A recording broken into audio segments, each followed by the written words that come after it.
This is The Vampire and the Case of the Malevolent Mermaid, an urban fantasy series, the Portlock Paranormal Detective series, Book 7, written by Heather G. Harris and Jolene Dolbeer, narrated by Elise Gibbs. If you'd like to hear about Heather's latest gossip, new releases and bargains, please sign up to her VIP newsletter at heathergharris.com/subscribe. Chapter 1. When I answered the shrill ring of my phone, Gunnar's panicked voice filled my ear. "Bunny?" There was cacophonous shouting in the background. "Get down to the North Harbor. Now!" he barked. When he spoke next, his voice was entreating. "Sidnee, honey, come on now. Calm down." He hung up. My heart gave one hard beat before I threw on my rain jacket and my boots. The North damned Harbor. Nothing ever good happened at the North Harbor, and hearing my bestie's name on Gunnar's lips, begging like that. A frisson of fear shuddered down my spine. Sidnee had been struggling to cope since Thomas had been taken by the Night Stalkers, a Black Ops spin-off group of the MIB. And right now it sounded like Gunnar was trying to talk her down from doing something stupid. I feared the worst. Fluffy barked at me anxiously. He'd heard everything too, and he was standing by the door, ready to go. He was already dressed in his Nomo vest. We'd been getting ready for work when Gunnar had called. I looked around for my troublesome lynx. Luckily, Shadow was asleep on the sofa, and I was happy to leave him that way. Today suddenly didn't feel like a day to put up with his shenanigans. Locking the front door behind us, Fluffy and I left the house and ran towards the harbour. I couldn't use my vampire speed because he couldn't keep up that pace for long in dog form, but we were definitely moving faster than was humanly possible. It was growing dark. The sun had dipped below the horizon, and the twilight was deepening. This was Portlock's busiest time of day, when the diurnal and nocturnal folks were both abroad, so the path and streets were busy as I wound through the congested streets. I didn't stop to apologize for any necessary shoving. I had more serious concerns. Worry for Sidnee drove me as we sprinted towards the waterfront. The tide was out, so the walk down the ramp was steep, forcing us to slow to a quick walk. Fluffy's sides were heaving as he drew in lungfuls of air, but, like me, he was concerned about Sidnee. I squinted ahead, the fading light making it difficult for my eyes to adjust. I could see Gunnar with several people on one of the docks near a boat. There was definitely a situation, but not the one I'd been fearing. Something eased inside me. The mare, Mafu Finau, was holding back a strapping man, and Gunnar was struggling to hold Sidnee. Fluffy ran ahead of me while I assessed the situation. Then I upped my pace to full vamp speed and joined him. Something bad had happened. Sidnee's eyes were black, and she was seconds away from going full mer. If she finished the transformation, her deadly instincts would kick in, and it looked very much like they were telling her to rip the hulking man in front of her to shreds. That was pretty much a no-no for a police officer, so I had to talk her down. "Sidnee!" I yelled, hoping to break her concentration as she struggled to free herself from Gunnar. Her head whipped around, but her eyes remained full midnight. She snarled at me and gnashed her shark teeth. She was a heartbeat from fully transforming, and at that point the situation would go from bad to totally fucked up. "Bunny, do something! I can't hold her!" Gunnar bellowed, panic written large across his face. I didn't have time to talk Sidnee down, didn't have time to entreat my bestie. She needed a shock. I drew back an arm and slapped her across the face with all of my considerable vampire strength. Her head snapped to the side. When she looked at me, she blinked. Then her eyes returned to their usual warm brown. "Ow," she muttered. "What the actual fuck, Bunny?" "Sorry, Sidnee," I apologized. "I'm so sorry, but I needed to stop you from transforming." She looked around, suddenly seeming to take in the situation, and her shoulders slumped. "Oh, shit," she muttered under her breath. I turned to face the men.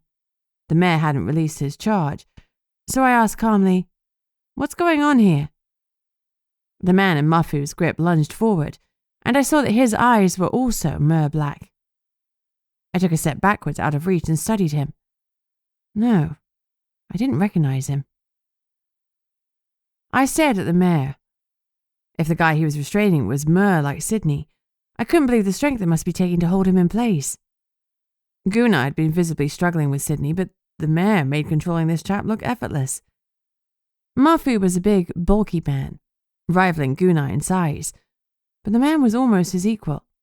His hair was dark, though in the harbour lights it had a blue-green tinge to it, and he was dressed in fishing gear like Mafu.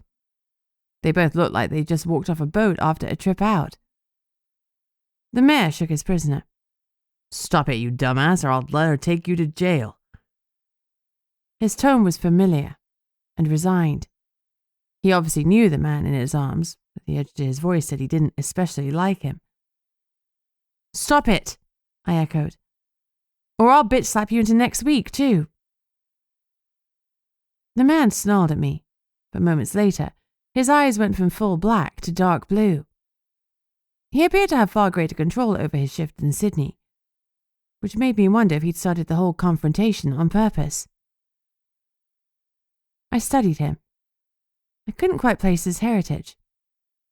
Although his skin had a warm brown tone, he didn't appear to be Tongan like the mayor, and he didn't look like any of the Alaskan natives or Pacific Islanders I've met. More than likely, he was all mer. Sidnee had some problems with the Siren group, especially the other merfolk. Since she was only half mer, they took offense at her parentage, or lack thereof. "Who is he?" I asked Mafu. He sighed. "This particular idiot has the dubious honor of being my son-in-law." It wasn't the first time Mafu had thought about pressing charges against his sticky-fingered son-in-law, so I recalled his name. "Sylvester Donovan?" I asked. I pulled up my notepad and wrote the time, date, and location at the top of the page, then scribbled down the name. "Yeah, well, that's him," Mafu said, when Donovan didn't answer for himself. "What happened? Talk me through it." "I called the Nomo's office because I caught him trying to take my boat again, and I wanted to press charges. And this time I really can press charges because my daughter has finally come to her senses and decided to divorce this asshole." "She'll change her mind," Donovan smirked. "She always does." "Not this time," Mafu growled. "This time, you're done. You come near her again and I'll kill you myself." I sighed. "Can we not make death threats from the police at present, or maybe not at all?" I added belatedly. Mafu gave me a flat look, but nodded. "Right, go on," I continued. "What happened?" "Sidnee answered the call," Mafu explained. Gunnar had walked Sidnee away from Donovan, and she was kneeling now, hugging Fluffy whilst he licked her face repeatedly in an effort to make her laugh. She didn't laugh, but she did dredge up a small smile from somewhere just for him. The tightness in me eased a little more, although her smile didn't reach her, now thankfully brown, eyes. Mafu continued. "I hauled him off my boat and told him to stay put. When I saw the Nomo SUV arrive, I turned away. I don't know what was said between them because I was checking the boat over. Next thing I knew, there was shouting and Sidnee and Donovan were swinging at each other. I couldn't let him hit that tiny little thing. Plus, she's an officer. But before I could pull him back, she had him on the boards with her hands around his throat." He looked at me, his eyes serious. "I honestly thought she was going to kill him. He has superior size and weight, yet somehow she got the drop on him." That would be the academy training. Nowadays, Sidnee could kick butt and take names. "She fucking cheated," Donovan snarled. "I would have beaten her in a fair fight. Or you tell yourself that," Mafu said to his son-in-law. "Anyway, Guna got here shortly after the throwdown and he called you. We managed to pull Sidnee off Donovan, but we were at a stalemate. Each of us took one of them, but it was like wrestling with the tide." It hadn't looked like he wrestling with the tide. Mafu had looked comfortable holding Donovan back, and I wondered if it was a well-practiced move. How often did he feel the need to restrain his son-in-law? And what the hell did his daughter think about it all? "Are you in control of yourself now, Donovan?" I asked the huge man. He grunted, but nodded. "All right. Let him go, Mafu." Mafu released him, and Donovan rolled his shoulders to work out the painful knots from the protracted hold. I let him have a moment or two to get his head straight, then said, "Tell me in your own words what happened." His expression was haughty and condescending. He hadn't had the same sneer when he looked at Gunnar, so either he had a vamp problem or a woman problem. Given that he'd started things with Sidnee, I was betting on the latter. "That half-breed bitch tried to arrest me. I didn't do anything wrong. I have a right to touch this boat. Not anymore, you fucking don't," Mafu snarled. "This isn't your boat," I interceded before things could kick off again. "Regardless of your relationship with its owner, attempting to take it without permission is stealing. And in these parts, we think stealing is wrong. If I ask Officer Fletcher what happened, will I get the same answer?" According to Mafu's account, Sidnee had used rather more than reasonable force. If I arrested Donovan for attempted theft, he'd likely bring a counter case against her, and right now she couldn't handle that. We needed this whole thing to go away. No questions asked. "I didn't do anything wrong," Donovan repeated stubbornly. "Yeah, so why were you wrestling on the dock?" "She just came at me." "Was she holding handcuffs at the time?" I asked pointedly. He became sullen. "Maybe." I sighed. "All right, how about this? Both of you go home and don't call us again unless something is really stolen. Got it?" They both nodded, Mafu begrudgingly. As Donovan stalked off, he glared at me and sent a venomous look at Sidnee. I'd have to warn her to watch her back because he hadn't liked her getting the best of him. That sort of thing was emasculating, and men like him couldn't cope with that. I watched the two men skirt around Gunnar and Sidnee, avoiding Fluffy, who bared his teeth, and stood protectively between the two parties. Mafu collected a wheelbarrow full of his gear and pushed it up the ramp. I joined Sidnee, who looked pale and solemn. Any smile about Fluffy's antics had long since faded. "What happened?" I asked quietly, as I pulled her in for a hug.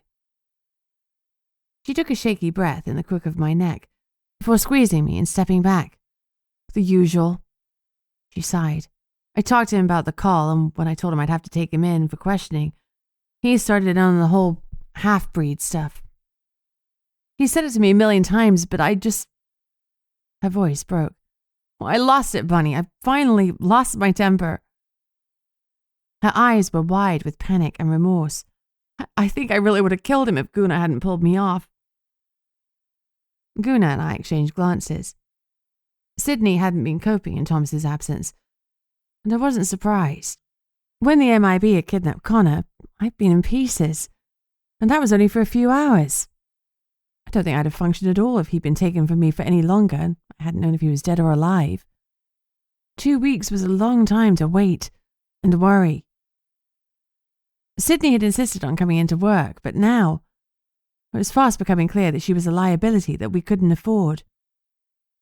She was hanging on by her fingernails, and all we could do was pretend we couldn't see the blood. Chapter 2. Sidnee went home and I started my shift a little early. I didn't mind in the slightest. I just wanted life to get easier for her. I wanted to find Thomas before she imploded, but we had absolutely nothing to go on. Gunnar had already reached out to his MIB contact, but waiting for them to find out something felt like torture. I wasn't good at waiting. I was good at doing. As I collapsed on my desk chair, Fluffy laid his head on my lap and gave me puppy eyes. Sidnee wasn't the only one I was concerned about. I'd sent Fluffy to his first counselling appointment, and since then, he'd steadfastly refused to shift back to Reggie. I was at a complete loss. The counsellor had told me to be patient. While my boy was working out his shit, he just needed my unconditional love. I wasn't all that good at expressing my feelings, a leftover from a cold childhood, but I did my best. "I love you," I said, and gave him an ear scruffle. "You know that, right?" He licked my hand. "You know you can talk to me any time, about anything." He huffed a breath and lay down on his bed with his back to me. Okay, he didn't want to talk. "Sorry," I murmured. "I don't mean to push, I just want to help." His tail wagged once, so he didn't turn to face me. I felt very much like I was in the doghouse.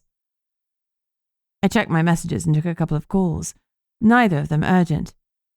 Before I could start on the paperwork for today's fiasco, Gunnar bellowed from his office. "Bunny, come back here." "Yes, boss," I called, and pushed away from my desk. I knocked on the door jamb and let myself in. Gunnar was leaning back in his chair, scrubbing his hands over his face and scratching his beard. He was worried, and he wasn't the only one. "Is this about Sidnee?" I asked, as I sat down opposite him. He shook his head. "Oh, kind of. Pakatak."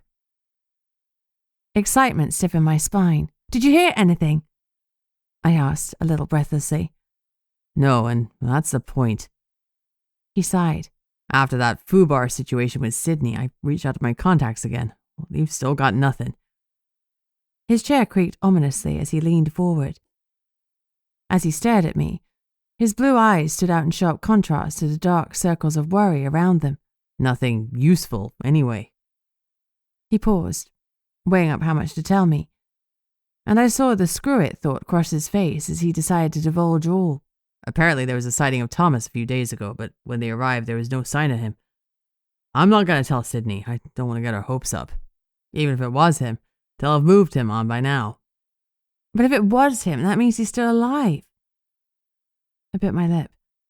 "Are you sure we shouldn't tell Sidnee that much at least?" "And tell her what? That Thomas was sighted locally, but he was gone before we could do anything about it?" "No." He sighed. "And what if it wasn't him? False sightings and reports happen all the time. You know that." Annoyingly, I did.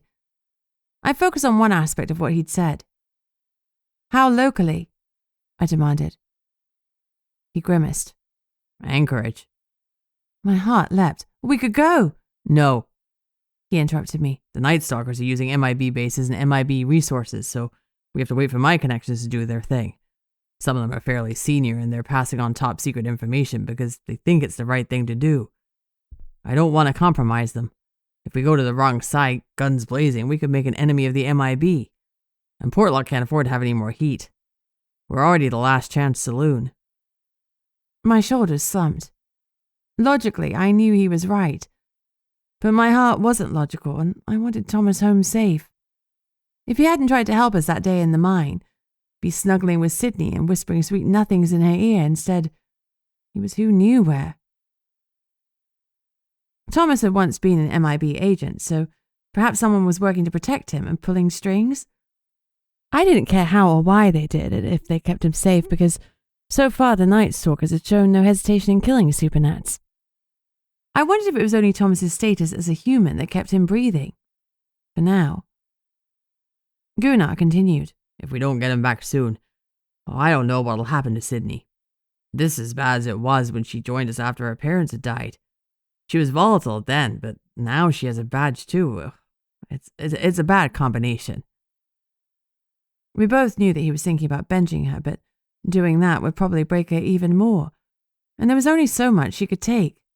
"I'm worried too," I said. "When you called, I was afraid that Sidnee was going to do something stupid." His grizzled expression softened, and he reached across the desk to pat my hand. "Oh, sorry to have scared you, kiddo." "It's okay."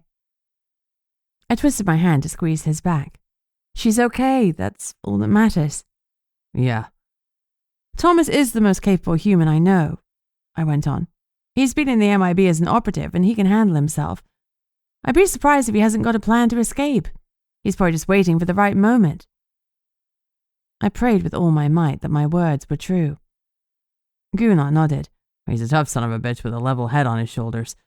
If he's made himself useful, they won't dispose of him. Not yet, anyway. We've got time to find him, but I'm worried about Sid. She's blaming herself because Chris took him." "I know." I heard someone come into the office and stood up to go back to reception. But before I'd gone through the door, Connor was standing next to me. He'd used vampire speed, and that told me something was very, very wrong. "What is it?" I asked quickly, my stomach tensing in anticipation of whatever bad news was about to fall from his lips. "A teenage girl is missing. A vampire. Kate Robertson. Or how long has she been gone?" Gunnar asked. "Couple of hours, max." Connor's expression was grim. There is some suggestion she's been kidnapped. Gunnar's phone rang and he frowned as he looked at the caller's name. I have to take this. It's Liv. I'll go on without you and take Fluffy, I said quickly, as his phone blared again. I can ride with Connor and leave you the SUV. Gunnar nodded brusquely. I'll follow on when I can. Keep me in the loop. You got it, I promised. I followed Connor out of Gunnar's office, leaving him to grapple with the problematic necromancer. I grabbed the trusty black duffel bag and called Fluffy. We've got a case, let's go. No longer looking despondent, he leapt to his feet. Maybe we all just needed to keep busy, then it wouldn't feel like the world was falling down around our ears. Connor led the way to his truck, tension visibly crawling through his frame. Hey, I said softly. What am I missing? Is this girl someone you care about? I know you care about all of your people, but is she someone special? I've never met her, but yeah, he admitted. She's special. She's the daughter of one of my father's former lieutenants. I couldn't stop the grimace that twisted my face. Connor's father was Hamish Mackenzie, the king of all the vampires in the USA, and he was about as warm and fuzzy as a tax audit. The last thing we wanted was to be on his radar, but I had a sinking feeling that this case was going to put us smack dab in the middle of it. Chapter 3. Connor drove like a madman, his speed and recklessness giving me a true picture of the depth of his stress. His hands were so tight on the steering wheel that I feared he'd rip the whole thing off. Talk to me, I entreated him. They called him first, he said tightly. Ah, that was not good. I knew instantly which him he meant. His father. Connor hadn't said much about his dad, but what he'd let slip hadn't been positive. He told me that if his father found out about my hybrid status, killing me would be the nicest of my possible fates. I licked my suddenly dry lips. Your father will want to supervise the search? He snorted. No, it's too important to do that, but he's given me 48 hours to find her, or else he'll be coming to Portlock to discuss my failure. The way he spat out the last word made me think it was one that his father had used often with him. He'd also told me that Hamish Mackenzie didn't shy away from corporal punishment. As stoic as Connor usually was, I could see a quiver in his locked arms, and I wasn't sure if the tremor was born from anger or fear. When I searched his face, my stomach dropped. It wasn't anger. Connor was the most fearless person I'd met. If he was scared, the thought chilled me to the bone. It'll be okay, I reassured him. We'll find her. Through gritted teeth, he ground out, He can't come here. Not ever. The 10-mile drive ramped up my anxiety even further. We didn't turn into Camlock as I'd expected, but a road just before it. The truck lugged us up the mountain until we arrived at a large home with huge picture windows, framed by an ostentatiously manicured lawn, complete with topiary. Vampires were understandably wary about windows and sunlight, unless they had money to burn on installing and maintaining daylight charms. The huge windows were a statement of wealth. Living in a house like this was a boast to all and sundry that the occupants had charms that were top of the range. I recognized the type straight away. I'd grown up with parents with the same attitude. Look at all the stuff I have. Aren't I marvelous? They never learned the lesson that it wasn't stuff that made life rich, but love, family, and friends. I might be poor by their standards, but I was richer than them by far. I studied the house and its ornate gardens. They were flashing their cash, yet their obvious wealth hadn't come from logging. If the kidnapped girl's dad had worked for King Mackenzie, his wealth had been built on blood and bones. You said former lieutenant, but the way you said it was off. Do you think he still works for your dad? I asked Connor, as he turned off the engine. Officially? No. Unofficially? Definitely. I expect he writes a weekly report on me, though we avoid each other like the plague. We've never gotten on. Roberts is a bully and an asshole. I made it clear when he arrived in Portlock that this is my town, and I take none of his bullshit. After that, I only had to visit him once to wrap his knuckles. Then how does he report about what you're doing? Connor grimaced. No doubt he has someone local feeding him information. Someone Connor might even trust. That sucks. Yeah, it does. Okay, so tell me about him. Forewarned is forearmed. Connor's voice was mechanical as he rattled off the details like he was giving a military report. Cobalt Robertson. Wife, Faye Robertson. One child, a daughter. Kate Robertson. His tone was clipped, precise, emotionless. And Kate has been taken? Yes. How old is she? 16. I grimaced. That was a shitty age to be kidnapped.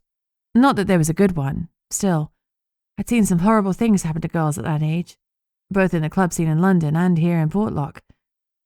16 was a vulnerable age. An age where you thought you knew better than your parents and you were close enough to adulthood to feel invincible. And you were terrifyingly wrong. Anything else I need to know? I asked as calmly as I could. Connor needed my calm now more than ever. Don't trust them. I nodded. This wasn't my first rodeo. Fluffy and I sat out of the truck and I slung the black duffel over my shoulder. As we walked to the front door and knocked, I hoped for all our sakes that we'd find their daughter quickly. The parents were tall and impossibly thin, with a kind of leanness that hinted at a vampire's superior metabolism. Both had identical white blonde hair, as if they'd coordinated down to the last follicle, and I wondered whether it was natural or came from a box. Cobalt's was neatly trimmed, while Faye wore hers long with the kind of perfectly symmetrical waves that suggested curlers, rather than genetics. Considering their daughter was missing, neither of them appeared visibly stressed. They looked like the worst kind of high-ranking politicians, polished to perfection on the outside, corrupt on the inside. This is Officer Buddy Barrington. Connor introduced me crisply. This is Cobalt and Faye Robertson. Cobalt? Who named their baby that? And more importantly, in what century? Since I come to Alaska, my name had started to sound tame and almost civilized.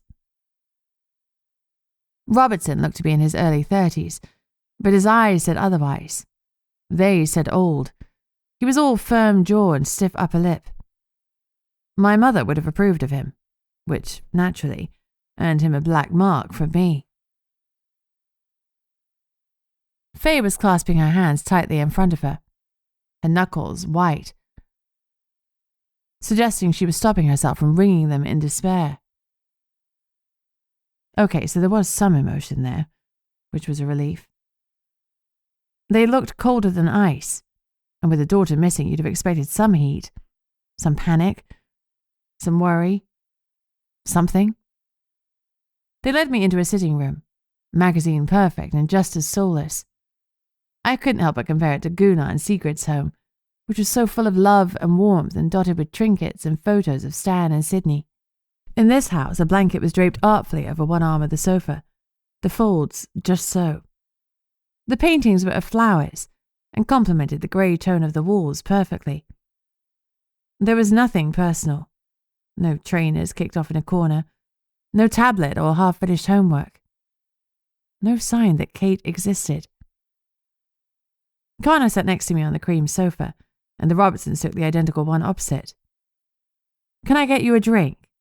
Faye offered coolly, as if we were there on a social engagement rather than to discuss their 16-year-old daughter's disappearance. I pulled out my notepad and wrote down the time, date, and location. Underneath, I wrote Cobalt Robertson and Faye Robertson. "No, thank you," I responded briskly. If they wanted businesslike, I could do that all day long. "Can I have Kate's full name and date of birth, please?" Faye provided the details. "Thank you," I said. "Do you have a recent photograph of her?" She went to a large wooden sideboard and retrieved a school photo of Kate from one of the drawers. Their daughter had the same blonde hair as her parents. Maybe it was genetic then. And pale, almost translucent skin. Her smile looked warm, if a little staged. But it was a school photo, so what would you expect? "I'll return this after I've made a copy for our files," I promised. "When did you first notice that Kate was missing?"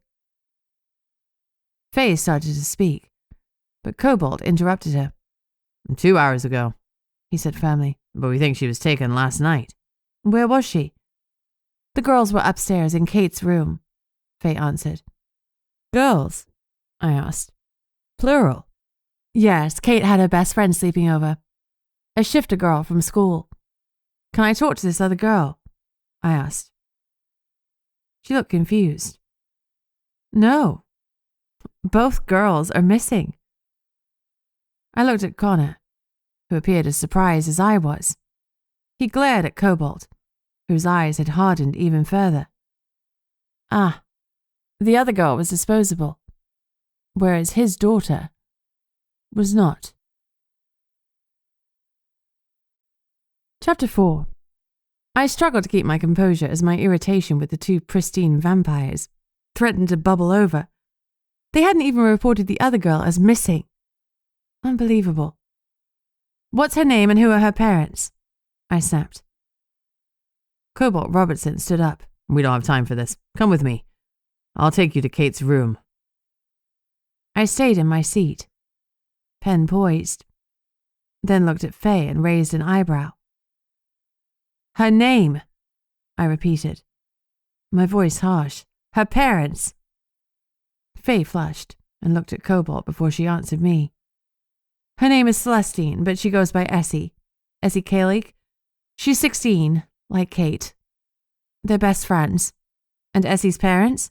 Frederick and Lily Kalik. Essie lives with her mom. Her dad's out of the picture and doesn't live in town. I don't know anything about that. Contact details? I asked.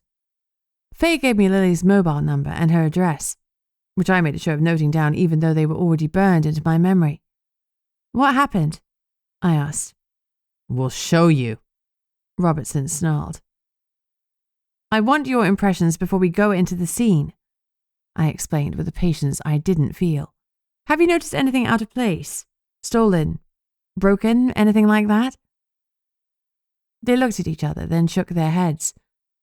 The beat of hesitation told me they were almost certainly lying, but I don't know why. If nothing was broken, stolen, or out of place, what made them think the girls had been kidnapped? And why weren't they more forthcoming with the details? Follow me, Mr. Robertson demanded once more. I knew he was upset, but he was a real arsehole. I wanted to refuse out of sheer cussedness, but this wasn't about me and my stubborn streak a mile wide. It was about Kate. I stood and followed them. The couple led me through their tastefully decorated home. Everything was neat, tidy, and in place. Felt like a show home where no one actually lived that we were touring with an estate agent. We headed upstairs into the second room on the right. I pulled on gloves and passed a pair to Connor as Cobalt opened the door and ushered us inside. He glared at Fluffy but kept any objections to the dog's presence to himself. He and his wife stayed in the doorway, but I assumed they'd already thoroughly disturbed the scene. Did you enter the room earlier? I asked, just to be sure. Of course, Faye said. I searched for them in case they were playing hide and seek or something. The girls were 16, not 6, so hide and seek wasn't a likely scenario. I didn't say anything, though. She had to be overwrought even if she wasn't showing it. I carefully scanned the room. Like the rest of the house, it appeared untouched, barely lived in. It was spacious with built-in shelving, a desk for Kate to work at, a walk-in closet, and an ensuite so big it was nearly the size of my entire house. I'd been a teenage girl not that long ago, and this room felt all wrong. There were no makeup or hair products cluttering the bathroom. The bed linen was unwrinkled, the desk free of school books, and not a single item of clothing was out of place. Either Kate was a neat freak or the room had been tidied. The scent of lemon was dancing on the air, so my money was on the latter. Incredulity filled me and I whirled around to face her parents. You had the room cleaned? I asked, anger seeping into my voice. Cobalt continued to look pugnacious and ground his teeth audibly, but at least Faye had the decency to look abashed. The maid came in and cleaned before we knew the girls were missing. She was fidgeting, unable to keep her hands still. I shook my head in despair. They'd wiped away any clues I could have found. I hoped the maid was a terrible cleaner because otherwise this search was going to be pointless. I eyeballed Faye. Did you notice anything missing? Kate's clothes, her phone, or anything else she would take out with her? What about the things Essie brought for the sleepover? She looked nonplussed. No, I haven't looked. With the window ajar, we just knew they'd been taken. Kate knew to keep the windows closed because our ward system is anchored around them. She would never leave it open like we found it. Which wards do you have? I asked. One's to prevent intrusion into the house. Someone can only enter if one of us allows it. Cobalt's voice was clipped. Or Kate? Yes, he admitted reluctantly. Or Kate. Well, it's clear the girls opened the window for some fresh air, enabling someone to get in and snatch them. Faye pressed her lips together. She clearly disagreed that the girls would be so reckless.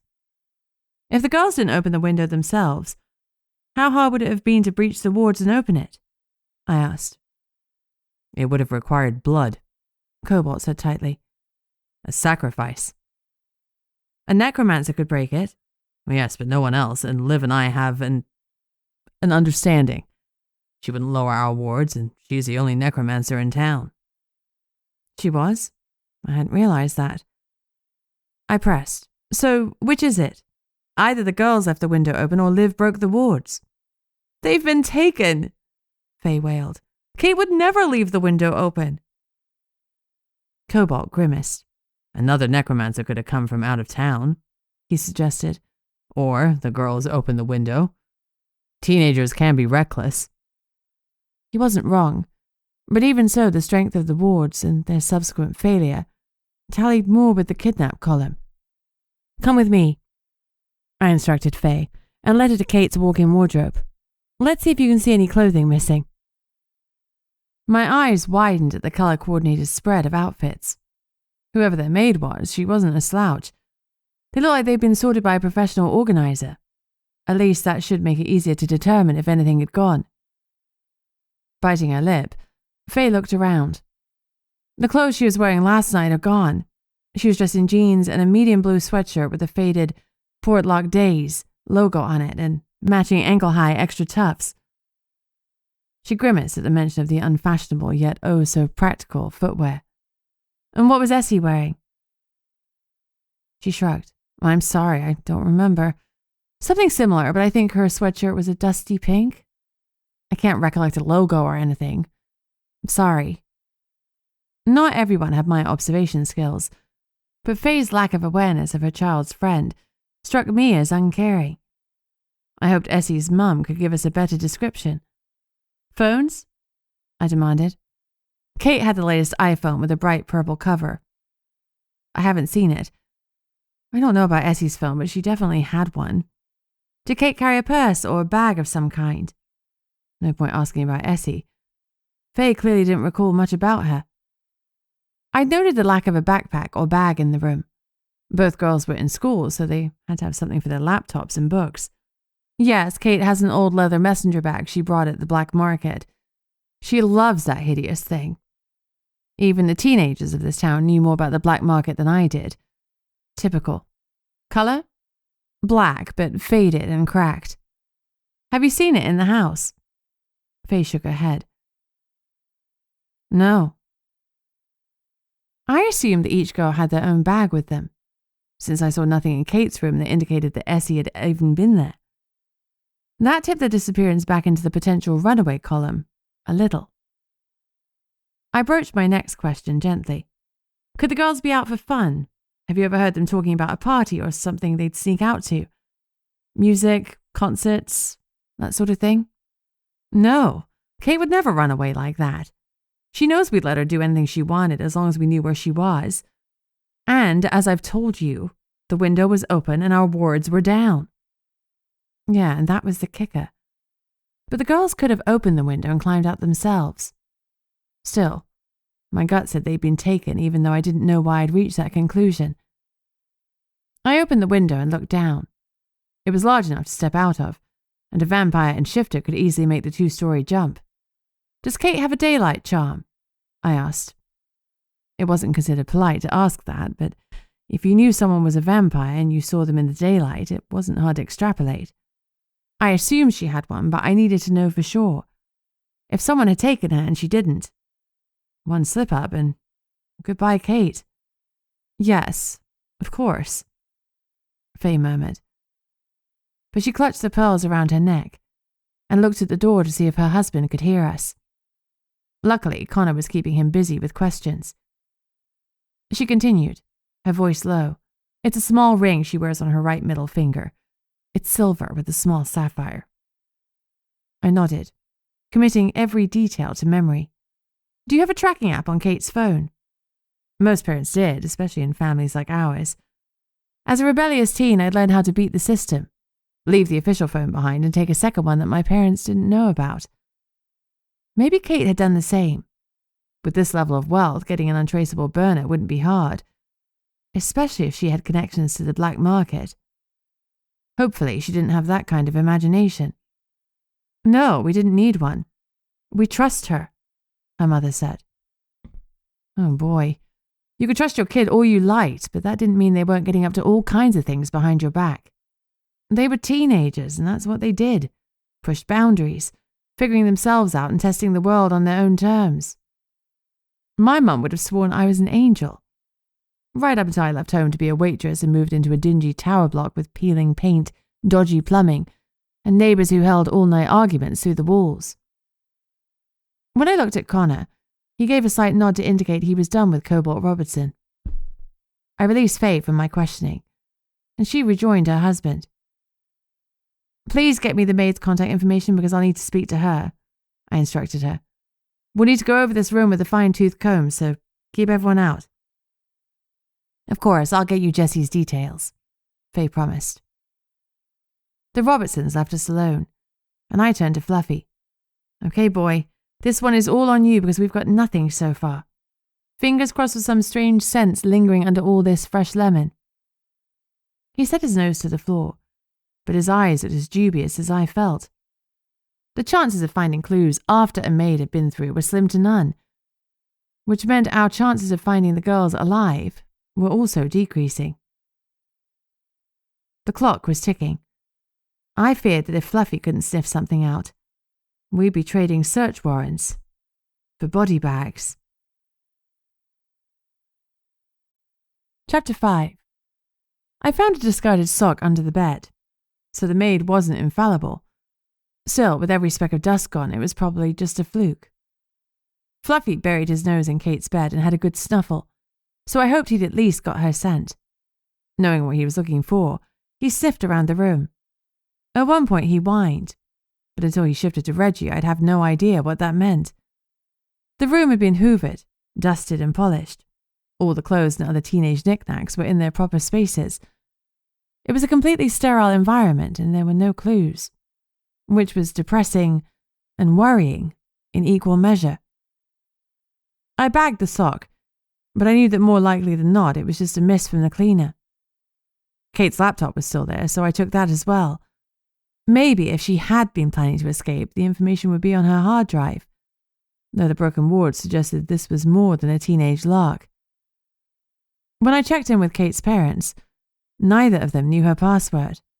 We did a cursory search through the rest of the house, checking other points of ingress and exit, but the maid had done a thorough job and Fluffy didn't whine again. Next, Connor and I looked around the outside of the property, checking under and around the window itself, but we found nothing of note. I texted Gunnar to update him and let him know that we had not one, but 2 missing girls. Then Connor, Fluffy and I set out for the Kalik residence to check if the girls were there. If they weren't, I needed to question Essie's mum, Lily. The house wasn't far away and still at this end of town, but in a much more modest area. The building itself was a slightly frazzled-looking bungalow. We pulled up and knocked. The door was answered by a woman who looked like she'd been punched in the gut. Her face was blotchy from crying. Fee Robertson just called me, she started. They're not here. The girls aren't here. I'm so sorry, Mrs. Kaliak. May we come in? I asked. Lip wobbling and clutching at her chest, she nodded and ushered us into a neat living area. It was tidy, compact, and lived in. a bit worn around the edges, but loved. There were pictures of Essie on every wall. "I'm sorry to question you at a time like this," I started, "but we need as much information as possible." "Of course, I'll tell you whatever you need to know." "Thank you. Can I take Celestine's full name and date of birth?" I pulled out my pad to take notes. "What can you tell me about the events leading up to the disappearance?" I asked, keeping my tone efficient and businesslike. One of the things the Academy had taught me was the importance of appearing calm, even if you were quietly freaking out inside. It felt harsh to present an impersonal facade, but Lily didn't need a friend right now. She needed someone she could trust to find her daughter. And even without the threat of Connor's dad hanging over us, I'd be doing everything possible to find Kate and Essie. Celestine, came home from school with Kate. She goes to night school with her.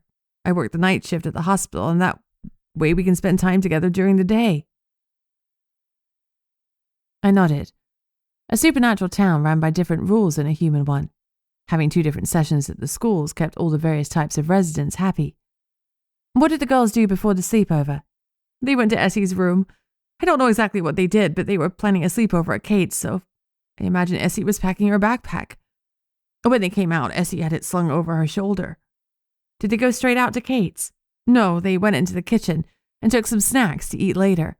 Faye doesn't believe in letting Kate consume too much sugar, so she sneaks it when she can."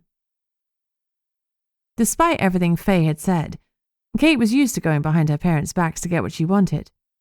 Snacks were a minor infraction, but could they have led to a more serious one? Sneaking out to a concert, maybe. "What was Essie wearing?" She had on a pink sweatshirt with jeans, and her brown extra tufts were rolled down to show the red fish pattern inside. "Any logos visible on the jumper?" "Yes, it's her favorite sweatshirt." Lily gestured to her chest and drew out the pattern. It has a square picture in the middle with salmon in a circle around a picture of fishing boats. The top half says Alaska, and the bottom says 5 salmon, 10 names. "And what about her backpack?" "It's the one the school issues with the school laptop. Black and gray. No logos." "Does she have a phone?" "Yes, of course. It's the latest iPhone. She has a bright pink case for it and a couple of stickers of ravens. She loves ravens." "Do you have a tracking app on her phone?" "Oh my God. Yes." She brightened as hope sparked. "Why didn't I think of that? I'm an absolute mess." She instantly pulled out her phone to check. My heart gave a solid thunk as she unlocked it and found the correct app. Maybe this case would be over before it even started. Lily's face crumpled. "Oh God," she whimpered. "It isn't transmitting." "Is that normal for her? Do you think she turned it off?" "No," she whispered, eyes wide with renewed fear. "She never turns it off because she tracks me too. When you're 2 women alone in the world, it pays to know where the other is. It's never, ever not worked." Until now. I felt awful for her, but I maintained my professional face, even as hers crumpled with despair. I cleared my throat. The quicker we were done, the sooner she could break down properly in private. "The Robertsons said Essie's a shifter. Forgive me asking, but what exactly do you shift into?" "Oh, no offense taken. Essie's safety means more to me than some stupid cultural practice. She's always been special. Her father is Inuit and he's a raven shifter. My family's from your neck of the woods. I'm a red fox shifter. However, for some reason, Essie is something else. She's a Tizaruk." My face was blank. I had no idea what a Tizaruk was. Lily realized that a beat later. "Oh, sorry, you're British, aren't you? You won't know a damn thing about local folklore. A Tizaruk is like an Inuit sea serpent. They're incredibly rare. I think they only see one pop up every 2 or 3 generations. Like I say, Essie is special." I'd look them up later or ask Connor about them. "Do you have a recent photo of her?" "Of course." Lily pulled out her phone again. "I've got one from a few days ago. If you give me your number, I'll text it to you." When she forwarded the picture, I glanced at it. It showed a pretty native girl with thick dark hair cut shoulder length. She was in a car park. It looked like the one by the hardware store. And she was laughing. If you don't mind, I said gently, we'd like to examine her room and anywhere else the girls were yesterday. Yes, of course. Anything. Connor and I donned gloves again and, with Fluffy's help, spent the next hour searching. Like in Kate's room, nothing stood out, but at least Fluffy had the opportunity to bury his nose in some of Essie's discarded clothes. Hopefully, he'd now recognized both girls' scents. Pressure tightened in my shoulders. We'd searched both homes and we still didn't have a single damn lead. This was all kinds of not good. Chapter 6. Connor walked me to his truck and opened the door for me like the gentleman he was. Before I climbed in, I looked at him. I have nothing, Connor. I don't know if I'll be able to find these girls in 2 days, I confessed. He nodded. I know, but it's not your fault. You focus on the case and I'll prepare for if the worst happens. What will happen? If your father comes here, I mean. He looked grim. There's a strong chance he'll try and seize Portlock for his own. You mean take control of it from you? No, I mean he might try and subjugate everyone in the territory. I blinked. Everyone, not just the vampires. I can't imagine Liv taking that well. A slow grin crossed his face. Well, that would be the one upside. I'd love to see those two square up. He paused. It would probably be apocalyptic. We don't want that. My floppy heart gave a hard beat at the thought. All right, we have to stop him from coming here or even thinking about Portlock in the first place. The beast and the barrier have always fascinated him. He just needs an excuse. If the worst happens, I can travel to him instead and stop him coming near this place. I can distract him. What does that mean? You'd have to leave Portlock? A tight knot formed low in my stomach. Connor's face was dark, and his eyes were shadowed. Well, let's not borrow trouble. Come on, I'll take you to the office. I climbed slowly into his truck.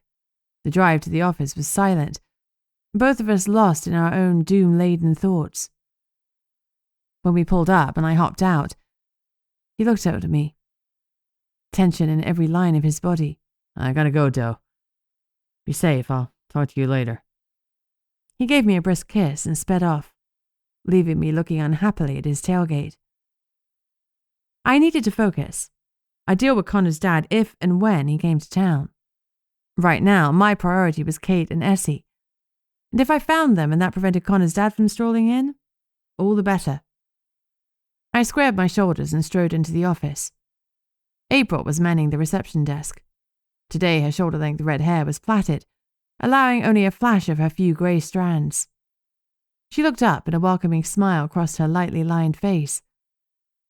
Hey, April. I gave the bear matriarch a quick wave. Hi, Bunny. How you doing? I'm okay, but we've caught a case. 2 kidnapped girls. One of them is a shifter, Essie Kaliak. Do you know her? She's a Tizaruk. April shook her head. I tend to stick to land shifters, she admitted. Though we run together sometimes. I know her mom in passing. Fuck shifter, right? Right. I'll reach out, April murmured, her eyes full of sympathy. I can arrange some meals for her. Oh, I doubt she'll eat much. Well, she might not want to, but she has to. Us shifters use a lot of energy, even in human form, and she needs to keep up her calories. I'll drop by when I'm off shift. You know what? Why don't you go now? I'll hold the fort. Are you sure? Gunnar has stepped out. Absolutely. You go and do your good Samaritan thing. She gave me a warm hug, all soft flannel and quiet strength. You're one of the good ones, she murmured, as she let me go. I smiled awkwardly as she bustled out of the office. I was terrible at accepting compliments. Alone with Fluffy, I fixed my gaze on him. I need to talk to you as Reggie.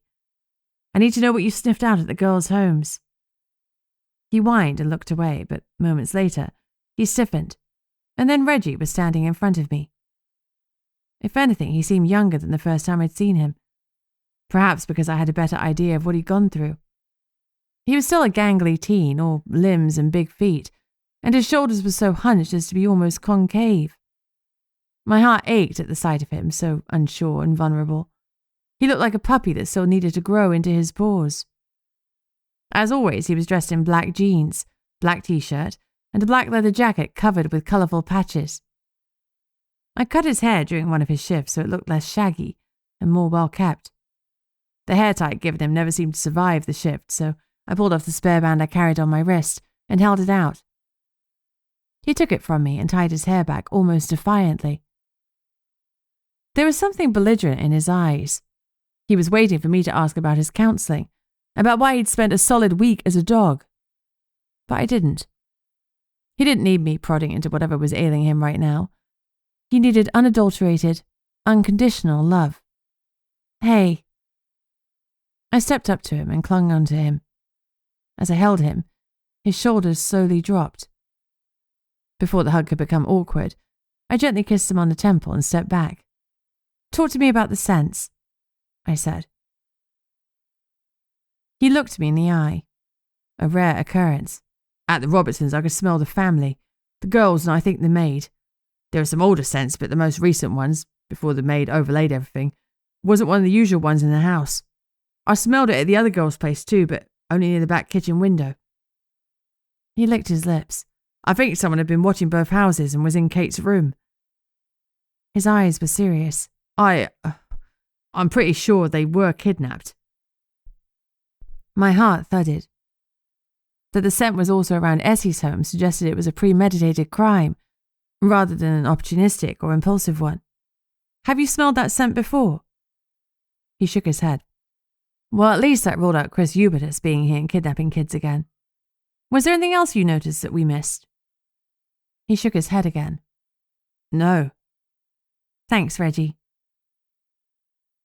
I hesitated a moment. Do you want to talk about counselling? In answer, he shifted back to Fluffy, and I cursed myself for pushing him. I scruffed his ears. I'm sorry, I didn't mean to pressure you. I'm just worried about you. He gave a short bark and lay down on his bed. I hated seeing my friend so depressed. Whatever had come up at counselling had really set him back, but I hoped he'd continue to go. I wrote up my report, listing everything I collected and noted at both girls' homes. It was a depressingly short list. I sighed as I put the items I brought back with me in a box to go to the lab. I hesitated as I picked up the laptop. By the time it was sent off and unlocked by our tech experts, Connor's dad's deadline would have passed. Was there someone in town who could open it for me? I needed some out-of-the-box thinking on this one. The door dinged, and Lisa from the Supernat Sentinel came in, all 5'0" of her. Her hair was currently black and purple, and there was a shaved patch on one side of her head. Her nose was studded. Fang Flopsy! She greeted me with a grin. I sighed. I could kill you for that one, you know. It stuck. Her grin widened. Yeah, isn't it great? It's really not. She sobered. I'm here about Kate Robertson and Essie Kaliak. I can't tell you anything, I said firmly. The investigation is ongoing. But do you think other girls are at risk? Unsure how to answer, I hesitated. There was nothing to suggest this was a serial kidnapper, but I didn't want to reassure the townspeople and have someone else snatched because I'd lulled them into complacency. I really can't comment, Lisa, I said firmly. The investigation is in its infancy. Well, with or without your comments, the story is prepped to be today's headline. She paused. So expect calls. I'd be happy to take calls on this one. So far, we have precisely fuck all, so if someone had a tip, I'd be happy to listen. Give them this number to call if they've seen anything, I said, giving her the office tip line number. Lisa winced. Oh, boy. You really don't have anything, huh? Nice to see you, Lisa. I ushered her out of the office, and she went off grumbling. I hoped that someone would call. Without information, we were dead in the water, and I feared Essie and Kate might meet the same fate. Chapter 7. I had nothing. I was stuck with a 48-hour deadline, 2 lost girls, and no clues. Time was a huge factor in a kidnapping case, The longer it took me to find them, the more likely the girls would be moved or killed. And if the kidnappers took them out of Portlock, my chances of finding them dwindled from slim to none. I needed to look at this from another angle. Why had they been taken? Could it be another MIB plot? Those fuckers had been looking for vampires to experiment on with the fisheye drug, and they'd gone to a lot of victims since fisheye was fatal to us. I swallowed hard at the thought, because if this was the MIB, Kate could already be dead. But why would they want Essie? Shifters responded well to fisheye. In fact, the MIB pricks had even commented that they didn't need more shifters. Surely Essie being taken made it less likely to be them. Was it an opportunistic crime? But if Faye was to be believed, someone had lowered the wards on the house, which told me that a degree of planning had been involved. Ugh. I was going round in circles. I rang Liv. What? She answered grumpily. Hey, Liv, how are you? What? She repeated. I guess we weren't doing small talk today. 2 girls have been kidnapped, and only a necromancer could have broken through the wards on the house. And you're what, ringing to ask me nicely if I kidnapped them? She actually sounded amused, which I took as a good sign. No, I hastened to reassure her.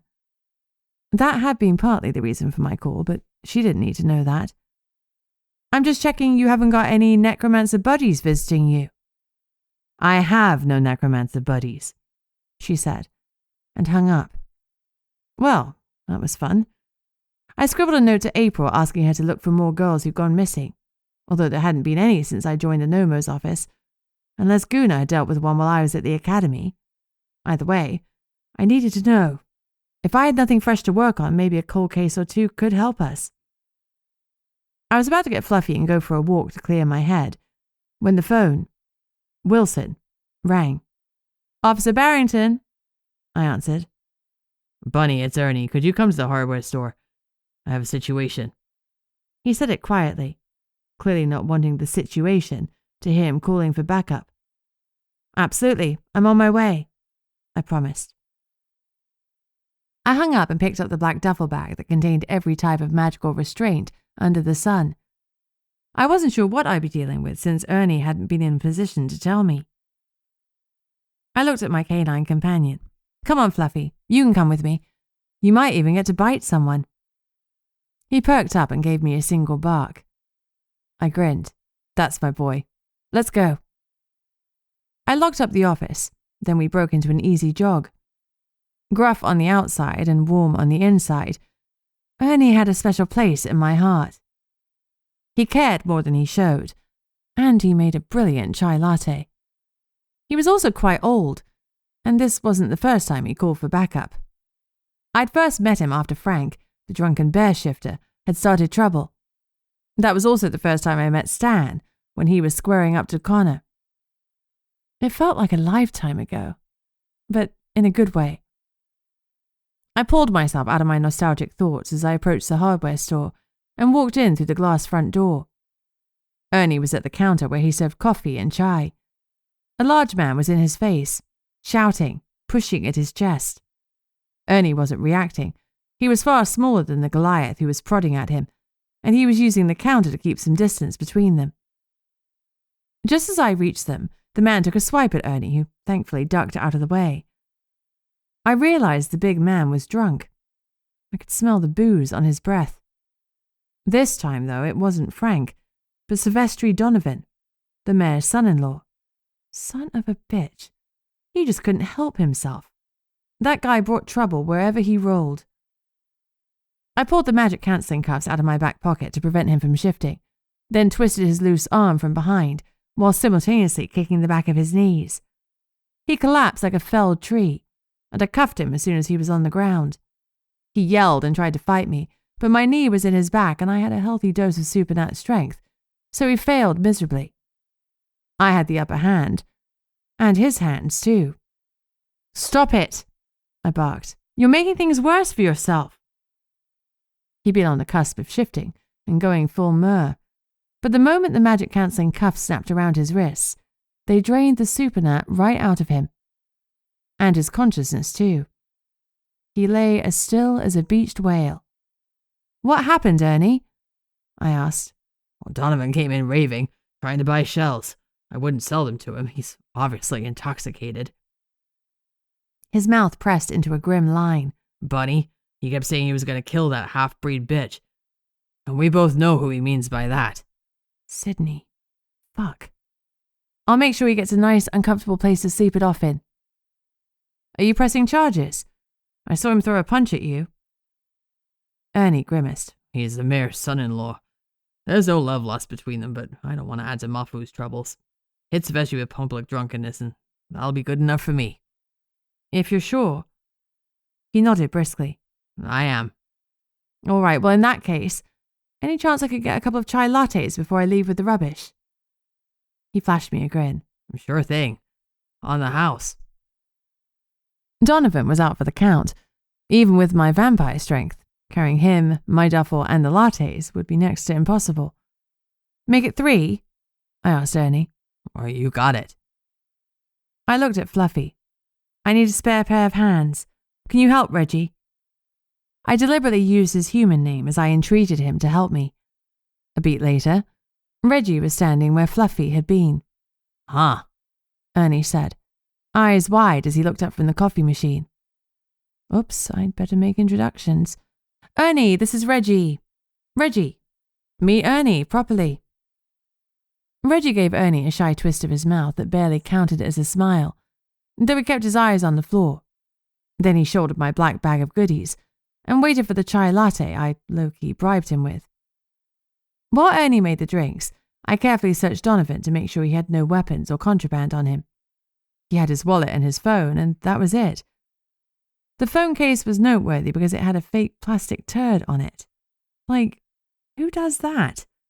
It was gross, and it would take up way more room in your pocket. When they were ready, Reggie carried the 3 glorious lattes in a cardboard carrier whilst I shouldered Donovan in a fireman's lift. Even with my strength, he was heavy, though totally manageable. Still, the walk back to the station felt significantly longer than the jog to the store had been. As we walked down the street, Reggie moved close to me for reassurance. He was almost on my heels, the way he'd have been as Fluffy. He scanned the area around us with the kind of hypervigilance I associated with trauma, though I noted that his gaze faltered and lingered on an attractive young male about his own age, and his pupils widened. I didn't draw attention to it, but filed it away for discussion on a good day. Back at the office, I tossed Donovan into the magic-cancelling cell, uncuffed him, and left him to sleep off whatever cocktail of arrogance and poor decisions he'd downed. When I rang Sigrid, she answered right away. Hey, Bunny, how are you? Her voice was warm and welcoming, and instantly brought a smile to my face. I'm okay. I have a drunk in the cell, but I need to pop over to visit Sidnee. My friend needed to be warned that Donovan was quite literally gunning for her. Can you monitor him remotely? I'll come in, she said, after a moment's thought. I just finished baking a pie. I'll bring in a slice for you. I love you, I blurted, making her laugh. I love you too. And yes, I'm well aware that food is your love language. I'll be there in 10. Perfect. I used those few minutes to complete Donovan's paperwork. When I looked up, Reggie was gone, and Fluffy was in his place. Damn it. Oh well, at least he drank his chai latte right down to the dregs. Before I had the chance to say anything, the door dinged, and Sigrid came in carrying a Tupperware. Hey, Bunny. She greeted me with a hug and thrust the box at me. There's enough pie for Sidnee, too. You're a goddess among women. She smiled and blushed. I don't know about that, but I do like taking care of my girls. Go on now. Fluffy and I will hold the fort. She crossed to Fluffy's bed to give him lots of love and affection, in the form he would accept. My heart ached. I won't be long, I promised. You take your time. I got this. She winked. Thanks, Sig. With the pie clutched to my chest, I went to track down Sidnee. Chapter 8. Tracking Sidnee down was super easy because she was at home. I could see soft lighting inside and hoped that meant she was still awake. We frequently met for my lunch hour, but she tended to hit the hay straight afterwards. I knocked loudly. When she opened the door, I took a good long look at her. Her face was blotchy, her eyes bloodshot and red. She'd clearly been crying her eyes out. "Hey, love, I brought you a chai latte." I held it out. "It's a little cool, you might need to zap it in the microwave." "Thanks." She took it and offered me a wobbly smile. "No Fluffy?" she asked, looking around me. "He's at the office with Sig. She came over with pie." I held out the Tupperware box and she gave a small squeal. "Mixed wild berries, oh, my favorite. Come on in. You're doubly welcome now." I followed her through to the kitchen, and she quickly heated a blood bag for me before warming the pie. I was so grateful to have a friend like her. She'd taken her nod from secret and started storing blood in her house, so I'd never be without it. I was so blessed with my friends. When the pie was piping hot, she added a generous squirt of cream, and no words were spoken for a good 5 minutes, while we devoured our sharp and sweet treat. Secret had balanced the ingredients perfectly, and it was heavenly. Back in the living room, I fiddled with one of the cushions as I tried to work out how to broach the subject of Donovan's threat. "Have you heard anything about Thomas?" Sidnee asked, before I began. I debated how truthful I should be. I knew Gunnar didn't want to get her hopes up, but I couldn't lie to her face. Gunnar said there was a potential sighting, but Thomas was moved soon afterwards. Her hands tightened into the sofa cushion, and her eyes flashed black. "Where?" All right, now I was going to lie to her face. If I told her Anchorage, she'd be on the next plane out with Edgy, and it wouldn't do her, or Thomas, any good. "We don't know." She breathed out heavily, and it was like her spine went with it. She virtually folded in on herself. I needed to distract with something else. Anything else. "I need your help," I said hastily. "We have 2 missing 16-year-old girls, Kate and Essie, a vampire and a shifter. I have no leads, no clues, nothing. They were taken from a sleepover at Kate's house, and turns out that Kate's dad is here to spy on Connor. Hamish Mackenzie has given us 48 hours to find Kate, or he's coming to Portlock. Connor's freaking out. He's trying not to let me see how much, but he totally is. We do not want his father here." Sidnee sat up, spine restored. A good case would keep her mind off her heartbreak for a while. I knew I wouldn't be able to get over it if it were Connor who'd been taken, but staying busy was all I had to offer. "I have one of the girls' laptops," I went on, "but if I send it to the lab, it could be weeks until we get anything off it. Do you know anyone in town who can break into it?" She sat up even straighter and gave a tiny bounce. "Yes, I arrested a hacker a while back. I've used her a couple of times since then, and in exchange, well, we lost the arrest paperwork. She wasn't doing anything malicious. She hacked into the school database and changed her friend's grade from an F to an A. It drew attention because it was such a meteoric turnaround, but, well, nowadays she's more sensible." "As in she doesn't change grades?" Sidnee smiled. "As in she now changes them to a C. It's way less noticeable." I snorted. Okay, this hacker wasn't exactly Night Stalker level of evil. "Let me text her. She won't answer a call," Sidnee said. A wave of relief washed over me. The laptop might be the only clue we had, and I prayed it could be unlocked so we'd find a damned lead. When she was done, Sidnee set the phone down in between us on the couch so we could watch it light up when the reply came. "Feel like going to lunch afterwards?" I pointed to the phone. "We just ate pie." "So?" She shook her head, but before she could turn me down, her tummy gave a loud rumble. "Sidnee, you've had 2 weeks of pure anxiety, and I can tell you've already lost a ton of weight. And you didn't have much to lose in the first place. You need to eat and keep up your strength. Mer people, like shifters, burn through calories like nobody's business, even in human form. And my friend needed to eat often, and a lot.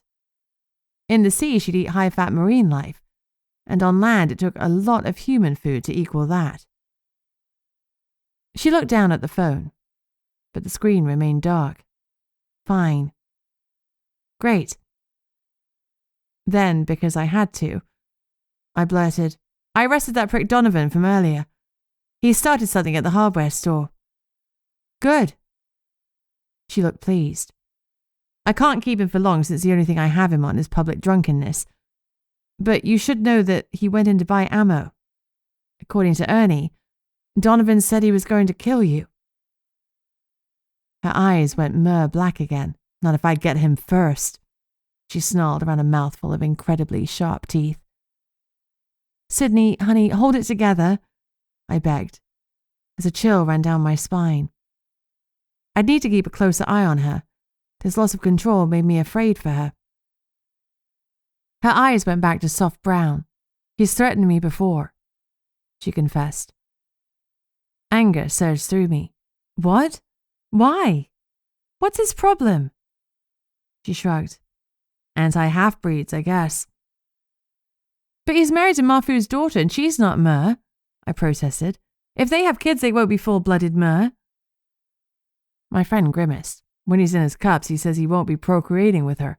He'll trade her in for a sexier Mer model when the time is right. I gasped. That is horrendous. No wonder Mafu hates him. You reckon he's heard that bullshit? Oh yeah, if I've heard it, so has he. I winced. No wonder Mafu was always bringing BS charges against his son-in-law. What an asshole. If he's making threats on your life when he isn't pissed out of his mind, that changes things. You really don't know what his issue is. We went out for like a minute before he started dating the mayor's daughter. She huffed. We didn't even sleep together before he became abusive and I cut him loose. He thinks he's God's gift to women and he didn't take the rejection well. Apparently, I'm the one that got away.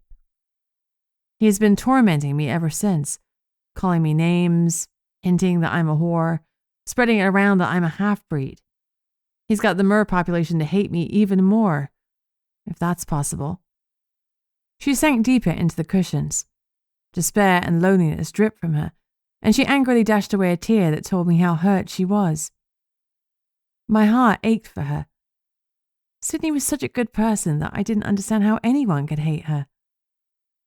The phone between us lit up, and Sidney grabbed it, grateful to have something else to focus on. She read the message and said, "She'll look at it, but we need to take it to her now. She'll meet us at the diner." "Perfect. We'll collect the laptop from the office, take it to her, and then eat. Let's go." Chapter 9. The hacker looked about our age, mid-20s at most. Her bright pink hair was gathered in a messy bun. She was wearing a black leather jacket that looked like it was 4 sizes too big, ripped jeans, and the ubiquitous fishing boots. She scowled at me as she took the laptop. "My usual fee," she said. "I'll give it to you once you have something for us," Sidney told her. "Cash." Sidney sighed. "I know." The woman left with the computer, but without another word. "Well, she was super chatty," I said sarcastically as we sat down at our usual booth. "What's the usual fee?" She shrugged. "For this, she charges a flat $500. I'll take it out of petty cash." It sounded cheap to me, but then I had 0 computer hacking skills. "Are you just having her open it or do anything else? Open it and scan for anything fishy, like any plans Kate had to take off with her bestie, weird comments on posts in her social media. Anything off. She's good with that kind of stuff." I nodded. It sounded like the hacker would save us time, and that was something that was in short supply. The harried waitress came and we ordered our usual. Burgers. As I predicted, once Sidney took that first bite, she was instantly ravenous. She inhaled her food and even picked at my fries when I was done. She dunked a fry in ketchup, studiously not looking at me as she said with quiet desperation, "I've got to find him, Bunny." I didn't need to ask who she was talking about because she thought about Thomas every waking moment. As I looked at her and she finally met my gaze, I knew with total clarity that if we didn't find Thomas, she would never get over this. Sidney stared at me intensely, her eyes harder than normal. Shit. I wasn't sure she'd get over this even if we did find Thomas. She seemed to be in such a dark place, and I wished I could take away some of her pain, but I couldn't. This wasn't the kind of problem that was halved if it was shared.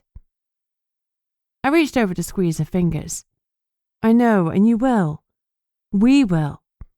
This is Thomas we're talking about, and he can take care of himself. I wouldn't be surprised if he took all the Night Stalkers down from the inside, then charged back here with their heads on pikes. She smiled, only because she knew I wanted her to. The second we learn anything about his location, I'll go with you, I continued. You know that, right? We'll Rambo the hell out of the Night Stalkers to get to him. Yeah. Thanks, Bunny. You're the best friend a girl could have. Back at you, Sid. I walked her home, then stopped at my own house to pick up Shadow because I hated leaving him home alone for too long. His barking, "Meow," greeted me as I slid the key in the lock. One pissed-off cat. Check. With some yowling, I managed to bundle him into his pram and headed back to the office. When I arrived, a dog-hair-covered secret excused herself to go home for an early night with Gunnar. I thanked her profusely for coming out. Nothing had happened in my absence. Our jailbird was snoring like a freight train. The rest of the night was quiet, bar the snoring. Even so, worry about Kate and Essie clawed my guts, not to mention the threat of Connor's dad's imminent arrival. I did have an idea about something I could do after my shift, however. As soon as April arrived to look after Donovan, I packed up my animal companions and headed to the store for a dozen donuts. Perhaps Matilda could help me. She could access every spot in Portlock because of her ability to walk through the earth, like we did the air, and I'd happily take her all the donuts in town if she could help me find the girls. I drove the long road to the Chrome mine. The dwarves had been busy. The front structure was completely cleared, and I was impressed to see that building work had already started. That was insane in just 2 weeks, but apparently they didn't believe in hanging around. I left my pets in the car and took the donuts up the side of the mountain, away from the construction site. At the place where we met before, I did my hag summoning routine. "Matilda, Matilda, Matilda," I called out. I hadn't seen her since our run-in with the Night Stalkers, and my conscience pricked with discomfort. I should have checked on her sooner, not just when I needed something from her. Ugh, that was a total mum move. I stood there as the sun rose. Nothing.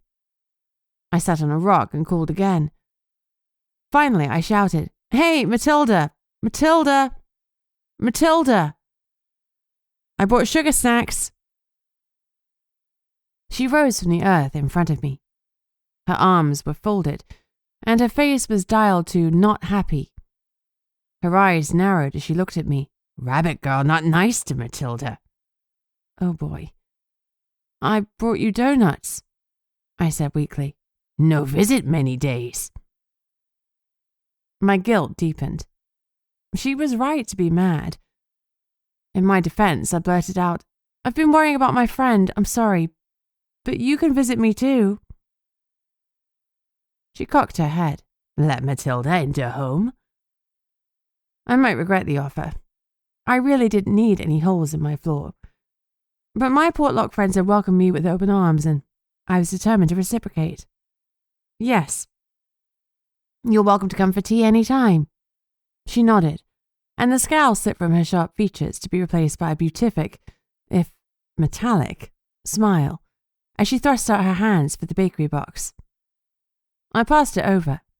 She sat on the ground near me and devoured the donuts one after another in rapid succession.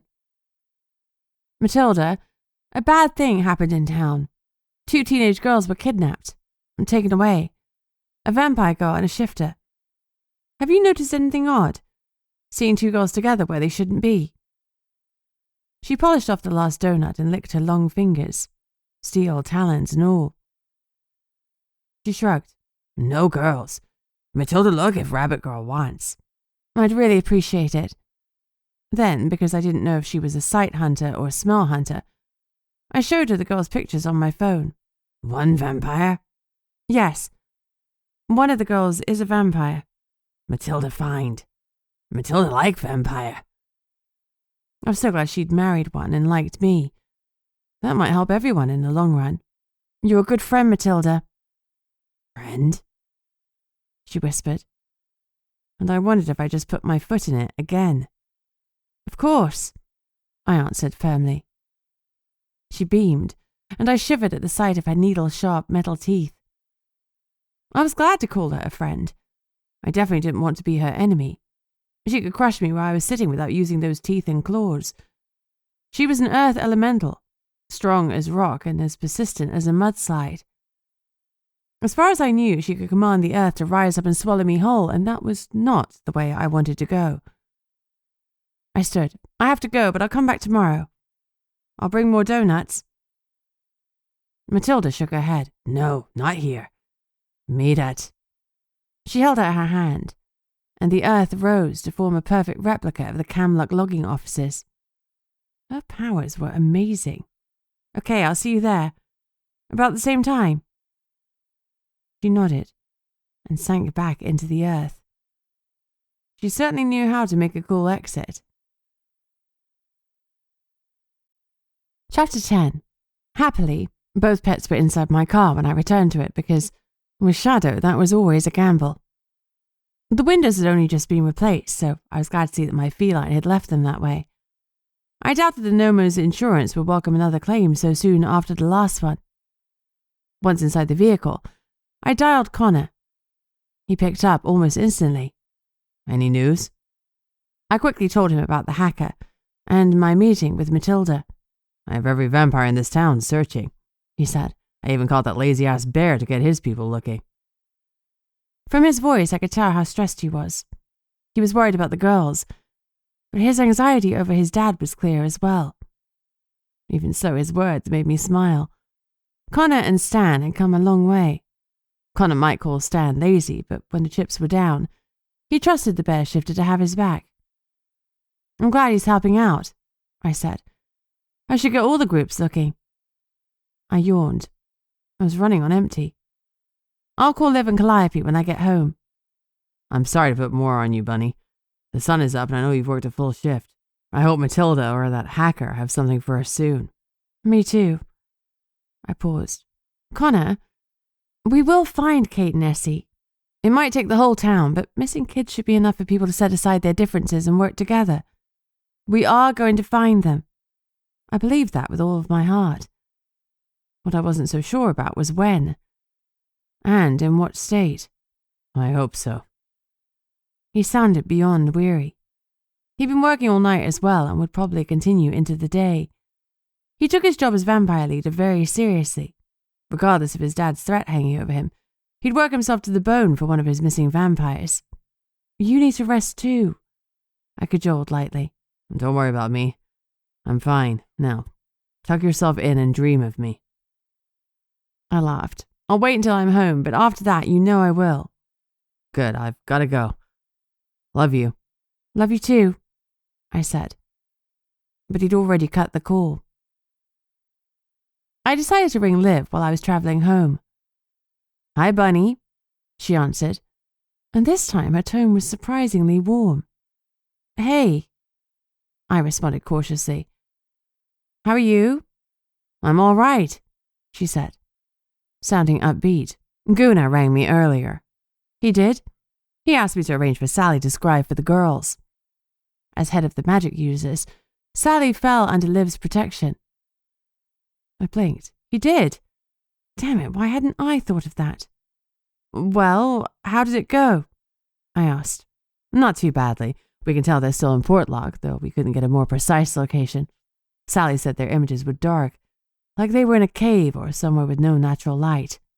They were moving, though, so they're still alive. Relief washed over me. Finally, we had something to work with. The girls hadn't been taken away, and they were somewhere with no light. I knew from recent experience that there were a number of local caves and mine shafts that could account for what Sally had seen. This was an honest-to-goodness lead. That's such a relief. Thanks so much, Liv. You're welcome, she said. Gotta run. Okay. Speak soon. She hung up and I dialed Calliope. She didn't have any new information, but she promised she'd get her people to join the search and focus on dark areas. In case Sally hadn't updated Gunnar, I texted him and Sidnee the latest news and that Calliope, Stan, Connor and their people had joined the search. When I finally arrived home, the brief surge of adrenaline had faded, leaving me even more tired than before. Daylight exhaustion was crushing down on me, and bed was calling my name. I was done resisting. The phone jarred me awake. I rolled over to grab it just as Shadow decided to use me for pouncing practice. He landed squarely on my gut, forcing the air from me in an oof. At around 10 kilos, he was no featherweight. When I answered the phone, my voice was still breathy. "Bunny," I croaked. "Oh, sorry," April said. "You sound half asleep. I thought for sure you'd be up by now. We didn't mean to wake you. I know your shift doesn't start for an hour yet, but I thought you'd want the heads up that Donovan is loose and prowling. Thanks for letting me know. Don't worry about waking me. I should have been up already. I was so tired I slept through my alarm. I expect that's what Shadow was trying to tell me when he pounced on me." "That rascal," she said affectionately. She adored the Lynx. "Your drunk and disorderly just got bailed by his wife." "Okay, no problem. Given his relationship to the mayor, I didn't expect he'd stay put for long." I sighed. "He's a total wanker, though." April laughed. "He sure is. He's been nothing but trouble.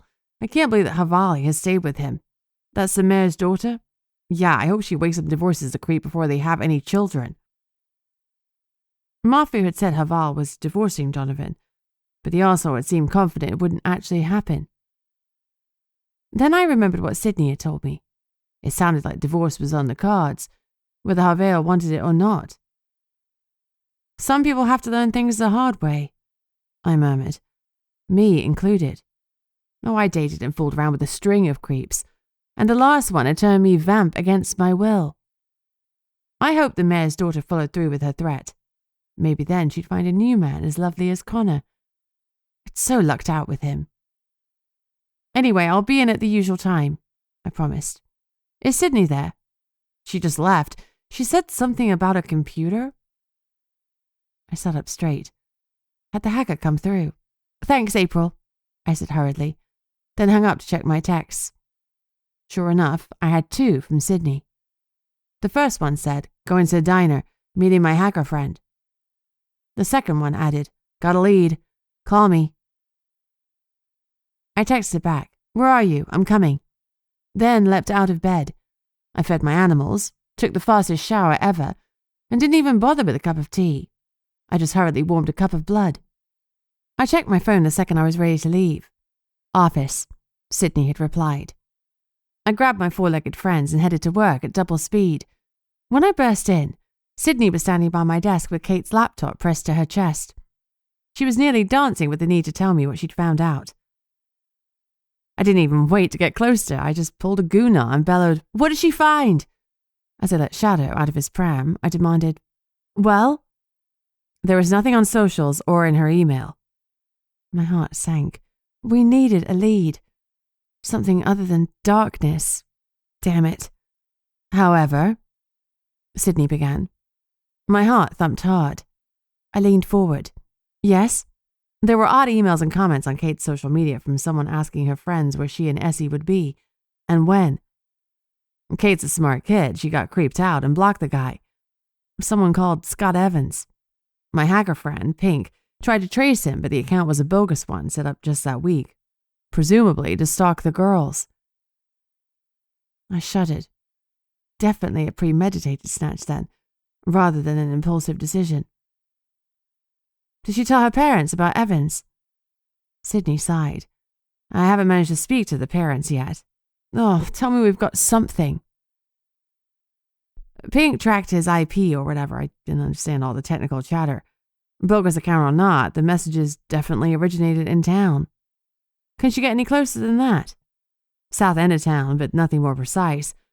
He was using a VPN, but it tells us he probably isn't MIB. Pink said the security wasn't difficult to get through, so it's definitely not government related. He's just a creep, but a local one. The MIB had used the mine tunnels and there were plenty of caves around. Ruling them out as suspects actually helped. We weren't dealing with a pro here, but an amateur. And amateurs made mistakes. When he made his next one, we'd be waiting. I just had to pray it happened soon. Chapter 11. I called our local pilot, Edgy, to make sure he ran any future trips and passenger rosters past me until further notice. No flights were to go out without NOMO approval. What about the boats? Sidnee asked. I grimaced. Oh, you're right. Not only could a boat take the girls away, but the bowels of a boat could be pitch black, just like Sally had seen. The girls might be being held prisoner in a hold. After a moment's hesitation, I called Stan. Hey, Bunny, he answered, sounding cheerful. Hey, I know you've been helping with the search for the missing girls, but there's been a suggestion they could be being held on a boat. Can you and your people search all the boats in the harbour? I'm talking about the holds, not a cabin or a wheelhouse. Sally said the girls were somewhere pitch dark. There was a long pause. Well, it's going to cause issues if my guys think I'm accusing them of kidnapping, he said finally. We don't even know for certain that the girls have been kidnapped. Could have run away and hidden. Why they would have done that, I didn't know. Pink had found nothing on Kate's laptop to suggest that had happened. But if the way to get these fishermen to let Stan search their boats was to suggest the girls were runaways, I was fine with that. Okay. His tone was grave. I can roll with that. In the background, a baby cried. You at Anissa's?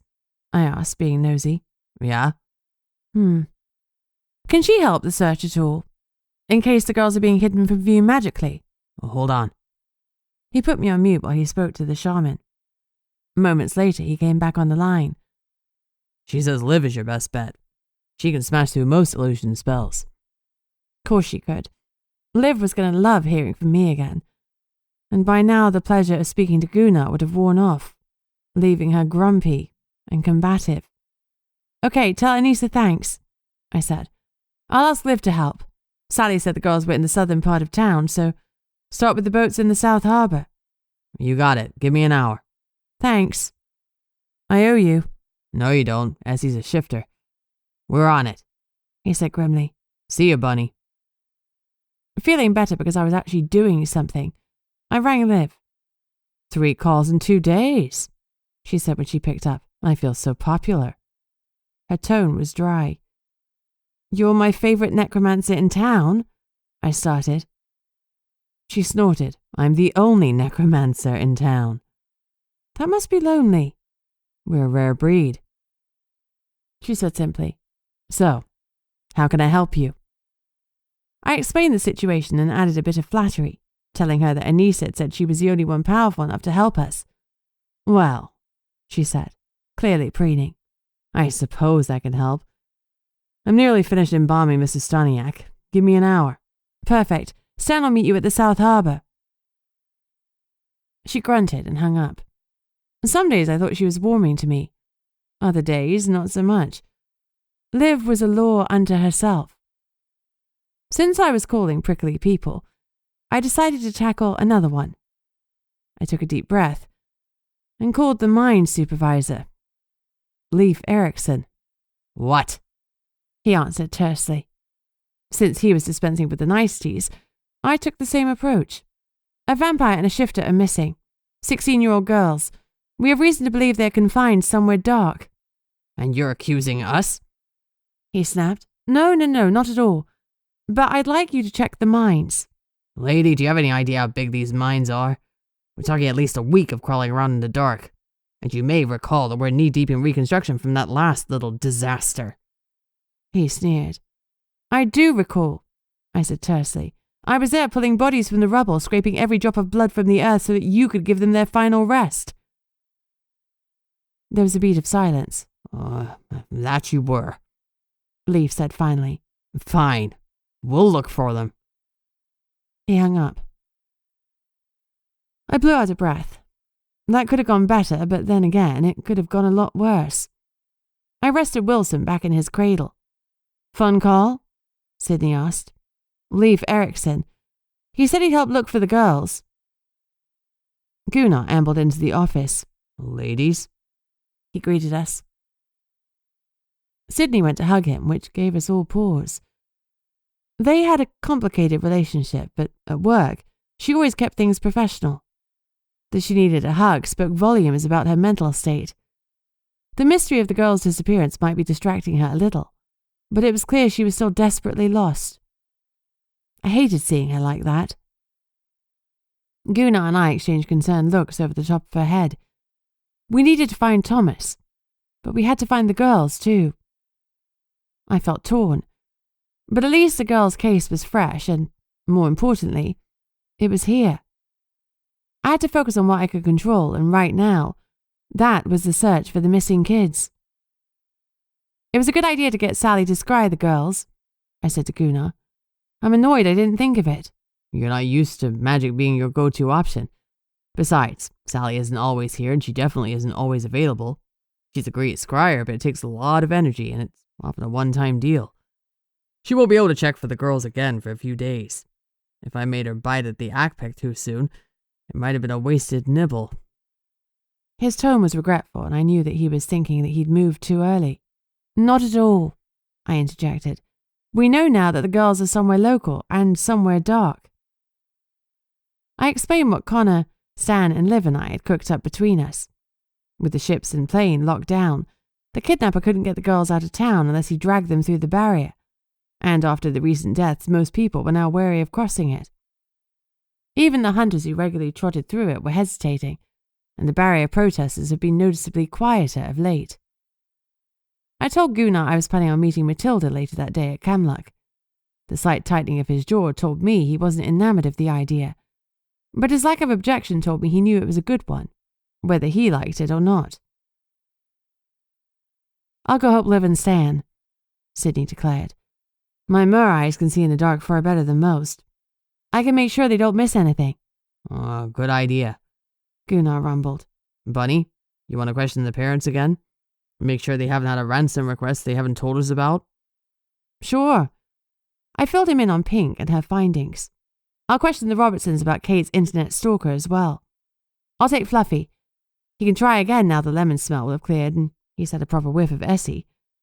Hopefully he'll pick up the same trail he found at her place somewhere at the Robertsons' house. That's smart. You both keep the radios on, Gunnar ordered. Let's keep communication open. I'll man the fort and dig deeper into any other reports of missing girls. April's already started pulling folders for me. But you let me know if either of you need backup, and I'll roll out before you can say, "Save me, boss." I gave him the smile he expected, but Sidnee didn't. He went on. The drunk has been dispensed with? Yes?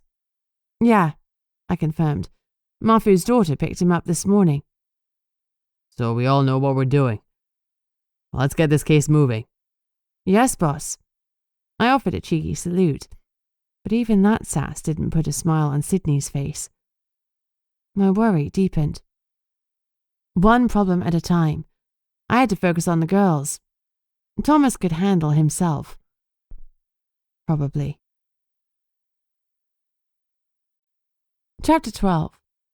I was secretly pleased when Faye Robertson opened the door because her dour husband had seemed less than cooperative. Then again, he'd been a lieutenant to the Vampire King of the US. No doubt he felt he could deal with the matter without the interference of local bumpkin cops. Faye's perfect blonde hair was thus coiffured today and thrown back in a simple ponytail. Officer, she squinted at me. Rodent? Is everything okay? Did you find her? She looked on edge as if she hadn't slept. I never thought I'd see the day where fanged Flopsy seemed a better option, but I'd take it over Officer Rodent any time. I shook my head. It's Bunny, and sorry, no. I have some more questions. May I come in? She deflated. Of course, my husband is out, but anything you need. She ushered me into the sitting room, gestured at a chair, and took the one opposite. We managed to extract some information from Kate's laptop. It looks like she was being tracked. She was contacted on several platforms by someone called Scott Evans, whom she subsequently blocked. Did she mention this? Faye looked dismayed. Oh no, she didn't say anything. Her crossed legs started to shake as her foot bopped up and down. Do you know of anyone who showed more than a regular interest in her? No, nothing like that. Have you had any messages since she disappeared? Anyone demanding ransom? Her eyes shifted. No. She was lying. I bet my whole month's salary they'd had some kind of contact from the kidnappers. What about your husband? I asked. Has he heard anything? She shook her head and pressed her lips together. I cursed mentally, but when I spoke, I tried to keep the annoyance out of my voice. Listen, if someone told you not to get the police involved, they're just trying to control you. The best chance you have of getting Kate home safe is through cooperating with the Nomo's office. She met my eyes, and for a moment, I thought she would confess to something. But then she shook her head again. I wasn't going to get any more out of her. She decided I wasn't Kate's best chance. I needed to prove that she was wrong. Do you mind if I have my dog sniff around some more? He caught a scent at Essie's house, and I want to see if he gets the same one here. She bit her lip uncertainly. My husband has called in his own team, she blurted out, but I don't see what harm it'll do. She stood, pointedly, and walked me to the door. The interview was over. I let Fluffy out of the SUV. When we walked back into the property, Faye was making herself a gin and tonic, and she ignored us as we went slowly from room to room. Fluffy never pointed once to indicate he'd sniffed anything worthwhile. Damn it. As we let ourselves out, I murmured, So it was a no-go on the house? Fluffy gave a distinct shake of his head. Okay, well, let's see if you catch the same trail here that you found at Essie's. He barked once, and his tail wagged fiercely. He was ready to go. Together we walked the perimeter of the house, Fluffy's nose to the ground. I could tell he was taking his time. We really needed a lead, and he knew it. We were 30 hours down on Hamish Mackenzie's 48-hour deadline. Fluffy slowed even more as we approached the area beneath Kate's window, sweeping methodically back and forth, as if he were determined to smell every single blade of grass. As he sniffed, I eyeballed the distance to the window. Both girls were supernat and could have jumped to the ground without a problem. But how had the kidnapper gotten them out? I checked around the foot of the building again, but there were no indentations from a ladder. Had a magic user floated them out? Fluffy barked. You found the trail? I asked excitedly. His tail wagged. Can you follow it? In answer, he put his head to the ground again and led us through the manicured gardens to the woods behind the property. As far as I could tell, there was no trail to follow, though I bet Thomas could have read a half-bent blade of grass and told me in which direction the kidnappers had taken the girls. That made my head hurt. We needed someone with his own skill set to find Thomas. I kept scanning for tracks as we moved further into the wood. Fluffy's nose was still to the ground when he stopped abruptly and barked excitedly. I looked down and saw that he'd found footprints in an area of soft mud. One set was large and deep, the other smaller and lighter. I photographed them both, then carefully held my foot in the air above each track to judge its size. The first one had to be that of a large man, but the second was smaller than mine. Maybe one of the girls? They were next to the deep tread of a quad bike. I looked at Fluffy. We need to get some wheels. The Nomo's SUV couldn't follow a quad bike in this terrain. I needed a like-for-like vehicle, and I knew that Camluck kept an off-roading option for scouting out new logging sites. I rang Connor. It was handy having a mate who ran a local company. He answered after 2 rings. Any news? He asked instantly, and I felt his desperation. I have a lead. Can I borrow a quad bike? Silence. A 4-wheeler? He asked as he mentally translated my Englishism. Sure. Have you ever driven one? I hadn't, but how hard could it be? Nope. He grunted. We need someone to show you, and it can't be me, no matter how much I wish I could come to you right now. The yearning in his voice melted my heart. I tried to reassure him. It's fine, I have Fluffy with me. A sigh. Well, Fluffy has never driven a 4-wheeler either. He might have done.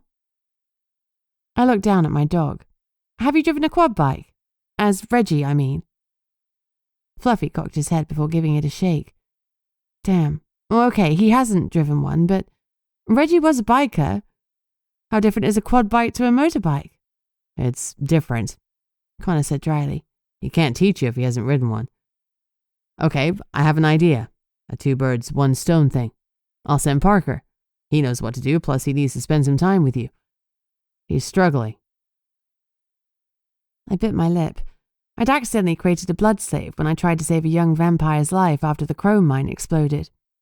I hadn't meant to do it, but the end result was the same.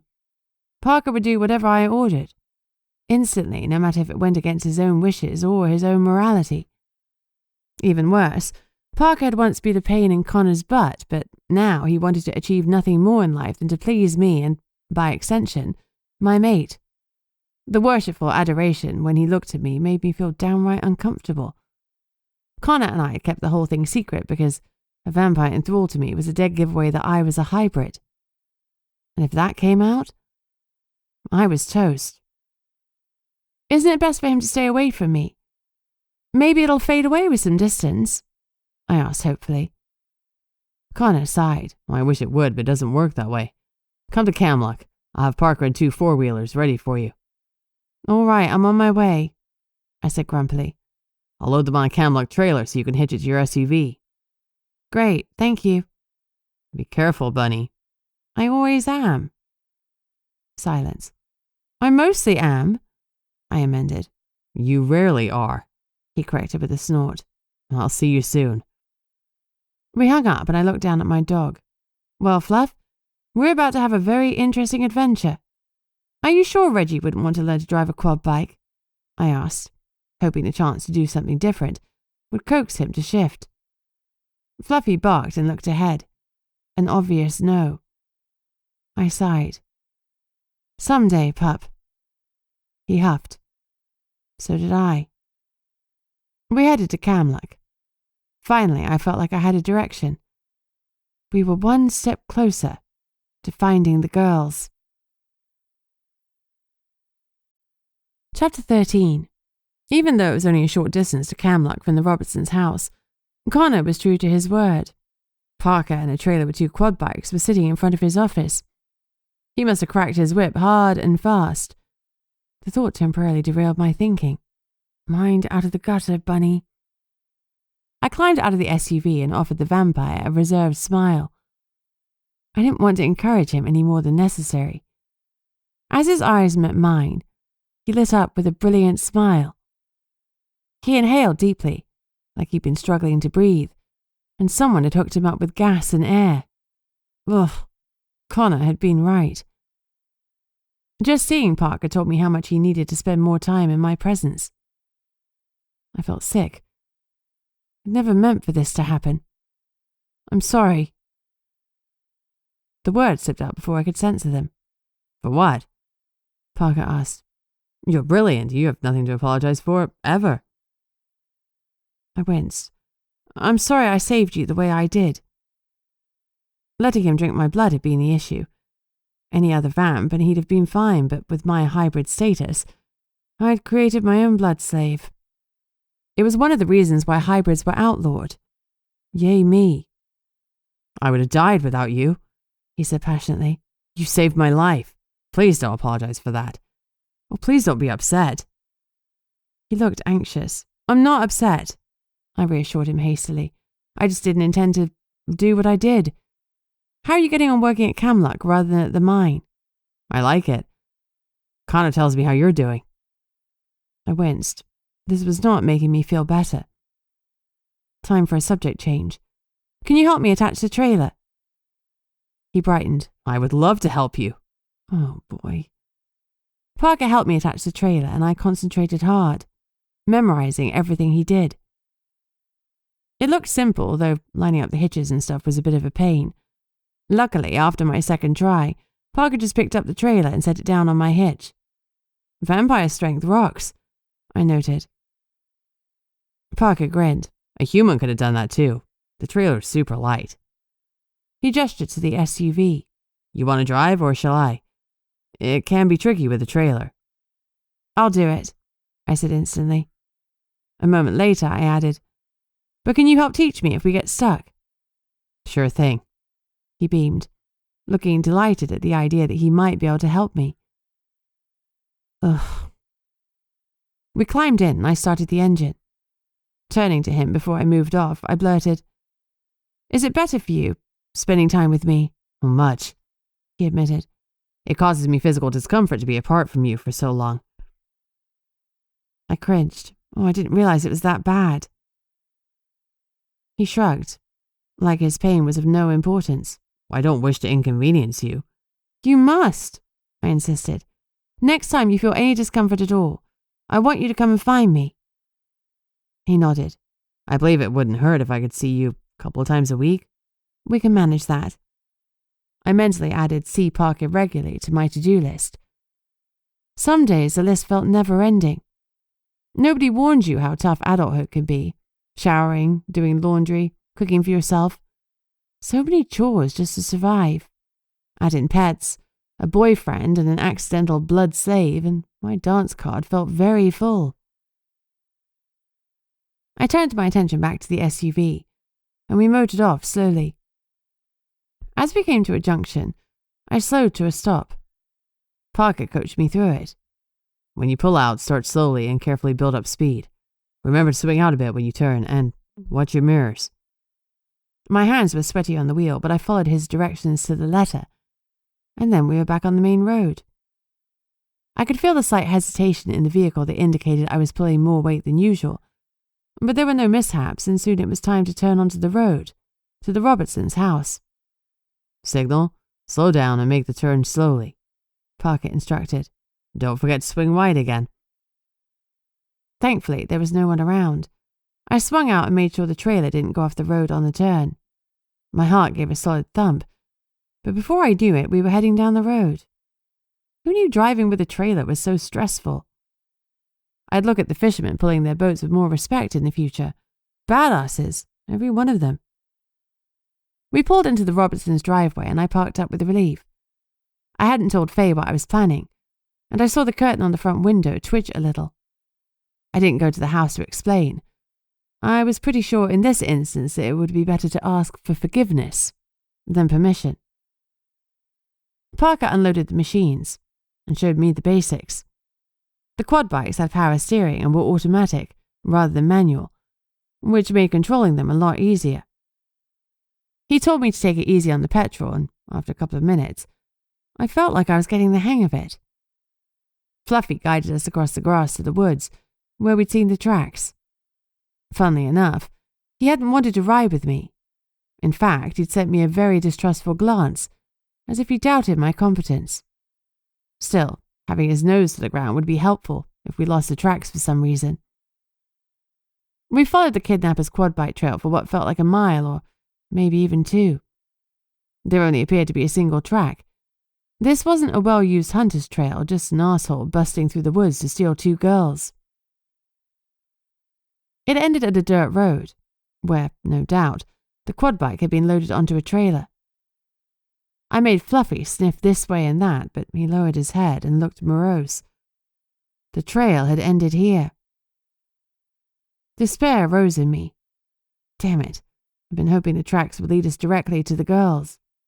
The chances of finding them before the clock ran out were shrinking by the hour. "Well, that's it," Parker said, and Fluffy yipped agreement. Too many vehicles had passed by. The kidnapper had simply driven down the dirt road to the highway and onto town. Fuck. I managed a smile for my vampire helper. Thanks, Parker. I really appreciate your help with this. "You know I'll do anything for you." The statement was simple and devastating. I know, but I don't want you to feel you've lost your free will. He nodded. "Well, that just shows that you really are the most wonderful person in the world. If I have to be bound to anyone, I'm glad it's you." He was delusional. I wasn't anyone special, just a vamp, fumbling along and trying to do some good. I'd taken everything from him and he was thanking me for it. "I'm so sorry," I said, yet again.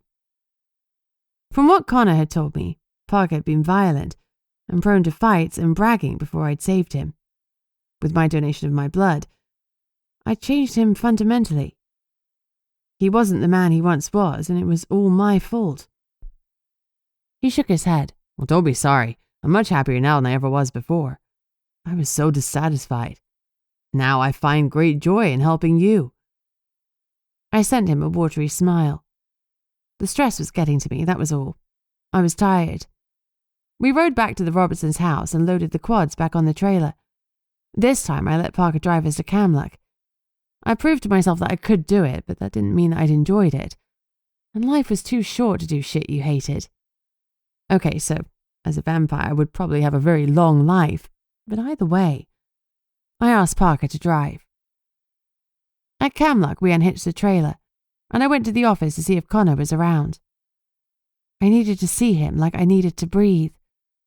I'd missed him last night, and the night before. He was at his desk. His hair was sticking out at odd angles, which meant he'd been running his fingers through it. As he looked up and met my eyes, he gave a warm smile, then stood, and closed the distance between us to press his lips to mine, like he needed them to survive. And God knows I did.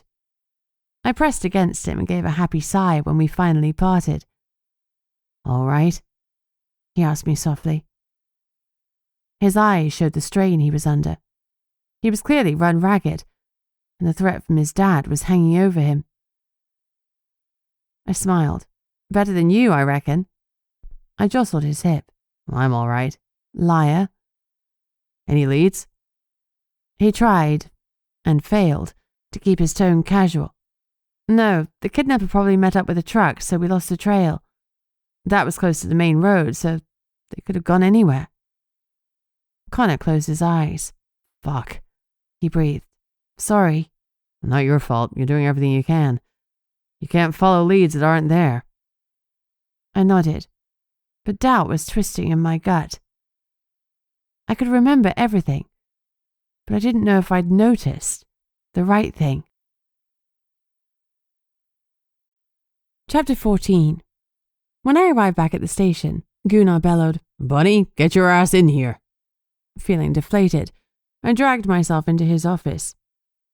I hated the fact that we were spinning our wheels so hard and getting absolutely nowhere. Gunnar's tone had been short. Was I about to get my first dressing down from my usually jocular boss? I was working hard, but maybe he thought I was being as useless as I felt. He smiled when I entered, putting me slightly more at ease. He didn't think I was totally shit then. We had an interesting call on the tip line while you were out. I perked up. Yeah? I asked hopefully. Yeah, a woman said she escaped a prostitution ring here in Portlock 2 years ago. Wants to talk. My heart gave a hard, floppy beat. A prostitution ring. If that was what had snatched Kate and Essie, I felt sick of what the girls could be going through right now. Even so, my adrenaline surged. This could be an actual clue. Gunnar continued. With all she's been going through, she said she'll only talk to a female officer. Totally understandable. Did she leave her contact info? No, she said she'd meet a female officer at the public beach, on the walking trail by the South Harbor. It's busy enough that she knows no one could snatch her from there, including us. I felt sad that the poor woman would even think that we'd try and grab her against her will. Still, not everyone was raised to trust the police. When does she want to meet? He grimaced. Well, that's the bummer. She wants to meet at 7 in the morning, after your shift has ended. It's when the trail is busiest, so she feels most safe. We're cops all the time, not just when we're on shift. It was another thing drilled into us at the academy. We had to hold ourselves to a higher standard than others. Our actions at all times were a reflection on the state troopers. You know I don't mind working late. I don't want to miss this lead. Nor did I want to palm the task off on Sidnee. Gunnar's eyes were warm. Oh, proud of you, bunny rabbit. My heart soared. Thank you, I replied awkwardly, still not quite used to compliments despite Connor's best efforts. It's not like you could ask Sidnee, I added softly. She had enough on her plate, and she was a bit of a wild card at the moment. No, she's not herself right now. He tugged at his beard. I'm worried about her. Me too. Don't worry about this meeting. I've got it, boss. I know you do. We're gonna get the girls back. I nodded, and Gunnar turned back to his computer screen, dismissing me. Lucky for me, it was paperwork time. I hated paperwork, but Gunnar hated it more. I recorded my latest efforts and allocated a fee to be paid to Camluck for its equipment and the use of an employee. By the time I was nearly finished, April had stumbled in for her shift. Today she was rocking a messy bun that told me she'd snoozed her alarm one too many times. My shift was almost over, but I was far from done. I had my meeting with Matilda, then the clandestine encounter with the poor girl who'd been sex trafficked. How are you? I yawned as I asked April. I'm good. I visited Lily Kaliak yesterday to offer some moral support. The other shifters have rallied round her and so many are out searching. Her pride in her people showed. Stan is doing an amazing job coordinating everything. He is, I agreed, grateful that the Nomo's office had one less task to deal with. We didn't have the manpower for such a big search, but in those circumstances it was customary for the Nomo to rely on the vampires and shifters. The phone rang and April answered it while I finished my paperwork. A moment later, she put the call through to me. Cobalt Robertson, she mouthed. I nodded and pushed the button to release the hold. Officer Barrington. It's Cobalt Robertson. The vampire started stiffly. Mr. Robertson, I can assure you that we are taking every step. I'm not calling for an update. He interrupted me, his tone harsh. I don't know why Mackenzie insists on calling the Nomo. This is a vampire issue. It is clearly not, I said firmly. Essie was also taken. Collateral. He grunted. I'm bringing in my own team of experts. Stay out of their way. And, for the record, I don't appreciate you talking to my wife without me present. I also did not give the Nomo's office permission to search my grounds. I reeled back in my chair. Some people were unbelievable. I was looking for his daughter. I was granted permission by your wife. We were following a trail left by the kidnapper. I started hotly. I'll be making a formal complaint to the council. He hung up. What an utter wanker. I was sure the council would be as confused by Cobalt Robertson's attitude as I was.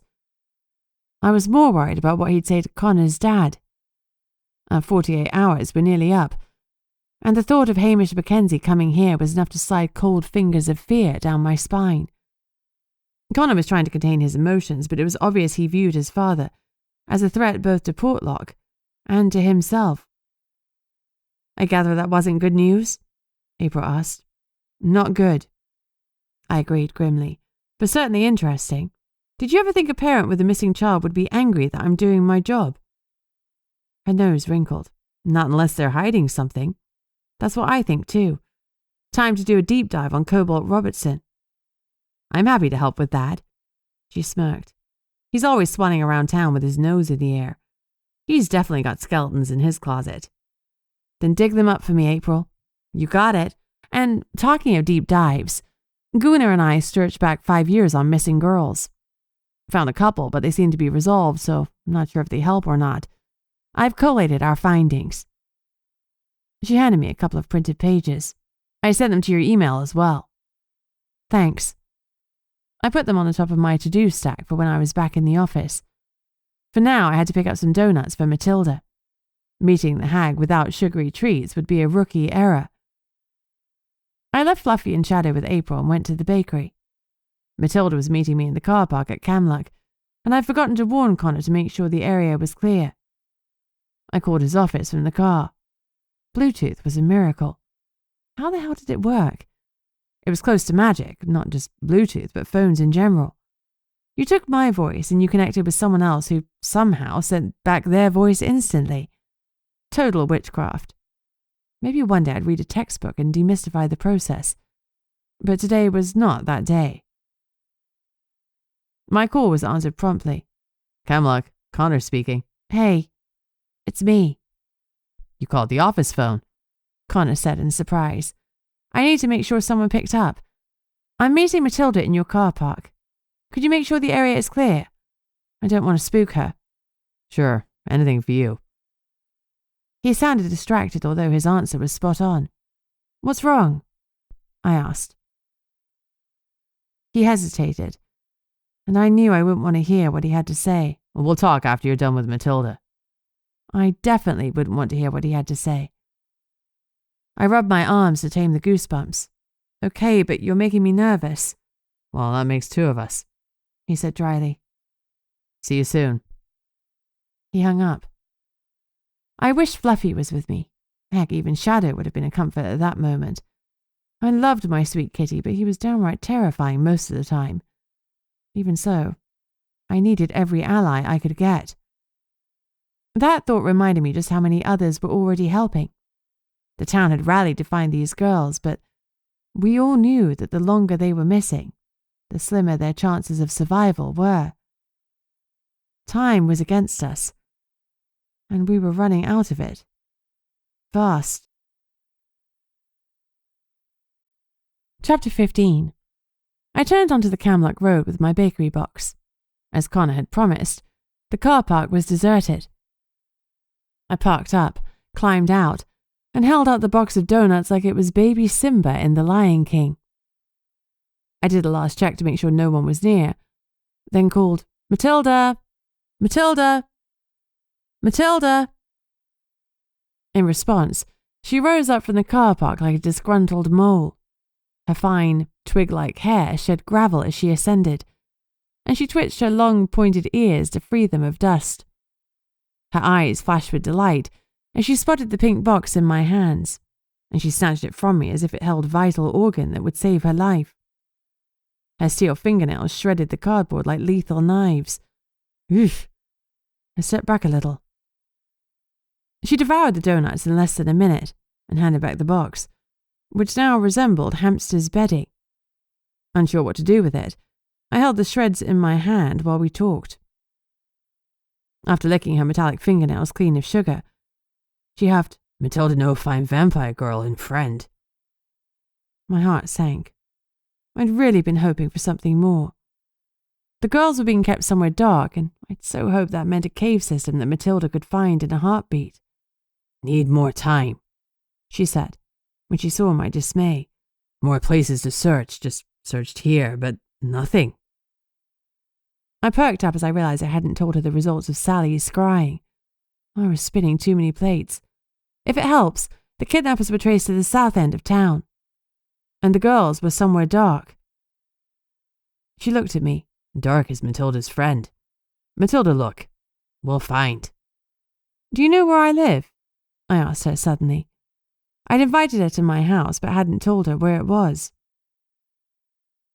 So you can tell me what you find? She cocked her head. Can find Rabbit Girl. Okay, that wasn't weird at all. Matilda, how do you find people? She shrugged, and some more dirt and gravel fell from animal skin dress. I know Rabbit Girl. Could find anywhere. Well, that was clear as mud. I hoped she could find the girls too, but she didn't know them like she knew me. I'd shown her their photos, so I had to hope it would be enough. If you find them, please come to my house. Matilda, come. Also, come in. For tea?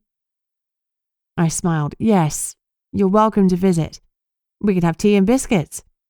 I'd better buy a whole case of them. Matilda's sweet tooth was insatiable. She gave a bright smile full of needle-like teeth, then sank into the dirt and was gone, not leaving a single trace to indicate she'd ever been there. If she wanted to, she could become one hell of a thief. I dumped the shredded bakery box in Camlock's bear-proof bin, then dragged myself to Connor's office, bracing myself for whatever he was going to tell me. When I opened the door, he was on the phone. He held up a finger and I stepped back so it looked like I wasn't eavesdropping, but my sharpened vampire hearing meant I still heard the call. It wasn't very exciting. For once, it was actually a call about lumber. Connor finished and moved towards me. The pull of our bond was intense, and I also moved forward without thinking until I was in his arms. We kissed, but before it became too heated, he pulled back. He ran a hand through his hair and his curls tumbled. All right, hit me. What has you so freaked out? I asked. He sat back down and I took the chair across from him. My father isn't coming. My breath caught, and I sat up straighter. Well, that's great news. I spoke too soon because he was shaking his head. Robertson's requested help from some of his old colleagues, and Dad agreed. He's sending one of his deadliest teams here. My stomach sank. Deadly doesn't sound good. It isn't. He agreed grimly. They pretty much have a 100% success rate for any task they're given. Failure isn't an option. They'll do anything my father commands them, at any cost. They're fanatically loyal and they all have daylight charms, so there's no respite from them. Next to father coming here personally. This is the worst thing that can happen. He studied his desk, not meeting my eyes. He clearly didn't want to say the next words. We can't let them know about your status, Bunny. They'll have you in cuffs before you can say illegal hybrid. Finally, he looked up at me. I'm working with some of the magic users to get a charm to muffle your heartbeat because that's your biggest tell. But it's not ready yet. Until it is, you have to stay away from me. And them. Until they leave town. I can act like a normal vampire, I argued. No one suspects me here. He sighed. They don't suspect you because they don't know about hybrids. This group does. And they'll recognize the signs, your reluctance to drink blood, your heartbeat. Damn it, Bunny, you're my father's ultimate prize. He trailed off. My mate was clearly scared, and that scared me shitless. In all the times I'd known Connor, in all the danger we'd faced together, never once did he look so pale-faced with fear. And it was worse because it wasn't fear for himself, but for me. That served me a dollop of guilt so thick that I nearly choked on it. I'm sorry, I said softly. He reached across the desk for my hand. Not your fault. You have nothing to be sorry about. I licked my lips. Connor, I'm the lead investigator, so I can't avoid this team. If they're working for the Robertsons, they'll want to get up to speed with the Nomo's office, and we can't afford to piss off your father any more than you can. Sidnee will have to take over when they're here. Sidnee's a mess right now. She's unstable. I can't believe she hasn't taken off to look for Thomas yet, but she will, as soon as she gets a clearer idea of his location. The only thing stopping her from going right now is that we have no idea where he is. Connor leapt to his feet and started pacing behind his desk. Then Gunnar will have to deal with them. Heck, April can. Anyone but you. Bunny, I can't say this enough. Avoid them like the plague because for you, they're just as deadly. He turned to me. Promise me. I'll do what I can to avoid them, but I won't compromise the case for my own safety. This was my job. I had 2 missing girls to find, and I wouldn't back off now. That's not enough, he ground out. You're more important than them. To you, sure, but not to their parents and their families. Every muscle under his shirt was rippling with the tension. He slammed his hands down on his desk and leaned over it. I can't protect you from them. Familiar heat rose in my veins, scorching me from within. I pushed it down hastily before I set his office on fire, but it was still roaring through me, stirring my anger. You don't need to protect me, I shot back. I protect myself. Before I could say something I'd regret, I stormed out. I was nobody's damsel, and he should know that about me. He should trust me. Something crashed behind me as I slammed the door. Part of me wanted to scream. Part of me wanted to cry. And another part wanted to burn something to the ground. No fires, Bunny. That would definitely give away your hybrid status. I stalked across the car park and climbed in my SUV. I'd fired up the engine and was starting to pull out when Connor ran up to the driver's side door. I stopped and rolled down the window. What? I snapped. He was still visibly upset, and I spotted blood on his knuckles. He was panting even though technically he didn't have to breathe. He looked at me entreatingly. Don't leave me like this. Please? The simple plea ripped the anger out of me in an instant. I'm scared, he whispered. I knew just how much it had cost him to admit that to me. I know, baby. I reached out to stroke his face, and he leaned into my touch. It'll be okay. Have faith in me. In us. I do, he said desperately. but fear is stronger than faith. It's not. I promise you that love will beat fear every time. If we give in to fear, then we've already lost. You have to know that everything will be okay. Live it. Breathe it. Come on, say it with me. Everything will be okay. He swallowed hard. Everything will be okay. It will be, I promised. Suddenly, I knew exactly how he was feeling because in that moment, I knew I would do anything to protect him. Which made me a big fat hypocrite. He didn't need my protection any more than I needed his. And yet he had it anyway. And he always would, for as long as my undead heart continued to beat.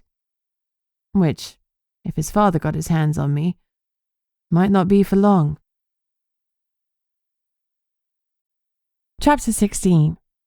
Despite my assurances to Connor, I was still tense as I drove away, but I struggled to get my mind back into work mode. It had been a really long day.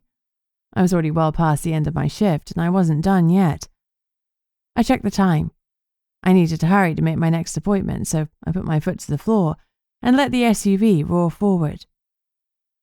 I pulled off the road near the walking trail at the waterfront. There wasn't a car park nearby, but there was a grass verge that would have to do. I parked, checked that my badge was clear on my belt, and headed off. It was about a quarter-mile walk to the bench, and as I walked I felt some of the tension leave me. There was a lot to be said for fresh air and exercise. Since it was still early in the morning, the people walking and jogging the trail were most likely human. At least I didn't need to worry about the incoming vampire team just yet. Connor would let me know when they landed. I pushed them from my mind as I spotted a young woman sitting on the bench. Her shoulders were hunched, and she was looking around nervously. I approached slowly, giving her plenty of time to spot the badge. Then I lifted a hand in greeting so she wouldn't freak out. Hi. I smiled warmly. I'm Officer Barrington. I sat next to her so we were eye level. She was all kinds of jittery, and I didn't blame her. I go by Bunny, I added, trying to set her at ease. I know it's a bit unusual, but then again, so am I. She gave a wan smile but looked ready to bolt. Is it a nickname? She asked quietly. I decided to pull out an oldie but goodie, a nice, low-stress explanation. She didn't need me joking about government experiments. When I was little, I thought the Easter Bunny was cool, so I spent several months hopping around and wearing a headband with bunny ears. The name stuck. I shrugged with a "what are you going to do about it" smile. Her smile this time was a little more relaxed. I needed to build a rapport with her, so I admitted, I know a thing or two about having your life hijacked. Not exactly what you went through, but I was turned into a vampire without my consent. She gasped, her eyes wide. That's awful. It was really scary at the time, I confessed. But I'm working through it. You're very brave. And so are you to be sitting on this bench with me because you know 2 other girls might be in the same trouble you once were. Her eyes filled with tears. I couldn't live with myself if I didn't come forward. She bit her lip, then blurted, 2 years ago, 2 men grabbed me off the street and shoved me into the back of a van. Her jaw clenched, and she brushed a tear from her cheek. They held me in an underground bunker for a few days. My heart leapt. An underground bunker absolutely fit Sally's profile. I didn't have any way of keeping time, but it felt like days. They took anything I had that could be tracked, my watch, my laptop, my phone. She leaned forward with her arms around her belly to comfort herself. I was pretty heavily drugged, but I knew that I was taken to Homer by boat and then in another van to Anchorage. Then I was put in a building with some other girls. We were used as prostitutes. I wanted to reach out and hug her, but I held off, knowing full well that I might not be welcome. I studied her. She was still so young. I guess she wasn't even 20 yet. Her story seemed to have stalled, so I prodded gently. How did you get away? She swallowed. I think there was a police bus or something. I never saw them, but the John I was with panicked and left the door open. I ran onto the street in full daylight and stopped the first woman I saw. She was kind. She took me to her house, fed and clothed me, and helped me get home.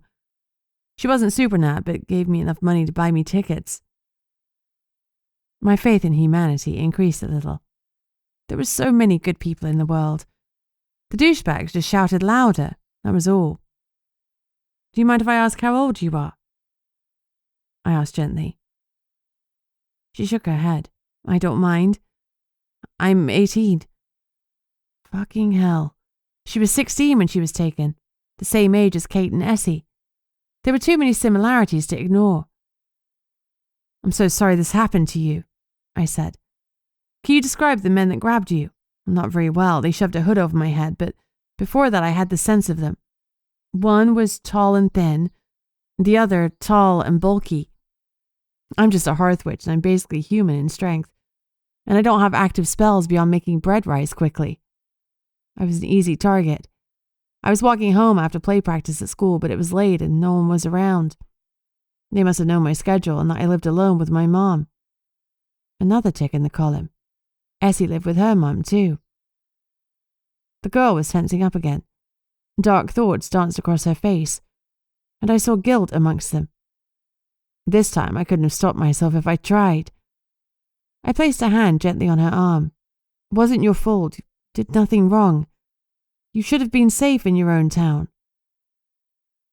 She looked at me gratefully. I carry pepper spray and spells now, just in case. I nodded. Well, that's a good idea. I'm sorry to ask more questions, but can you recall anything about the van? No, it was dark and I didn't even see them coming.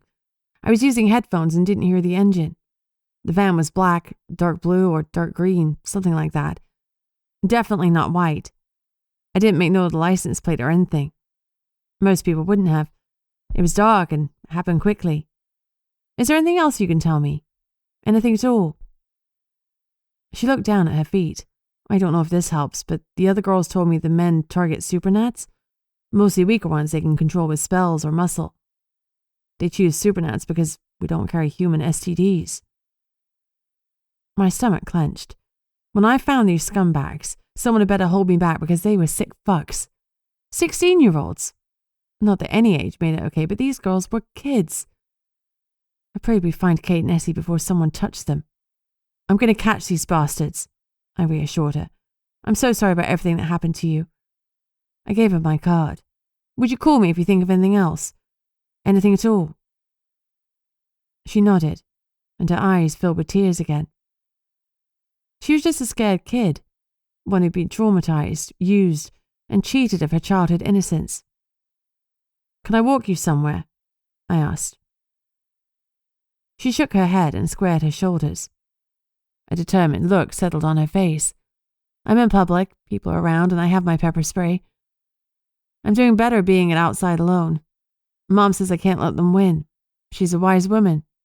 She's been supporting you. Yeah, of course. I was glad that she felt that way. I didn't have the same relationship with my mother.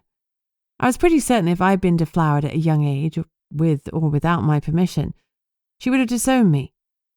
Perhaps I was being unfair, but Mum had shoved me under a bus to try and force my magic to manifest, so perhaps I wasn't.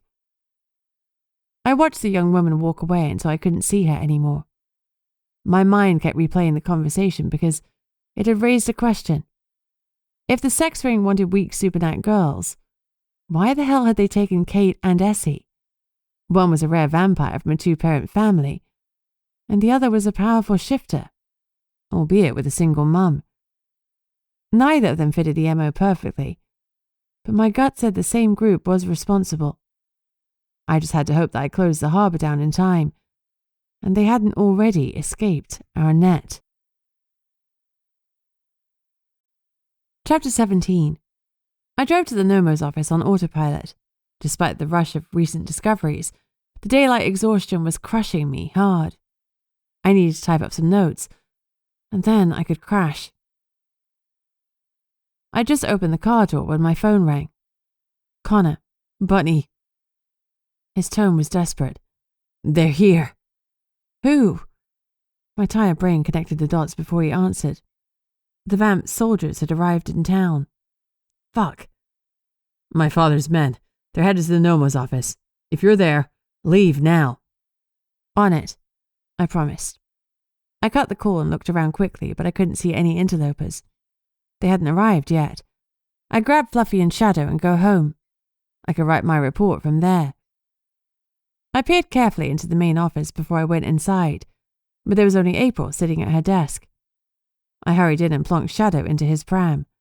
Fluffy, we need to sneak out. Now. He yipped and moved close to my heels.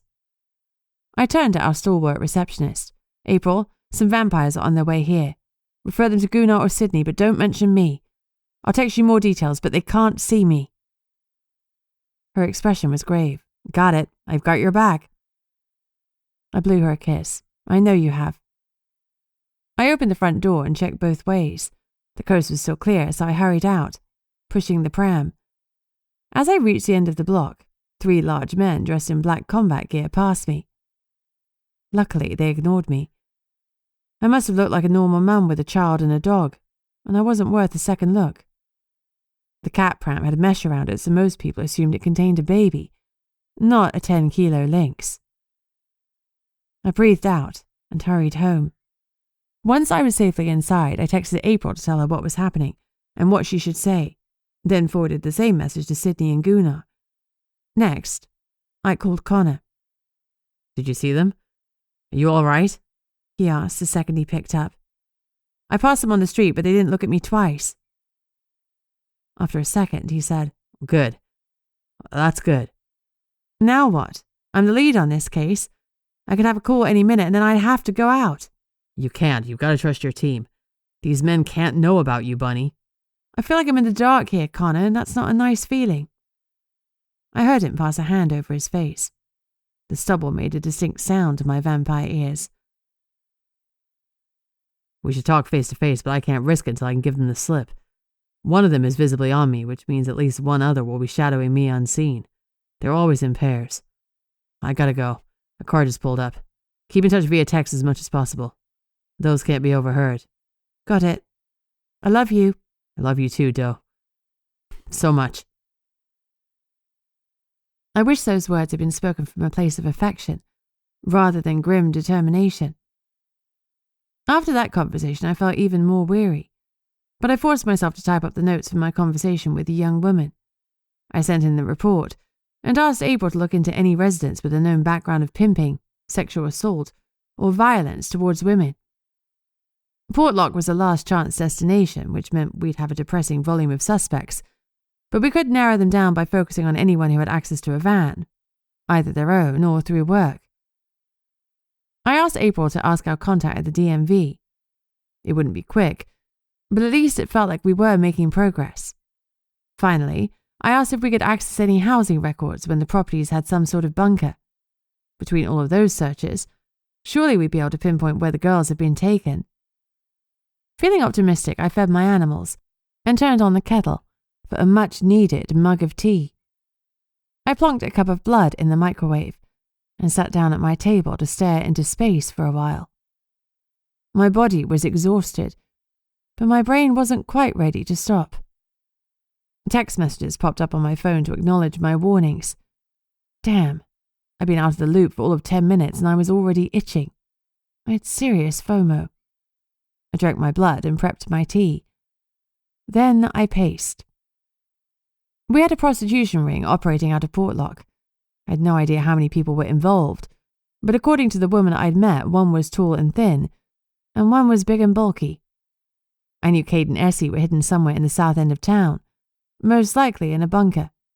If they were being held by the same criminals, they'd be transported to Homer or Anchorage, probably by boat. We'd stopped the commercial boats, but there were still private boats to worry about. I was still baffled as to why Kate and Essie had been taken.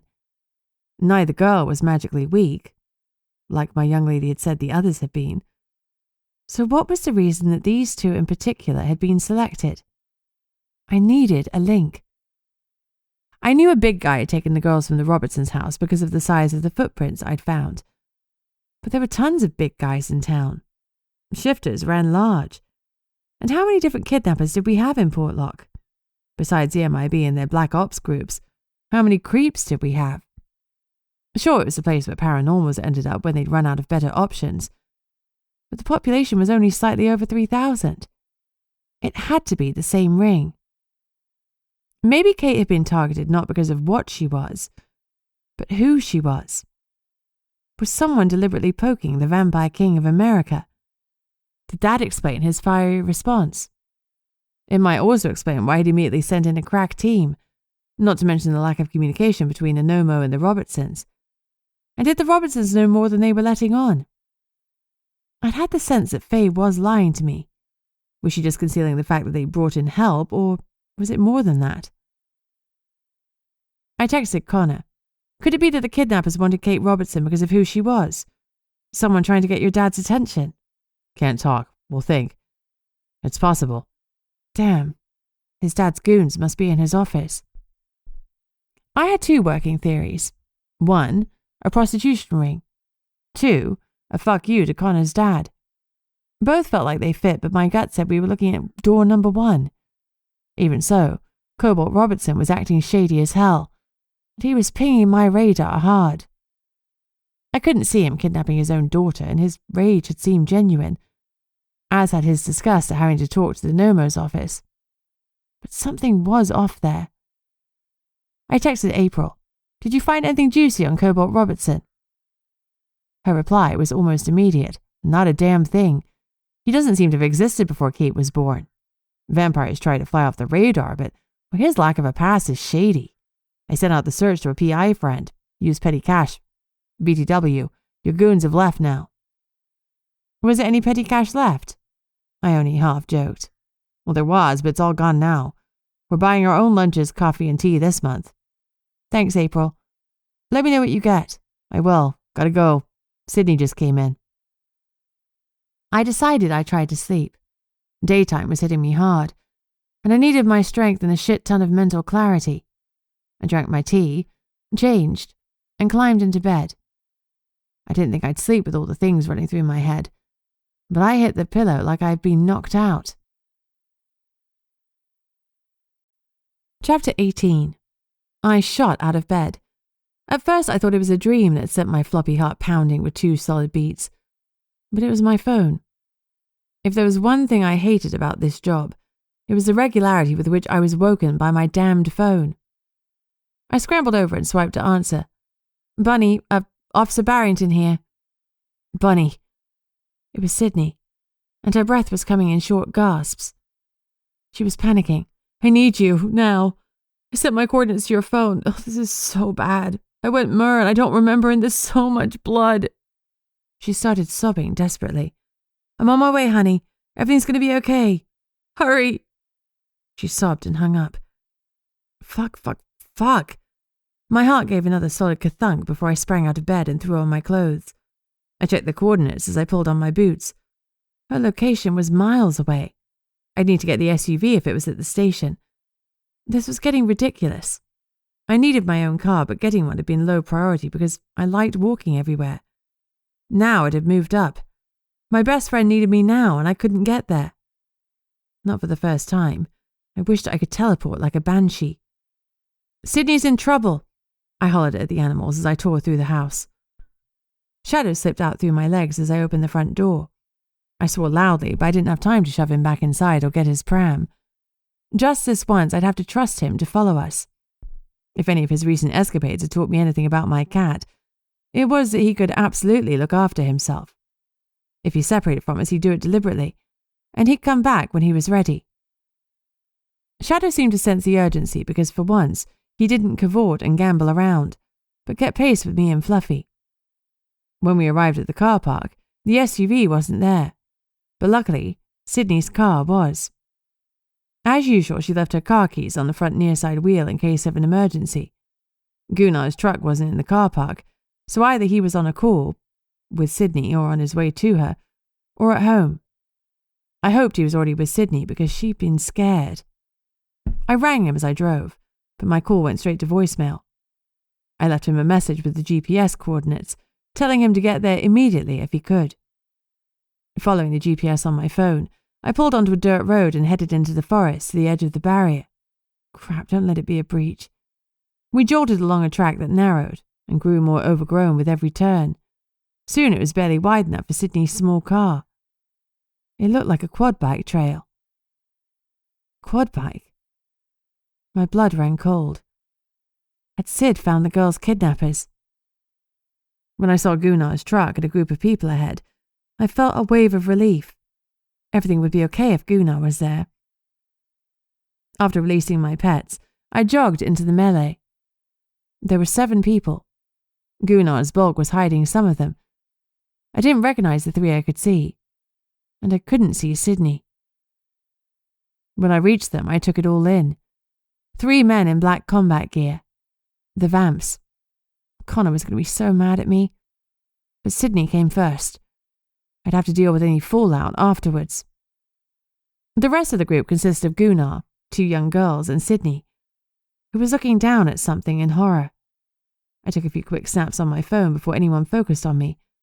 Maybe I could get some intel on the vampire men, and run their images through our database. At least then I'd know who I was dealing with.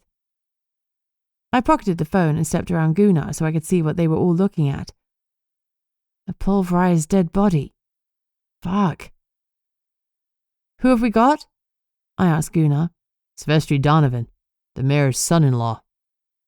Sidnee was shaking and staring at her blood-covered hands, which were encased in magic-cancelling cuffs. This was so bad. Fluffy ran up to her and leaned against her legs to offer silent support. Why is Sidnee cuffed? I asked. But then I took in the scene. Donovan was crumpled on the ground with his head bashed in, his features unrecognizable. Close by was a large metal object, a piece of logging equipment that must have weighed between 200 and 250 kilos. I shuddered.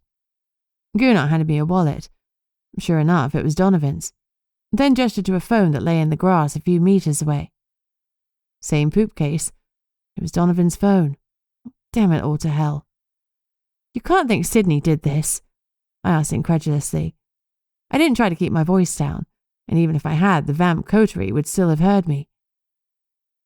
Gunnar looked sick. He didn't believe it, but the presence of the 3 deadly vampires in combat gear told us that we had outside witnesses. If we didn't take her in, they would. And she looked guilty as hell. I focused on the 2 girls that the vampires were questioning. My shoulders slumped when I realized they weren't Kate and Essie, but 2 other young women of a similar age.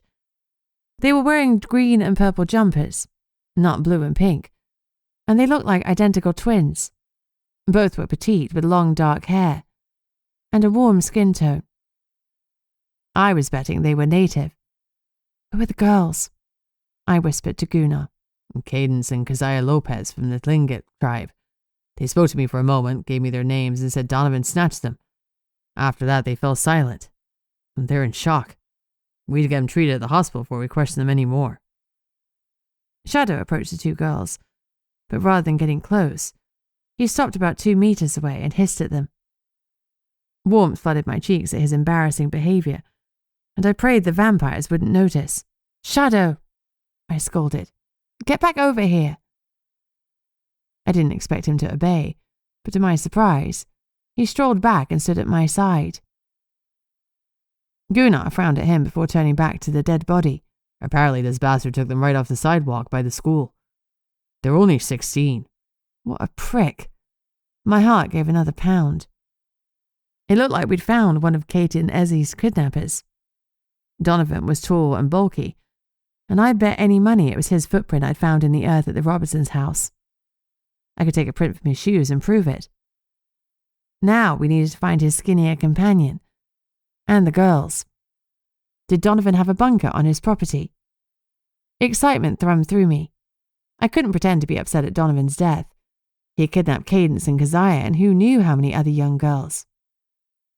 Gunnar growled. Donovan was stupid, too. One of the girls called the Nomo's office. He must have missed her phone when he snatched them. Sidnee tracked the call to this area. I have no idea where those 3 goons came from, but I'm considering arresting them for interfering with a crime scene. He knew full well that the vampires could hear him, and he wasn't modulating his voice for anyone. Let the pissing contest begin. I shook my head. I wouldn't do that, I advised in a low voice. They're here courtesy of King Mackenzie. Oh, shit. He yanked on his beard. Remember my message? I hinted subtly, not wanting to say anything more that the vamps might hear. I'll take Sidnee back to the office and process her as sensitively as I can. Can you deal with the body and the girls? I've got it. The ambulance is already on its way. I'll take the photos and start processing the scene. And I'll take the Nomo vehicle. We can collect Sidnee's car when we come back to search the area. All right. Get out of here, both of you. His voice was gruff, but his eyes were concerned. With Sidnee in tow, I left the goons, Gunnar, the body, and the girls. Luckily, apart from a quick glance in my way, the vampires were too occupied to take much notice. I don't remember, Sidnee said softly, as I put it in the back of the vehicle and fastened her seatbelt. I don't know what happened. Fluffy jumped in and laid his head in her lap. Crying softly, she rested her cuffed hands on him. It's going to be okay, I promised, although at that moment I couldn't see how. That hunk of metal had been heavy, but Sidnee was incredibly strong in mer form. She'd been teetering on the edge for 2 weeks, and Donovan had said he was going to kill her. Maybe we could argue self-defense or defense of a third party. Hopefully the girls would shed some light on what had happened, and with any luck, Gunnar would find a weapon on Donovan to support our case. Sidnee was quiet.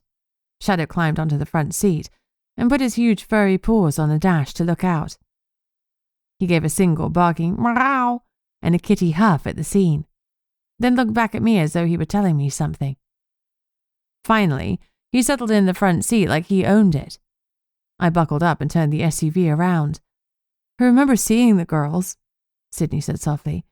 They were tied up and they were crying. I remember going towards them and I felt so damned angry at whoever had done that to them. I felt myself just... The next thing I remember, I was standing over the body with blood on my hands. Any idea how it got there? I don't remember. I would have checked to see if he was dead. She met my eyes in the rearview mirror. Well, that has to be it. I nodded encouragingly. And then? I think I untied the girls. Right.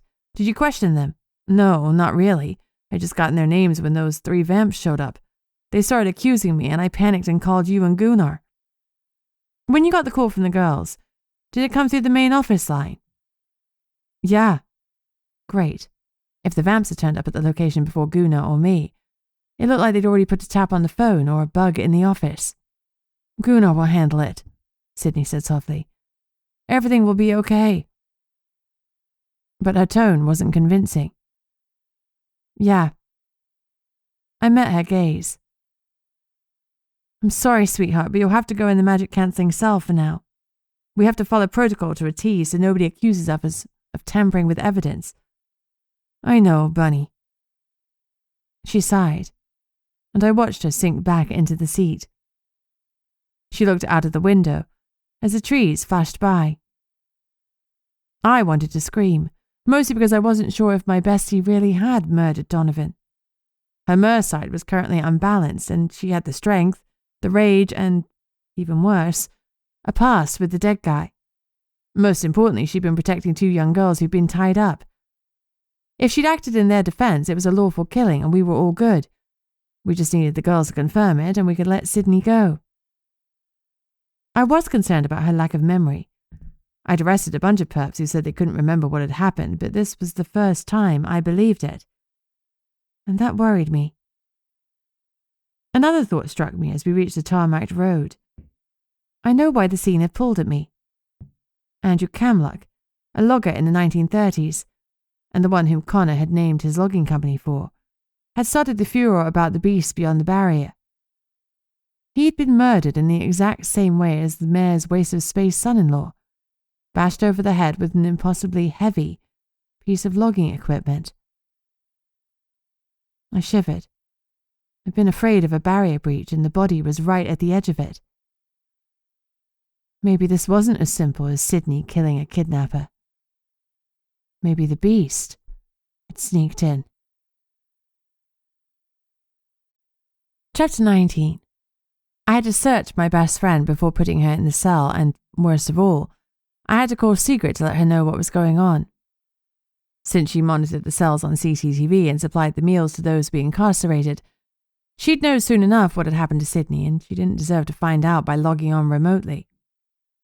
I explained briefly, expecting her to be furious with me for locking up Sidnee, but her tone was compassionate.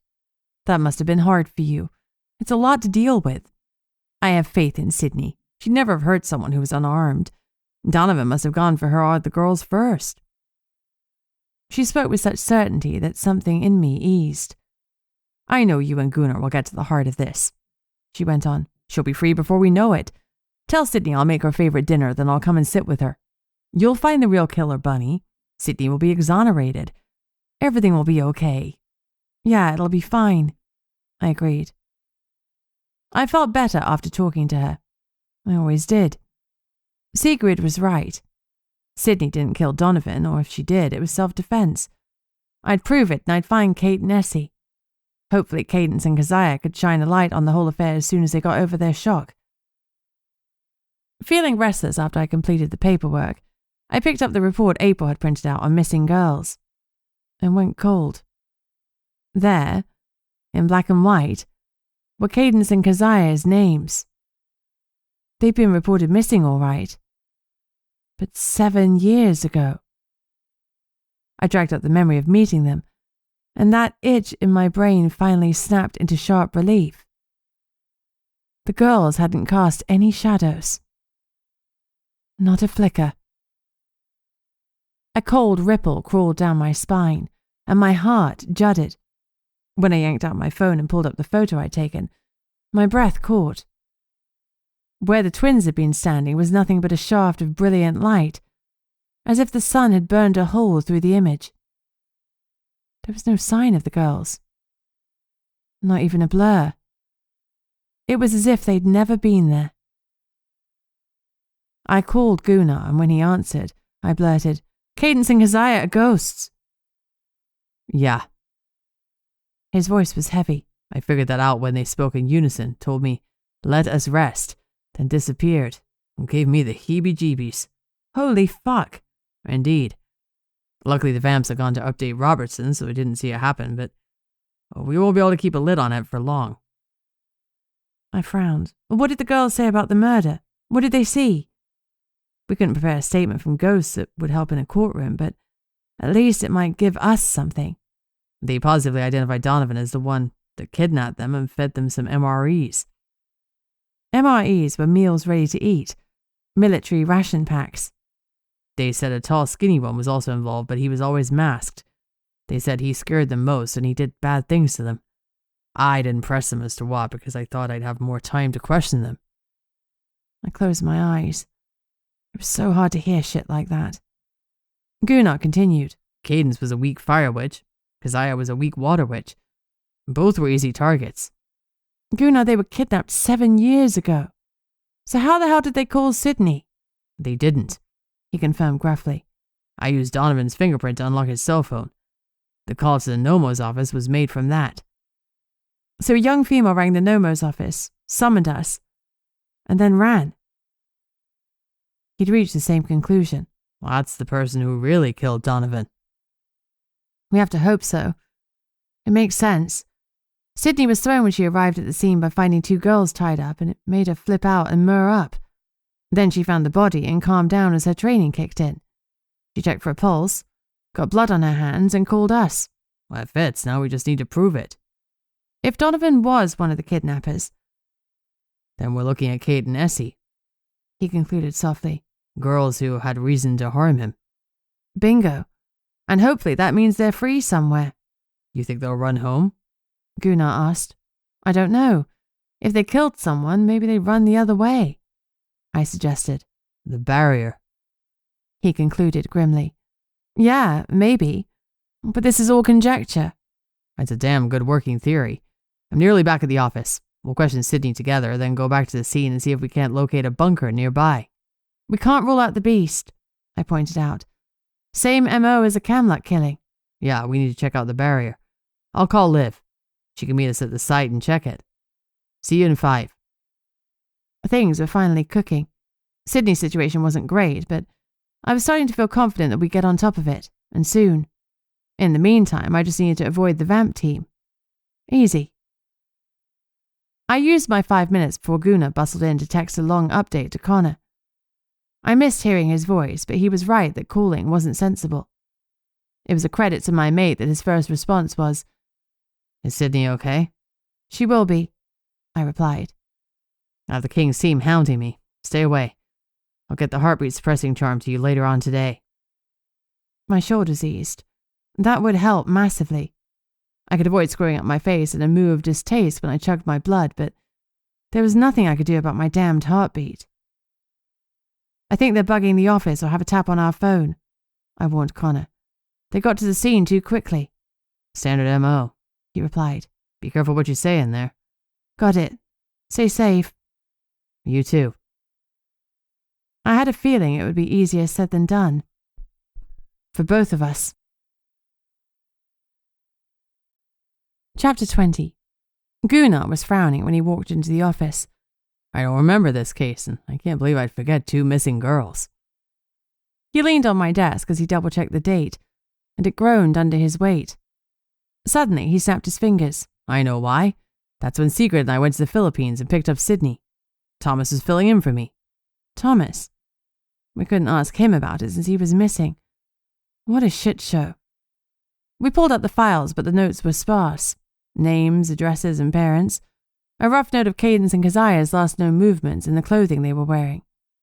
Thomas had listed some of their friends that he'd questioned. There had been a singing contest in Anchorage, and the girls had really wanted to take part despite their parents saying no. The theory was that they'd skipped town to go there, though no signs had been found of them in Anchorage, despite posters and news bulletins. "I'll get Sidnee," I suggested. "We need to talk to her on the record." Gunnar grimaced. "Oh, yeah." I went into the back and unlocked her jail cell. "How are you holding up?" "I've been better," she admitted. "We need to interview you formally," I said apologetically. She held out her wrist, but I shook my head. "I'm not cuffing my best friend. Come on." "Thanks," she whispered. In the interview room, Gunnar and I sat on one side of the desk and Sidnee on the other. "Well," she said, trying for some levity, "I don't like being on this side of the desk." We smiled at her weak attempt at humour. "It's going to be okay," I repeated for what felt like the millionth time. I read Sidnee her rights because I sure as hell wasn't making Gunnar do it. His eyes flicked at her bare wrists, and he gave a solemn nod of approval. At least we were all on the same page. Once she was Mirandized and the camera was on, I asked her about the girls. She gave me an odd look. "What about them? Didn't you interview them?" I shook my head. "Just tell me what you remember about them." "One of them called the Nomo's office and I went to find them. They didn't know their location, so they stayed on the line while I triangulated the call." "Did they identify themselves when they called?" I asked. "No, but it was a young female and she sounded distressed." Gunnar grunted. "Okay, well, what happened when you arrived?" Sidnee chewed on her lip. "I saw the girls first. They were sitting on the ground with their hands tied behind their backs. They told me their names, Cadence and Keziah Lopez, and said they'd been kidnapped. They were so young that my blood just kind of boiled." She swallowed hard. Next thing I know, I'm standing over a body and my hands have blood on them. I've been thinking about it all morning. I don't think I could have lifted that metal rig even in mer form. Gunnar nodded. "I'm inclined to agree. Even I couldn't move it." "Did you untie the girl's hands?" I asked casually. Cindy blinked several times. "I must have done because they were standing with their hands free later," she said finally. "But I honestly don't remember doing it." She swallowed hard. "Did they see what happened? Did they know if I murdered Donovan?" That hit me in the gut. Well, even if you did kill him, and I'm not saying you did, there were extenuating circumstances. You could have been acting in self-defense or in defense of the twins. "Right, but what did the girls say?" Gunnar and I exchanged glances. "Not a whole lot," he rumbled. "And then they disappeared. They were ghosts, Sid." Her mouth dropped open. "What?" They were the ghosts of Cadence and Keziah who were kidnapped about 7 years ago. Gunnar went on. Something must have gone wrong. Their spirits are still trapped in the area where they died. But they called me. Donovan's phone was used to call you. She stilled, making the same connection we had. His killer called me. We think so. Gunnar agreed. We're going to get you out of this mess, but for now, you need to hold tight until we find whoever did kill Donovan. We ran through what had happened again from start to finish, but Sidnee couldn't add anything new. Finally, we took her back to her cell where Sigrid was waiting with something that smelled divine. We left them to talk and returned to Gunnar's office. For a long moment we sat in heavy silence, both of us crushed under the weight of things that neither of us wanted to admit aloud. Maybe Aoife could help us, I said suddenly. Maybe she could track down the spirits of the girls. Worth a shot. Summon her, Gunnar replied. I nodded. I reached out and called, Aoife Sullivan. When I called Aoife for help with the resident poltergeist on Sitka, it had taken a while before she responded. This time her response was swift. The air turned icy. A wind blew through our hair, and she appeared next to the desk. Hey, Aoife, it's good to see you, I said. She had a sour look on her face and her hands were on her hips, as if I'd torn her away from something super important. What could I have possibly pulled her away from? She was dead. As a banshee, I knew she had a duty to scream for the dead of her line, but it couldn't be that big of a job. She opened her mouth, and Gunnar and I cringed, expecting the banshee scream. She saw us and carefully modulated her tone. I was watching a show with my mom. Despite it being quieter, her voice still pierced through to the bone. It was impossible to escape a banshee's voice, even when she was trying to be gentle. Sorry for interrupting, but we need your help. I explained about Cadence and Keziah, and showed her their photos from 7 years ago. Is there any way you can contact their spirits? She shrugged. I'll look. Thank you. Her tone wasn't overly optimistic, but I was grateful she'd at least try to find the girls. Aoife, and the chill in the air, faded away. Chapter 21. Gunnar and I returned to the scene of the crime.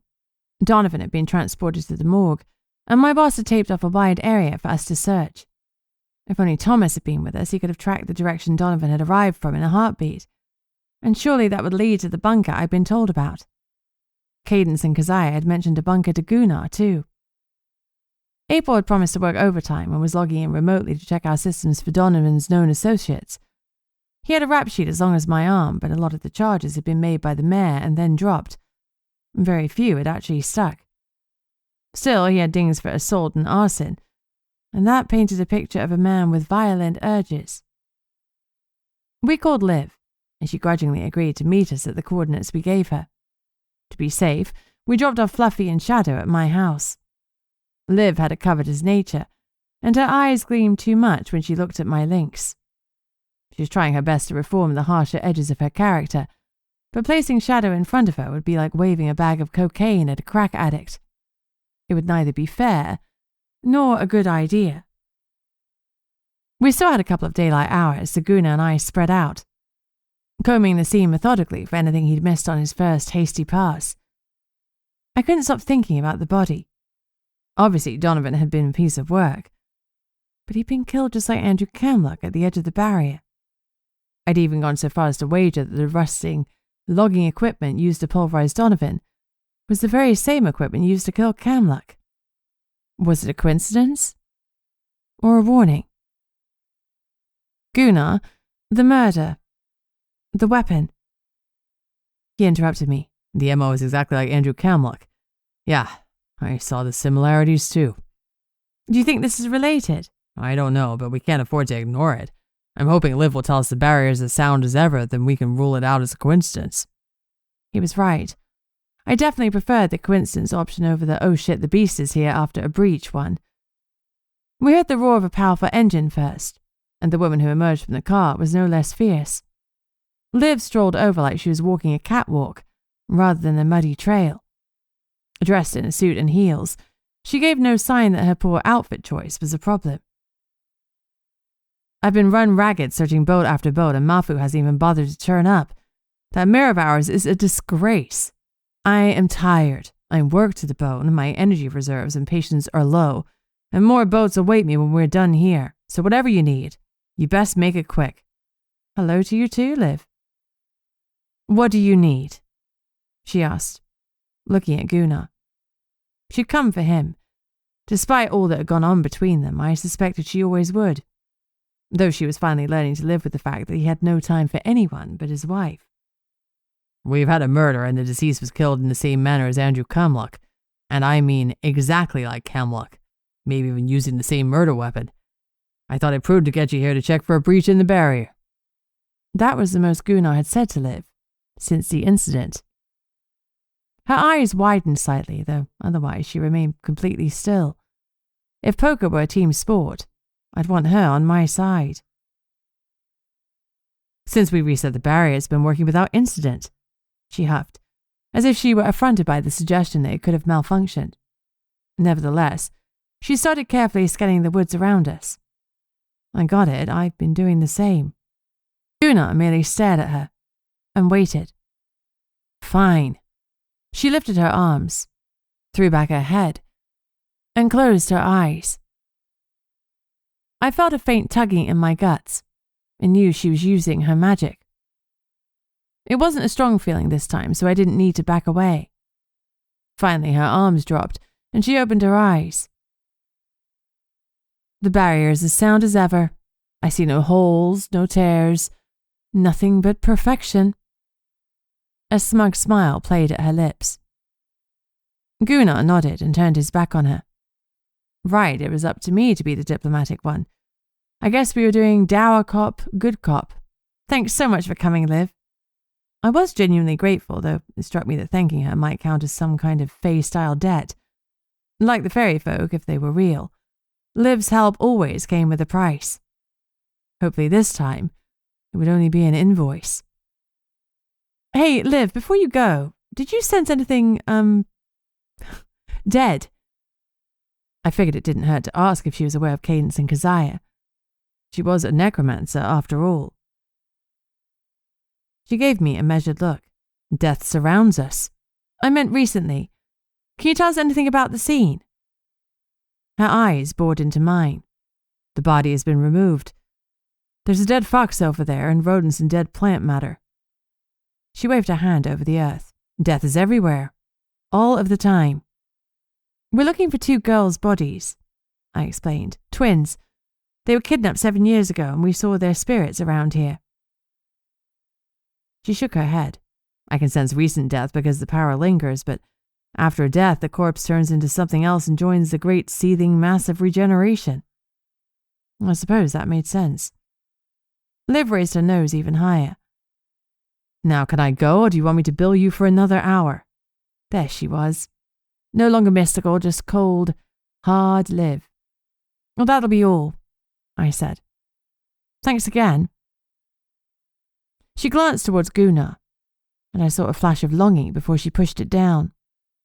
Then she stomped to her car.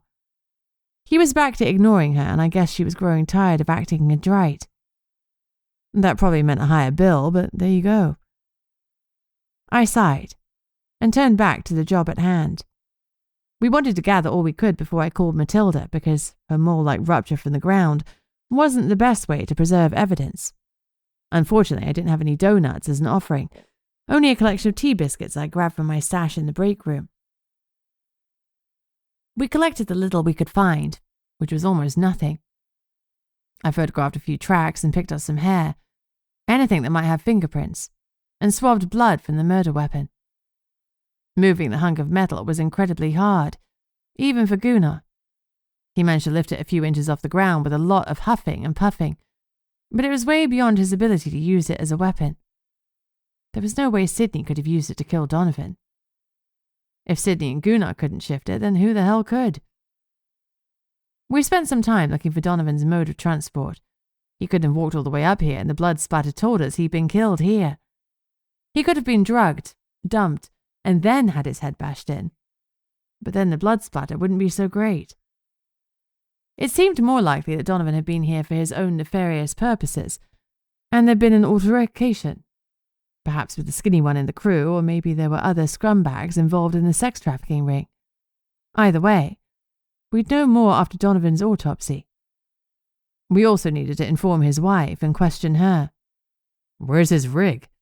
Gunnar finally asked in frustration. "It's not here." I sighed, but then some tracks caught my eye. "Look." I rushed over to them. Quad bike tracks. I bet money someone else was with him and they killed him, then they left using his quad bike. I mentally pulled up a picture of the tracks I'd seen at the Robertsons' house. "Same tracks as the one I found at the Robertsons'," I confirmed. He did a slow turn. "Why here, though?" he asked. "There's nothing here." "Nothing we're seeing. It's time to call the earthy cavalry. I'm going to call Matilda." Gunnar frowned. "Well, the hag is not trustworthy or safe." I shrugged. "Well, I trust her." And I was amazed to find that I did. She had no reason to lie to us, and she was a girl after my own heart, willing to work for snacks. Even so, I knew I'd never felt fully safe with her.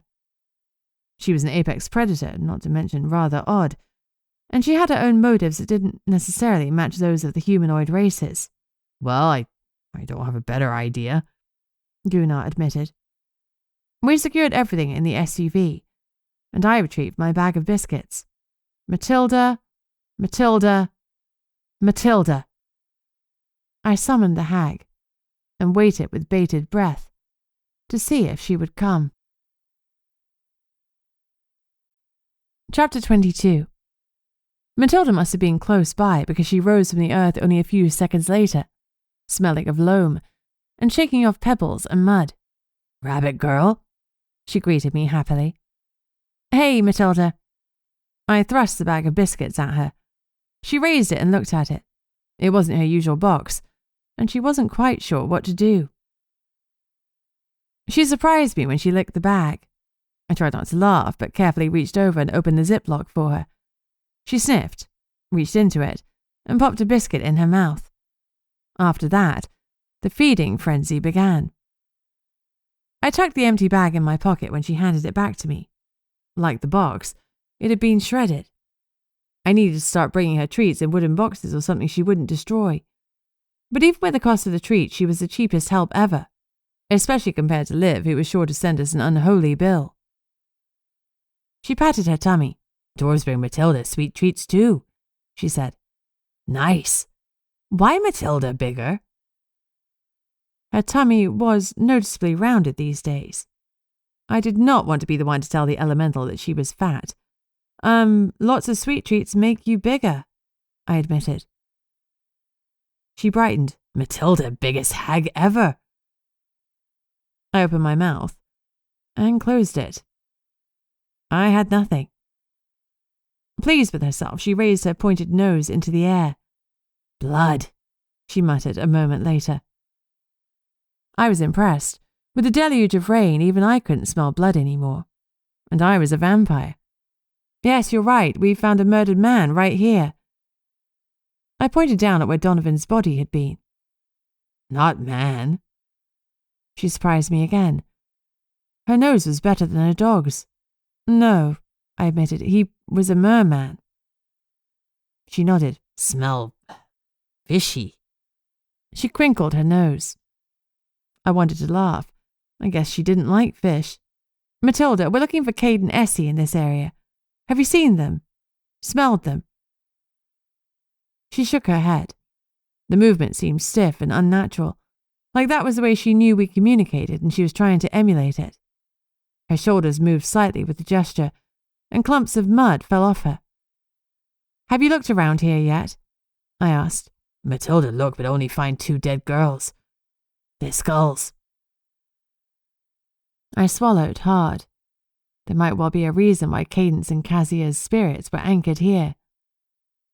"Can you show us where you saw them?" "Matilda show." She sank into the earth before I could ask her to walk.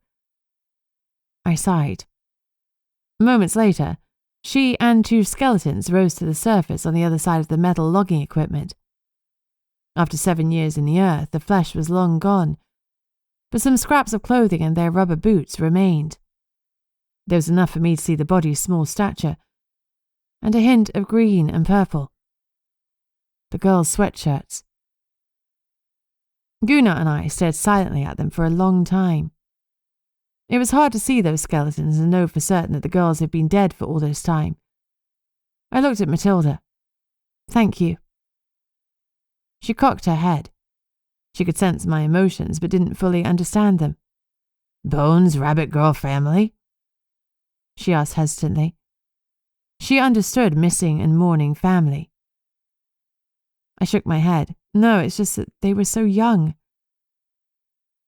I could tell from her scrunched-up face she didn't understand why that would be upsetting.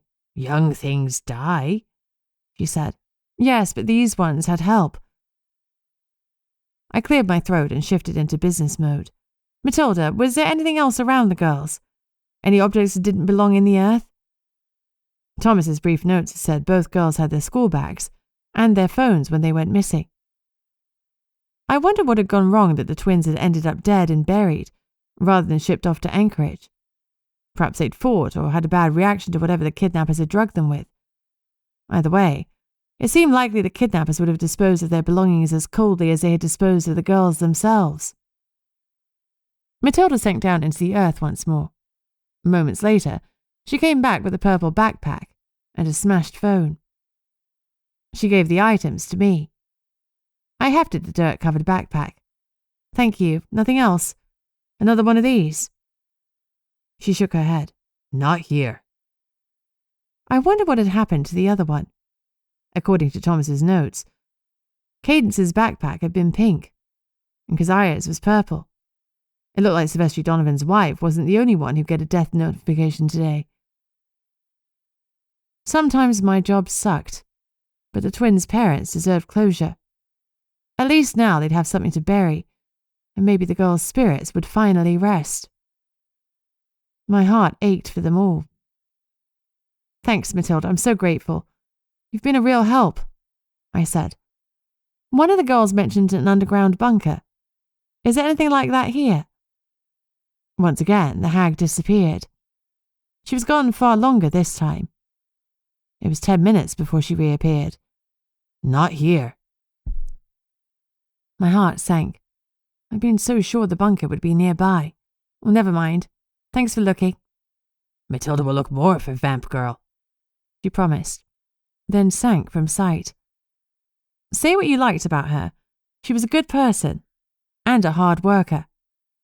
Gunnar and I loaded our stuff. He opened 2 body bags and we carefully put the remains in them. Then he took the SUV and headed to the morgue, whilst I returned to the office in Sidnee's car to fill out the paperwork. When he returned, we'd notified the families together. Sidnee Donovan's wife was first up, and since she was Mafu's daughter, I wondered how strong she was. Whatever he was, Mafu was incredibly strong. I'd seen that firsthand. Perhaps he could have lifted the equipment. Chapter 23. Aoife startled me while I was waiting for Gunnar to come back. I felt the cold wind again and turned to see her floating in the middle of the room. "I couldn't find any girls." Her voice jabbed through me. "None?" I asked. She shook her head and relief swept through me. The fact that Essie and Kate couldn't be found in the spiritual realm made me hope they were still firmly in the land of the living. "Thanks, Aoife, you've been a great help." She nodded, knowing I didn't cope well with her voice. "Are you doing all right?" I asked. She rolled her eyes and disappeared. Okay, she was probably fine, but it sucked that she was still stuck in the full throes of teenage existential angst. She never had the opportunity to know herself as an adult, and now she never would, because she was frozen into the mindset in which she died. I've been through a lot in the last 5 years, a heck of a lot, and I was a far better person for it. I wish that she could have had that personal growth. Gunnar pulled up outside the office and honked once to summon me. As I hustled outside and climbed into the SUV, I gave him Aoife's terse report. "Well, let's hope that's good news," he murmured. "Yeah." Given the number of times he'd arrested Sidnee Donovan, It was no surprise that Gunnar knew the way to his home. The Donovans lived at the caravan park. I'd only been there once before, searching for answers on my first murder case. Felt like a lifetime ago. Unlike the other caravan I visited, this one was on a different row, double in width and much newer. In the driveway was a brand new Ford Bronco Raptor, a very expensive vehicle. We'd have to search it if Harval gave us permission or got a warrant. The vehicle hadn't been found at the crime scene, so we didn't have an automatic right to examine it. Even though Donovan was the victim, Cadence and Keziah had positively identified him as one of their kidnappers. Procedurally, though, we had no statement from them, which made things murky, especially as any statement Gunnar or I put in might look like we were making up shit to free Sidnee. We needed more evidence before we brought it to the council. I hoped we'd find some here. A girl could dream. When Gunnar knocked, the door was opened by a beautiful Tongan woman with long dark hair and a shade too much makeup. The smell of food wafted out of the house. She frowned at us. Gunnar? She looked at me with no recognition. Is everything all right? Harval? Gunnar nodded at me. This is Officer Barrington. He shifted uncomfortably. Can we come in? She blinked. I guess. She held out the door and we went inside to her small but neat lounge. It looked freshly cleaned. Why don't you take a seat? Gunnar suggested. She swallowed hard and sat, tensed for bad news. He cleared his throat. We regret to inform you that your husband is dead. Stunned, she sank back into the cushions, though she didn't appear to be particularly cut up by the revelation. Everyone processed things differently, and not everyone wailed and sobbed at a death notification. But if anything, the emotion that flitted across her face looked like relief. What happened? She asked finally. He had extensive head and facial injuries. We'll know more after an autopsy. She nodded slowly. Well, not an accident, then. No. Not an accident, I said softly. Do you mind if we do a brief search of the premises? She wrapped her arms around her waist. You do that, I haven't got anything to hide. Gunnar and I pulled on some gloves.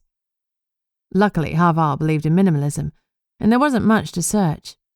Plenty of clothes hung in the wardrobes, and there was a neat and tidy bathroom with no unusual medication in the cabinet. The spare room was full of guitars and vinyl. There was nothing to indicate that Silvestri had ever done anything untoward, but there was the expensive car on the drive. You didn't get that on a fisherman's salary. When we were done searching the caravan, I asked, Would you mind if we looked in the car? She sighed. Sure, why not? She passed Gunnar the keys. Can we call someone for you? Gunnar asked. Harval took a shaky breath. My parents. Would you do that for me? Call them, I mean. Sure, Gunnar replied. We're heading there next, so we'll let them know what's happened.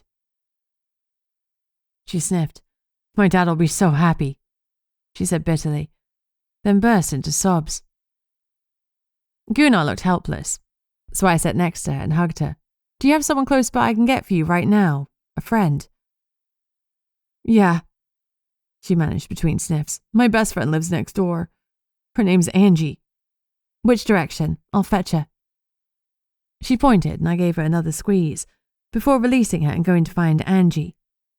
A curvy woman with shoulder-length brown hair answered when I knocked at the door. Angie? Yeah? Who's asking? I'm Officer Bunny Barrington with the Nomo's office. Bunny? She snorted. Your mama have a tryst with bugs? Something like that. Listen, your friend Harval has just had some bad news. She asked me.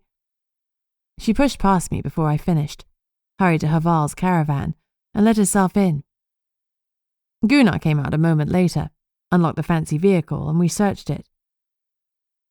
It was a top-of-the-line model, very much at odds with the static caravan, large as it was. It was pristine, and there wasn't a speck of lint to be found.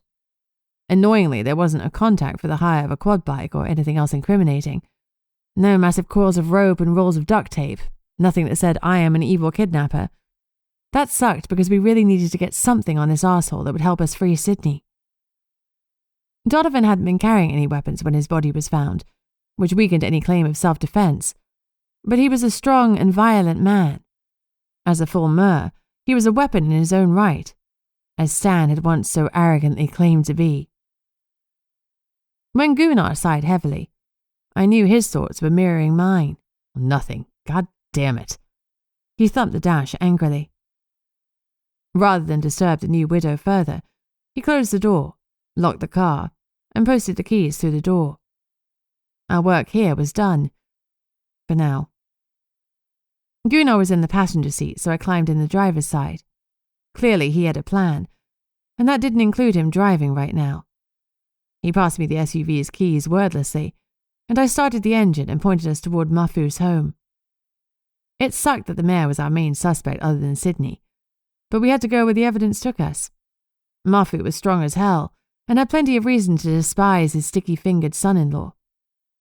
I guess we better get a warrant for the mayor's house, I said. Yeah, it's not going to be easy. I have to call Stan and get either Liv or Calliope to sign it. Without Thomas, and with the mayor a suspect and Connor under surveillance, we're running out of council members. He started phoning while I drove. Calliope didn't answer, so we bit the bullet and spoke to Liv once more. I was worried his grip on the phone might crush it, but he looked relieved when he hung up. Liv and Stan will sign off on it. Great, I said, though it didn't feel great. I hadn't had a ton of interaction with Mafu, but when the chips were down, he'd come with us into the mine. Getting a warrant to search his home felt duplicitous and shitty. Half of me wanted him to have a solid alibi, and half of me didn't, because that would put Sidnee one step closer to being free. Ugh, I was a bad person. I'd half expected Mafu's home to be palatial because of his position, but I recalled that once he said he had to fish when everyone else was holding out for a higher price from the local fish plants, so maybe that meant money was tight. I wondered if he was still supporting Haval financially. When Gunnar directed me to a modest council home, I was a little taken aback. Maybe the mayor's office came with accommodation? Another Tongan woman answered the door. I assumed she was Mafu's wife because she looked like she was early 40s, and she was in a bathrobe as though she were heading to bed. It was dark, but not that late by supernat terms. Mrs. Fienal, sorry to bother you, Gunnar said. Hello, Gunnar, she said pleasantly. How can I help you this evening? Could we come inside? Her reaction was instantaneous. Mafu? She asked, eyes wide in panic. Haval? No, Gunnar exclaimed, and then moderated his tone. No, but I'm sorry to inform you that your son-in-law Silvestri has been found dead. Oh, thank God, she breathed. She realized a beat later what that sounded like. I mean, I'm just relieved you're not here to tell me that Mafu or Haval are dead. She fidgeted uncomfortably. How would you characterize your relationship with your son-in-law? I asked. She bit her lip. Honestly, I disliked him. He treated Haval like dirt. When she said she was going to divorce him, I cracked open a bottle of Prosecco. She promised this time she'd follow through with it, and I believed that she would. She caught him out in a lie. He said he was working when he wasn't. She knew he was stepping out on her, even though he denied it. Looking pleased, she pursed her lips. Mafu and I said we'd help her fund the divorce. She brightened, though I guess now she'll get the double wide, no questions asked. Then she grimaced. Divorce or not, she'll be upset. She's so kind-hearted. She grabbed her car keys.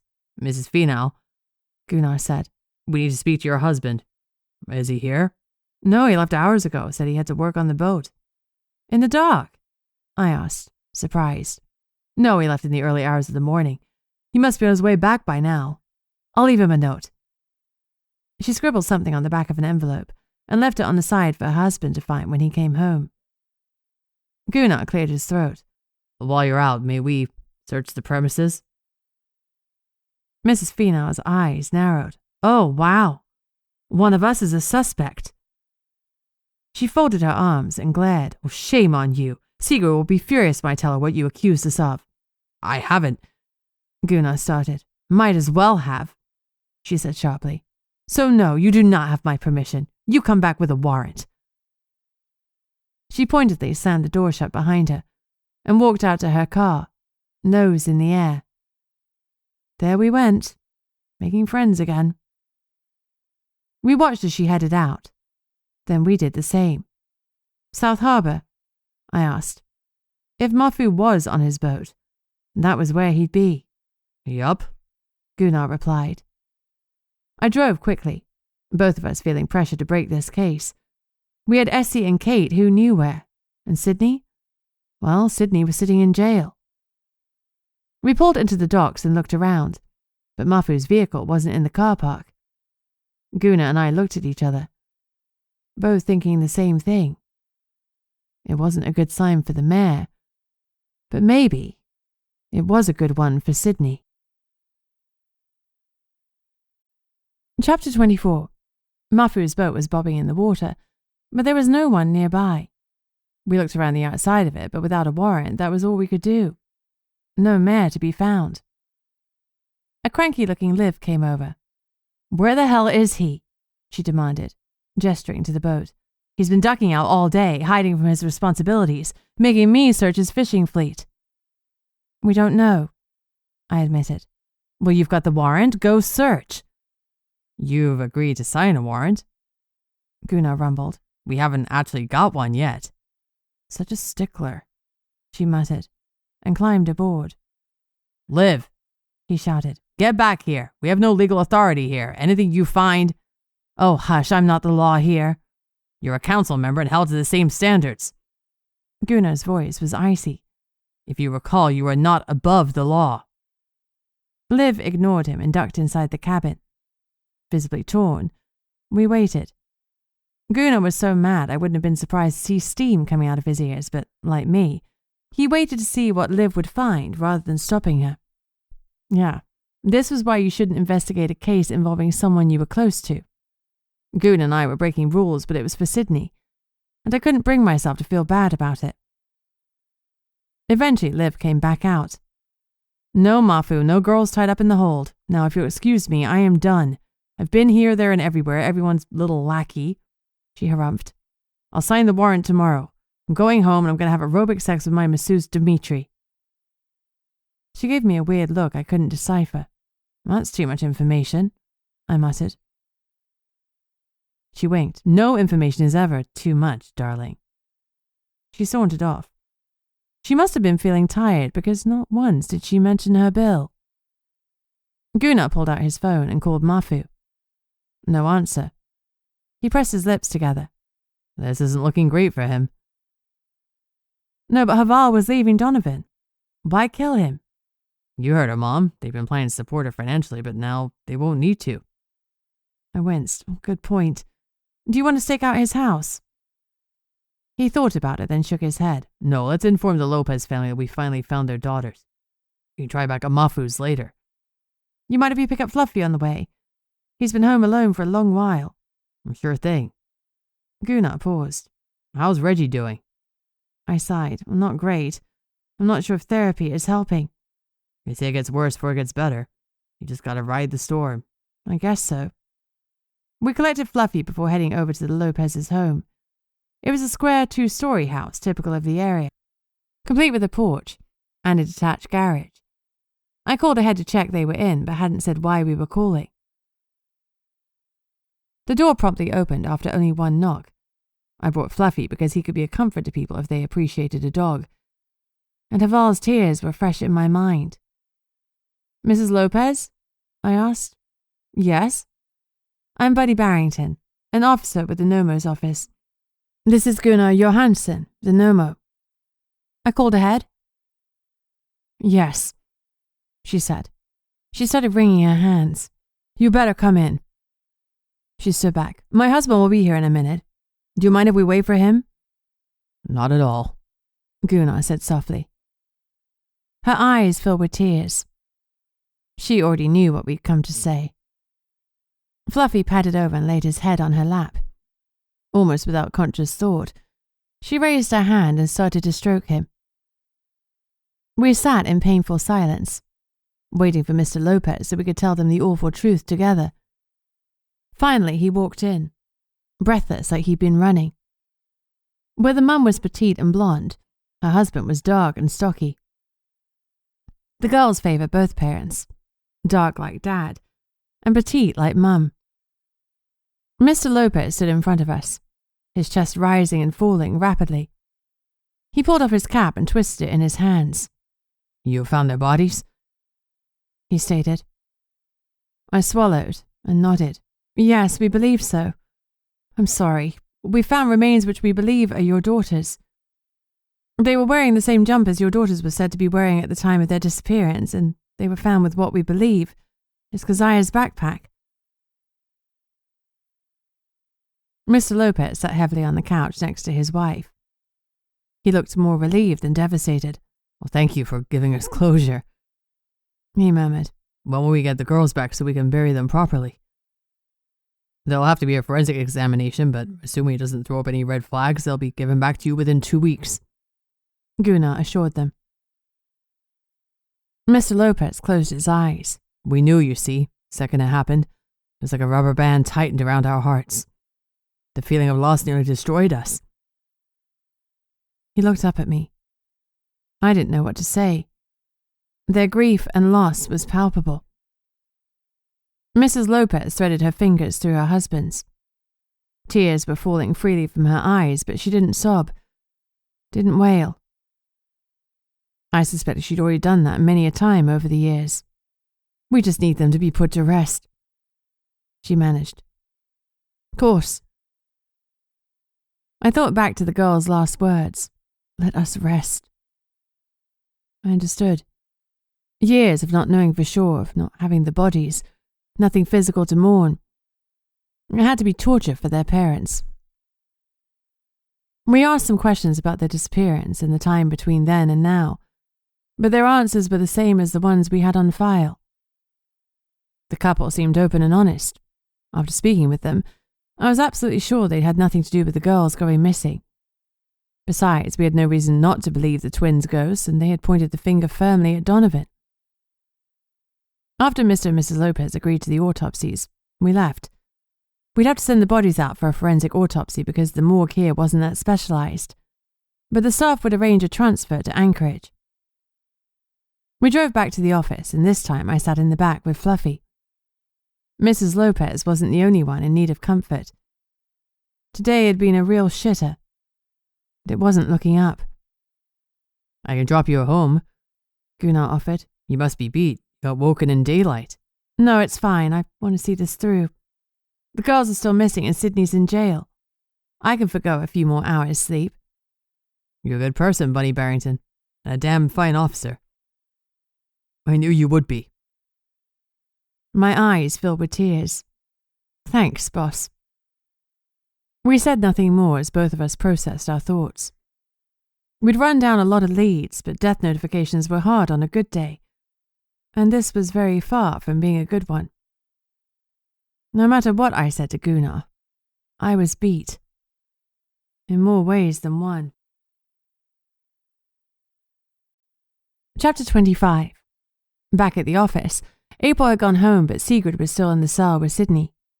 When I peeked in, Sid was asleep, curled up against her foster mum.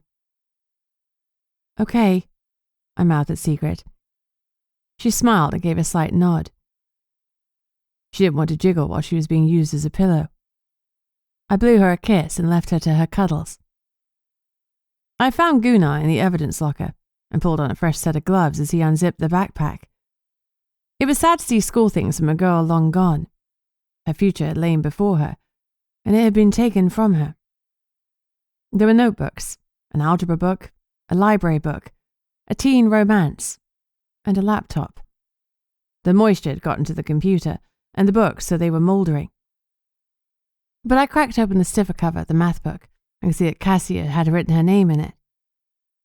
The computer was probably a lost cause, but I put it in with the broken phone and Donovan's phone to go to the lab. At least the backpack verified the identity of one of the girls. Not that we'd had any doubt. I just settled back into my desk after preparing everything for the plane, when the door opened, and in strolled one of the Vampire King's men in his black combat gear. Fuck. I pretended to be answering my mobile phone, stood up and hurried through to the back. Hopefully he hadn't had time to focus on my traitorously thundering heart. Fluffy, bless him, picked up on the issue instantly and started to bark to cover the sound of my heartbeat. It was so rare for Fluffy to bark that Guna came out of his office to see what the fuss was about. My dog would sometimes give a yip, a growl or some playful howls, but he rarely barked with intent like he was doing now. I continued walking to the back and shut the door into the cells behind me. With the heavy door closed, the king's man wouldn't be able to hear me speak, let alone catch the subtle, occasional beat of my heart. The noise had woken Sidnee, and she was sitting up, yawning. "Sorry," I apologized as I went into the magic-cancelling cell and shut the door. It felt distinctly odd to realize I couldn't access the flame within me. Only then did I realize how used I'd become to its constant, reassuring presence. "What's going on?" Sid asked curiously. Since I was hiding out and it might take some time for the vamp to leave, I told her about Connor's dad's people and that I was avoiding them. Sidnee and Sigrid didn't know I was a hybrid, but they knew about my experience with the British vampire king and that I go to great lengths to avoid any of the vampire monarchy. Although I was concerned they might have bugged the office, there was no way they could have bugged in here because you needed a key to enter, and someone had been in the office at all times. They could easily have planted a bug in reception, but not in here. "What else have you been doing?" Sidnee asked. I gave her a rundown of what we'd found out about the girls. By the end, she looked disheartened. No real clues, huh? She was right, though I still held out hope that the lab would get something off the dead electronics. I also didn't have an official cause of death for the girls. There hadn't been anything visible, no obvious broken bones, but we tried to touch them as little as possible and the bodies were decayed down to bones. That poor family. Sigrid's eyes were wide with sympathy. They're devastated, but I think they're relieved that the girls have been found. Now they can mourn properly. Sidnee asked quietly, "Anything further on Silvestri?" I shook my head. "Too soon, but I know you didn't do it. We all do." I paused. "Any chance you remember something new? I've done nothing but replay it all in my mind, but no. Sorry." She looked miserable, and Sigrid stroked her hand comfortingly. "Any weird smells or sounds, or anything else you noticed?" Sidnee shook her head and pulled her knees up to her chest, to wrap herself tighter in the cocoon of her arms. She rested her chin on her knees. "What about Mafu?" she asked suddenly. I shook my head. "There was no evidence he was there," I said carefully, "but we couldn't find him when we informed the family of the loss. He wasn't home? We don't know. We went to his boat, but he wasn't there either. We've no idea where he is. We're going back later." Sigrid's eyebrows shot up.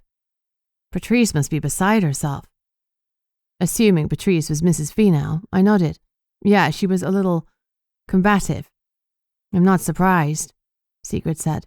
"So would I be if you accused my husband of murder." Sidnee was looking brighter. "This is good for me, though, right?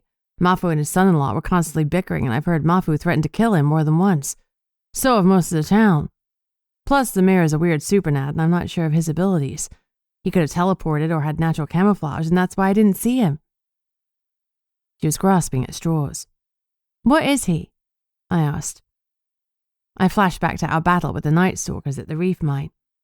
The mayor had morphed into something I couldn't identify. His bare skin had looked like tree bark, and he'd grown in size. The staff he'd carried many times into the council chambers had extended, and a billow of fog had come over him to hide his form. "Did you see any fog?" I asked Sidnee abruptly. She shook her head. "Maybe a little at the tops of the trees." "Why?" "Because the mayor can summon it to hide himself. I remember that from our last battle. It's weak as far as evidence goes," she said softly. Sigrid interjected. "He's a Toa." "What's that?" I asked. She shrugged. "Some kind of Tongan demigod." That didn't help much, not until I could research Tongan folklore, which was way down on my to-do list. But a demigod? That was interesting. Maybe extreme strength was part of his powers. "As soon as we find him, you bet your ass we're bringing him in for questioning." Sidnee smiled gratefully. "Thanks, Bunny." If there was one positive to come out of this whole mess, It was that Sidnee wasn't currently freaking out about Thomas. She was too busy looking at her own dilemma. But what a shitty silver lining that was. Just then, Gunnar walked in. Coast is clear. He looked at his wife and Sidnee and smiled softly. Hey, ladies. Hey, Gunnar. Sid sent him a smile. How you holding up, kid? I'm okay, she said, though her smile was strained. I know you're on it. We are indeed. Mind if I steal Bunny away? No, you guys get back to work. She mimed cracking a whip. I have Sigrid for moral support. That you do, Sigrid murmured. I got to my feet and Gunnar led me out of the cell. After one last look at the women in my life, I followed him to his office and sat down opposite him. He'd steepled his hands, and his expression was dialed to not happy. Oh boy. What did the King's man want? I asked. He looked grim. To talk to the vampire officer. Shit. Chapter 26. My mouth went dry. Me? Why did he want to talk to me? Had he heard my heartbeat before I scuttled away? Surely not, he'd have stormed in. I chewed my lip as I struggled to calm down. Of course the Vampire King's people would want to check up on the only vampire police officer in the Nomo's office. Technically, I was one of the King's... I wasn't sure of the word. Constituents didn't work with the monarchy, especially a true monarchy. Serf? No, too feudal. Peasant? No, that didn't work. Bitch? Yeah, the Vampire King probably thought I was one of his bitches. I snickered at the thought. Gunnar stared at me. You doing okay there, Bunny Rabbit? I shook my head and took a deep breath. I was definitely punchy. Dodging these creeps and hiding out was not my style, and I was only doing it because Connor had asked me to. I wondered how he was getting on with the heartbeat charm, because the sooner I got that, the better. And how was he coping with his father's men stalking him? Had to be horrible knowing his every sneeze was being reported back. Everything will be okay, Gunnar reassured me softly. We're going to find Kate and Essie, clear Sidnee, and those interfering vamps will leave. To be fair, they hadn't really interfered that much so far. Yes, they popped up at the crime scene, but as far as I knew, that was the worst they'd done. And no one had complained about them. Gunnar continued. To answer your question, they want to work with you on this case. His jaw tightened. They've made it clear that they would prefer to work with their own people. Racists, I huffed, enraged on his behalf. You're twice the officer I am. He smiled. I have twice the experience, sure, but you're chasing my tail feathers. You're good at this, Bunny. You follow the evidence even if it makes you feel sick. And I'm proud of you for that. But if the evidence points at Sidnee, what are we going to do? He sighed and scrubbed at his face. Well, it won't, but if it does, we paint a picture of her instability, her vulnerability. We get evidence of Donovan's bullying. We find evidence that he was one of the men who kidnapped Cadence and Cassia, maybe even killed them. We paint a picture of a very dark man, and then we ask for the council's mercy, even if Sidnee didn't kill him in self-defense. I hated that Gunnar had clearly been thinking about this. What did you tell the vamps? I asked. That, because one of my officers was currently out of commission, you were extremely busy, and I had no idea if or when you'd be able to speak with them. But that'll only hold them off for a hot minute, so you need a better plan than you going out one door as they come in another. They've identified you now, and they saw you at the scene and put two and two together. If you flee a third time, they'll realize there's a reason you're running. He looked at me. And that will be bad. He wasn't wrong. I swallowed, hard, then pulled out my phone and texted Connor. How's the charm coming along?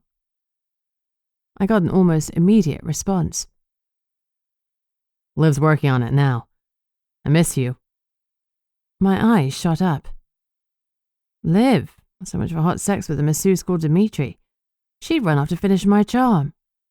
She had looked at me a little weirdly, but I'd assumed it was just Liv being Liv. She must have known the charm was for me. I bit my lip. During her long life, she must have come across a hybrid or two, and she'd know why I needed to hide my heartbeat. Bugger. Of all the people I wanted to know my secrets, Liv was at the bottom of the list. Were those people planning on coming back soon? I asked Gunnar. I doubt it. I said you were out chasing a lead. Good. I need to finish examining the list of missing girls that April gave me. Maybe something in it will point to a clue. A common area they went missing in or something like that. Well, go for it. I'll get the search warrants prepared for Mafu's property, including his boat. I nodded and stood. As I did so, an application to join Portlock caught my eye from someone called Lene Bran, a necromancer. For Liv's sake, I hope the council decided to let her in, but applications were low on all of our list of priorities right now. Lene had better be good at waiting. I sat at my desk and scruffled Fluffy's head. You okay? I asked. He wagged his tail. Okay, keep an ear out for those vamps. Bark if you hear them coming and I'll scarp as quickly as I can. He wagged his tail again and I turned my attention back to April's list. The information made me frown. The dates weren't consistent, but 2 girls a year had been going missing in Portlock for at least 8 years. April's list didn't go back any further. I'd asked her to expand the search when she got in. Although 2 girls had always gone missing, they hadn't disappeared in pairs. Cadence, Cassia, Essie, and Kate seemed to be the exceptions to the pattern. With what I'd learned from my mystery woman, I wondered if some sleazy bastard had put in a request for twins. But why had Kate and Essie been taken together? I'd been assuming Kate was a target, but Essie was an incredibly rare form of shifter, a Tizaruk. I needed to dig further into what that was. Her mum had said it was an Inuit sea serpent. That didn't sound appealing to me, but different strokes for different folks. I checked the previous year first. The girls who disappeared had been in foster care. They'd been reported missing by the school, and it was assumed they'd run away because they'd done it before. When an anonymous caller had said they'd been seen heading out on a small fishing boat, the case had been moved to the state troopers in Anchorage to pick up. 2 years ago, another 2 girls had gone missing. One of them had to be the girl I'd interviewed. I quickly identified her from her school yearbook photo. Her name was Darcy Clark, and I already knew what had happened to her. I was pleased to see that she now had a job in our local library. For someone who'd been through some shit, the calmness of the stacks was the perfect location. The other girl from that year had been reported missing by her single mum. Again, she was a known runaway, and the file was sent to the state troopers. The pattern repeated, girls being reported as runaways, and their files turned over to the authorities outside Portlock. It was possible some had run away. Portlock was a small place, and kids could sneak out on fishing boats to seek adventure. If they were brave enough and wanted to risk the beast beyond, they could also escape to Seldovia or Nanwalek, native villages on the other side of the mountains. There had been roads before they'd been allowed to revert to nature when Portlock went from a ghost town to a hidden supernatural town about 75 years ago. Getting out of the barrier from Portlock was easy enough, but getting back in was much harder. It had to be to keep the beast out. You had to know the keyed phrase to return. Although the other towns weren't protected by the barrier, no one in those villages had reported attacks by our beast. I wondered why it had chosen Portlock. It could be terrain or something else, or maybe other villages were better at keeping out the unwanted. I spent the next few hours on the phone, doing my best to speak to all the parents without raising their hopes that their kids had been found. Every time they answered, I heard that thread of hope, and, just as quickly, I heard it die. I was beginning to despise missing persons cases. My phone beeped, interrupting me. It was a message from Connor. We need to meet. Now. Chapter 27. Connor texted me a location where we could meet. I hoped the charm was ready because I was more than ready to speak to the vampires stalking my town. My house was on the way, so I stopped to feed and collect Shadow. He'd been cooped up all day, and I didn't want to leave him a second longer. Wrestling him into his Nomo's vest proved tricky, but when I told him I'd leave him at home if he didn't put it on, he stopped resisting. He curled up in the back seat, still visibly annoyed. "The vest is for your own protection," I said. He ignored me. Typical cat. It was a couple of miles to the fork in the road that Connor had described, and I dutifully turned left onto a muddy track. The barrier was invisible, but anyone could feel it if they were close enough, and most old roads that went to it were marked with a sign. Sure enough, I soon encountered the one Connor had mentioned. Barrier 15 feet ahead. Do not cross. I pulled up by it and waited. Rain started to mist the windows, and I cranked up the heat. I was surreptitiously watching Fluffy in the rearview mirror. He'd gone into a doggy depression mode. His head was between his front paws, and his ears were loose rather than erect like a German shepherd should be. Shadow had curled up against him, and I had to hope that helped. At the very least, Fluffy must feel the love. I hope so, anyway. I sighed. I was failing to help my friend. I decided to take Fluffy to his next appointment whether he wanted to go or not.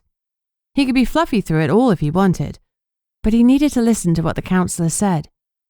I'd call her and see what she advised. I heard Connor's truck straining up the hill. He pulled up in front of me, jogged over to my car in the drizzle, and climbed into the passenger seat. "Hey, love," I greeted him. For a vampire, he looked like shit. He'd lost weight and his eyes were almost bruised, like he hadn't stepped for days. His hair was more unruly than normal, and his flannel shirt was rumpled and wrinkled, as though he'd been wearing it for several days in a row. But he still smelled like Connor. Rich, evergreen forest and bergamot. He looked at me like he'd been in the desert for 3 days, and I was water. Then he lunged for me over the console and we kissed. Flames licked up my middle and I actually brushed a hand down my shirt to make sure I hadn't literally set the car on fire. No, just the hottest kiss ever. Fluffy's pointed get-a-room bark was the only thing that forced us apart. Then Shadow climbed through from the back and batted Connor's hand in a demand to be petted. "Hey, bud," he said. He looked at Fluffy. "Brute, how are you doing?" Fluffy wagged his tail and looked a little less fed up. "How are you doing?" I asked Connor pointedly.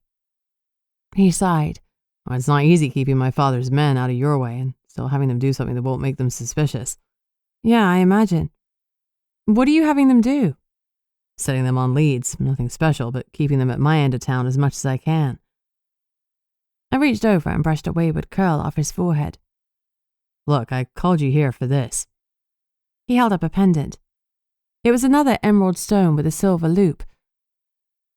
To add it to my necklace. The charm, thank goodness. He grinned. "I figured you must be hating ducking and diving by now.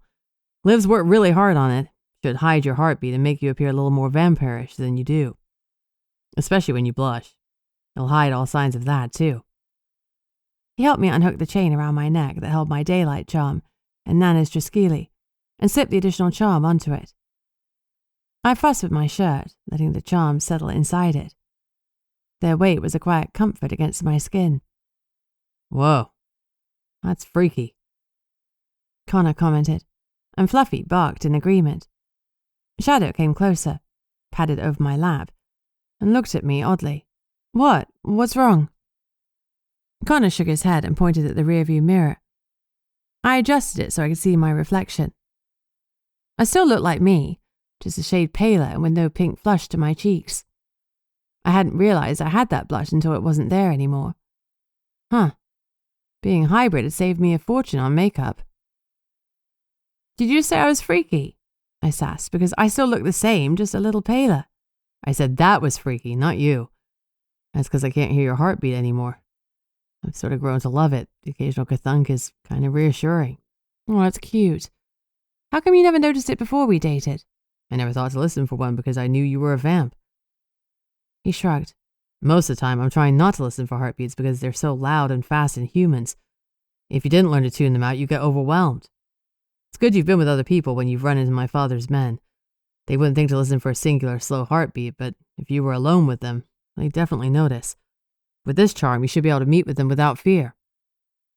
Which is great because Gunnar said if I disappear a third time, they'll get suspicious. I kissed his cheek. "This is awesome, thank you." I fingered the charm through my shirt. "Do you just live with something like this?" He grimaced. "We didn't have much of a choice. Her magic is far more consistent with a vampire since she's used to dealing with the undead. Besides, she owed me a favor." His mouth tightened. "I think she already knows or at least suspects your nature. We didn't lose anything by getting the charm from her. True, I wonder what she killed to make it. My stomach felt a bit queasy at the idea. She's a necromancer, but she isn't cruel to her offerings. I know, I'm just getting over the ick factor. He grinned. For a vampire, you have a huge bleeding heart. I scoffed. Well, I'm not a true vampire, so... Well, now you look and sound like one, so no drinking blood in front of these guys with your nose plugged. He wagged a finger jokingly at me, making me smile. Got it. He was leaning in to kiss me again when his phone rang. He mumbled, for fuck's sake. Then he swiped it open. Mackenzie. I heard a gruff voice on the other end say, Found something. We'll send you coordinates. Fine. Connor hung up and grimaced. And you better come too. That was Dominic Reams, the captain of my father's guard. His phone vibrated with the coordinates, and he forwarded them to me. I'll meet you there. Give me a 5-minute start. We don't want to arrive together. He paused. Just to be careful, okay? Reams is nearly as bad as my father. Given that Connor despised his father, that was not encouraging. Feeling morose, I watched him leave. I didn't like the idea of hiding our relationship, but it made sense. No doubt they knew we were together, but they might not know how close we were, and it would be best to keep it that way. While I was giving Connor his 5 minutes, I rang Gunnar to update him and sent him the location I was going to, in case everything went sideways. I didn't feel warm and fuzzy about the idea of taking Shadow and Fluffy with me to meet the vamps, but neither did I want to delay arriving. The men hadn't rung the Nomo's office, they were being careful not to disrespect Connor, but the same attitude didn't apply to us. If I wasn't quick, they'd rampage through the scene and destroy the evidence I'd need. With impatience skittering through me, I started my engine and followed Connor. Maybe we were about to get a lead that would finally crack the whole case wide open. Chapter 28. I didn't recognize the GPS coordinates Connor had texted to me, so I turned on the navigation app. Before we were even halfway there, Shadow was curled up on the seat, asleep. No point in wasting a good nap time, I guessed. We arrived in 15 minutes, and I parked next to Connor's Camlock truck and 2 large SUVs that also had the company logo. He must have supplied his dad's men with transport, which made sense as car rentals in Portlock were rare. And I bet he had a tracker on them too, because he was wily like that. Everyone was tracking everyone. The absurdity of it all made me shake my head. Stay here, I said to my 4-legged friends. Please, I added to Shadow. Even so, I rolled down the window enough that he could get out. If he really wanted out, no amount of glass would stop him, but he would wreck the Nomo's SUV again. I just had to hope my order to stay there meant something. I snorted at the thought. Yeah, right. I grabbed the black duffel bag from the boot and joined the cluster of men, giving them a professional nod and greeting. The leader, a tall, bulky man with dark hair, dark eyes, and, I suspected, an even darker soul, looked at me with too much interest. Elizabeth Octavia Barrington, I assume. You're a difficult woman to find. Bunny, I corrected. Only my mum calls me Elizabeth. One of the other men snickered. Bunny, what kind of a name is that? I shrugged. Psychotic little murdering goblin doesn't roll off the tongue in the same way. They all blinked, not sure if I was joking. Good. Let them wonder if I was a bit crazy. I studied the men. They were noticeably uniform in size, dressed in black fatigues and carrying sidearms. Vampires were usually lean thanks to our high-burning metabolism, but these were unusually solid and muscular. I wondered if they'd been taking steroids to bulk themselves up. Barrington, Connor said gruffly to me. These are 3 members of the Vampire King of America's personal fighting force. He gestured to the leader. This is Captain Reams. He pointed to the others. Sergeant Malpass and Corporal Clements. I nodded at them. Connor's terse introduction made me feel like I probably shouldn't call him Connor, but calling him Mr. Mackenzie felt weird. I figured I'd try not to call him anything, then I couldn't balls this up. Reams held out a hand, and I took it before quickly releasing his cold flesh. I repeated the gesture with the other 2. Looked like we were being friendly. I play nice for as long as they did. No one commented that they could hear my heartbeat or accused me of being a hybrid, so everything was going swimmingly so far. What did you discover, gentlemen? I asked. The captain pointed at the ground about 6 feet away. After we saw the four-wheeler tracks at Mr. Robertson's home, we've looked for corresponding ones. It's taken a while. There are a lot in use in this area, but not all tires are the same. We found the same tracks and they're fresh. Looks like someone dropped a trailer here and took off on the machine. The tracks brought us to this. His eyes glittered with satisfaction, and there was a hint of the braggart about him. Look what I found and you didn't. If he wanted a pissing match, he'd be disappointed, because I didn't give a fuck who found what. He could keep the glory. All I cared about was finding the girls alive and unharmed. Reams moved to the side, and I saw the hidden door of a bunker. My heart leapt. Have you gone inside? Reams grimaced. No, we called Mr. Mackenzie, as he told us to if we made a significant find. And I bet that chafed. They had to walk the line of not pissing Connor off and, by extension, his father. Good. I tried to sound calm. Beneath the charm, my heart gave a kathunk. But no one batted an eyelid it was holding. If this is related to the case and not just a local hunter's setup, we don't want any evidence disturbed. Don't touch anything. I wasn't stupid enough to try and prevent them from going down into the bunker, but I could try and minimize their impact. Reams looked annoyed but didn't object. I started taking photos of the area. Brush had been removed from in front of the door, and a metal cover was set into a concrete block that poked up above the ground 3 feet. It looked well maintained and oiled. This place was definitely being used. I photographed the opening. When I was done, Reams had one of the men break off the chain and padlock with a crowbar. Connor opened the cover, and I peered in. My heart leapt again. Right behind the door was a black and grey backpack, just like Essie's mum had described. Bingo. Excitement gripped me, and I looked wide-eyed at Connor. I dug out some fresh gloves from my trusty black bag, but before I could move forward, there was a meow, and Shadow ran past me into the darkness. For fuck's sake, Shadow, I yelled after my lynx. I told you to stay in the damned car. Well, the cat was out of the bag now, or, more accurately, the SUV. No point in freaking out. Hopefully the other vamps just thought I was a weird cat lady who couldn't bear to be separated from her feline fur baby. Ignoring Shadow's shenanigans for the moment, I opened the backpack. It was definitely a school bag. It had the school's address inside and a number to call if it were lost. There was a laptop, some books, though no clothes or snacks like Essie's mother had guessed she'd packed. It wasn't very full, so some items might already have been removed. I opened a notebook and saw Essie Kaliak inscribed on the top of a math assignment. Yes! I looked at Connor excitedly. He smiled back. This bag belongs to Essie Kaliak, I said to the other men. Then, in case they were too focused on Kate to recognize the name, I added, the shifter who was kidnapped with Kate Robertson. Their faces gave away nothing. No relief. No excitement. Nothing. Tough crowd. Maybe they should play poker with Liv. I opened a large plastic bag and deposited the backpack inside it, then took my heavy-duty maglite and pointed it into the bunker. Metal stairs descended into the dark. They were steep, but at the bottom, they opened up into a room. There was a bunk bed on one wall, and metal shelves bolted to the opposite one.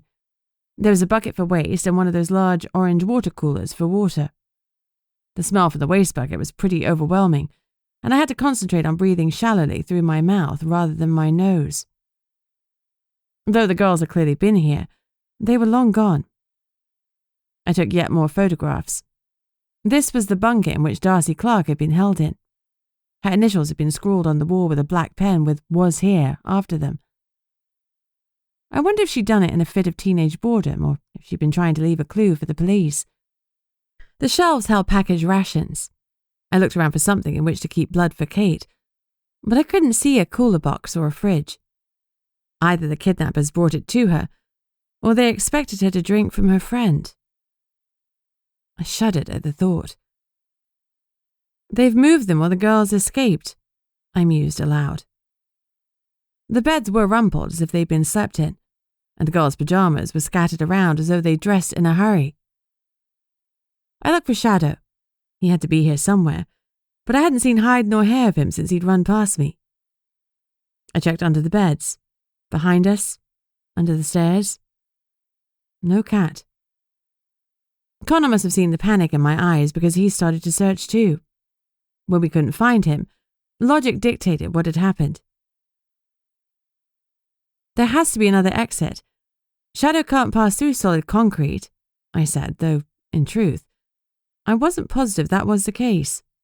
I'd seen Shadow do a lot of weird shit. Finally, the vamps joined in the search, and it was Clements who found the hidden passage. He pulled the bunk beds forward, and beneath them was a metal plate bolted to the concrete. The metal had been pulled back from one corner, and a tuft of silver lynx fur was caught on the sharp edge. I bent closer. The gap was just wide enough for a slight woman to slip through. But what caught my attention was a shimmering scale, purple and blue, like oil on water. I carefully sealed it into an evidence bag. Was Essie's sea serpent form purple and blue?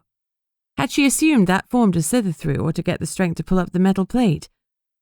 Maybe they hadn't been moved. Maybe they had escaped. If so, the girl who called Donovan's phone really could have been Kate or Essie. Looks like the girls found a way out of this room, I said. Nobody said anything, but the men pulled the beds across the room so we could stand in front of the metal plate. I could fit through the hole, but there was no way any of the men could. "Help me enlarge this hole," Connor ordered the men. I hastily took some more photographs before they altered the scene, then stepped back as far as I could in the small room. The 4 men pulled the plate hard enough to pop a second bolt and bent the metal far enough back so we could all fit through the hole. I shone my maglite down into the darkness and saw another staircase going downwards. We started downwards with me in the lead. The first thing that struck me was the stench. It had been disgusting in the other room, but it gradually increased in intensity as we descended. At the bottom, although everything was made of concrete, water had seeped in, and we were standing in about an inch of putrid water. If Shadow was down here, he'd be having a kitty hissy fit about his wet paws. The cement changed to a corrugated metal tube, the sort used for underground drainage. I glanced back. Connor was on my heels, the men just behind him. We ducked and moved forward. We seemed to move forward a long distance, and I grew increasingly nervous, though concern for the girls rather than Shadow was driving me. Shadow could look after himself. Finally, a familiar barking meow made me gasp with relief. My lynx was up ahead. "Shadow," I called. "Where are you?" "Meow." I followed his voice. The stench was growing stronger, and it was one I knew. It was the scent of death and putrefaction. Maybe the girls hadn't escaped at all, and whatever awaited us wasn't a rescue mission, but a body recovery. The ground gradually rose, the culvert pipe ended, the passage became cement again, and we stepped out of the water. There were metal doors here. I'd seen similar ones at the mine where the Night Stalkers had set up a base. This place might have originally been built as a bomb shelter. That's exactly what this section looked like. A World War II relic, all concrete walls and claustrophobic charm. I had no idea where this section would open up to, but there were stairs at the end of the space, similar to the ones where we'd entered. This section had 2 rooms, and the main one had an arched metal door that appeared to be much newer, though it squealed badly when we opened it. It needed a serious application of grease to the hinges. I half expected to find the girls behind the door, but the room was empty of everything but cobwebs, dust, and old radio equipment. On the other side of the room was another, older-looking door that was partially open. That was where the stench was emanating from. Oh boy. I wrinkled my nose and went to open the door, even though I really didn't want to because I didn't want to see Kate and Essie's young corpses on the other side. It was ridiculously heavy, and the hinges rusted, and even with my vampire strength, I barely moved it. Connor came to help, and then Malpass. Finally, the door opened wide enough for us to squeeze through. I could hear Shadow breathing. At least there was one living thing to rescue. I'd been worried I'd find 2 dead girls, but the room held old supplies and food from the 1940s or 50s. Something, or someone, had been through it recently, and by recently I meant within the last few years. Dry goods and tins had been torn open and scattered across the room. The scent was a foul mix of spoiled food and the mold that had well and truly taken hold of the room. I shone my light around, searching for a clue as to where the girls had gone. Shadow appeared from behind a stack of metal barrels, carrying what looked like a human leg bone in his mouth, complete with shoe. That was the grossest ever cat present. Chapter 29. Drop that! I shouted. But Shadow wasn't fluffy, so he blithely came up to my feet, and then he dropped it. Ugh. He looked up at me and growled proudly. He brought me a gift. Lucky me. I felt Connor's hand rest on the small of my back, and my stress level dropped a little for the first time since I met him and his father's men. He didn't keep it there long, just enough to reassure me, and he made sure his touch was obscured by his body. We squatted down to examine what Shadow had found. Look at that shoe, I said. Definitely a man's. Yeah, but how old? That style isn't recent. No, it's old, Connor replied. Maybe from the 1940s? That'd be my guess. I resisted the urge to ask him what he'd been wearing in the 1940s.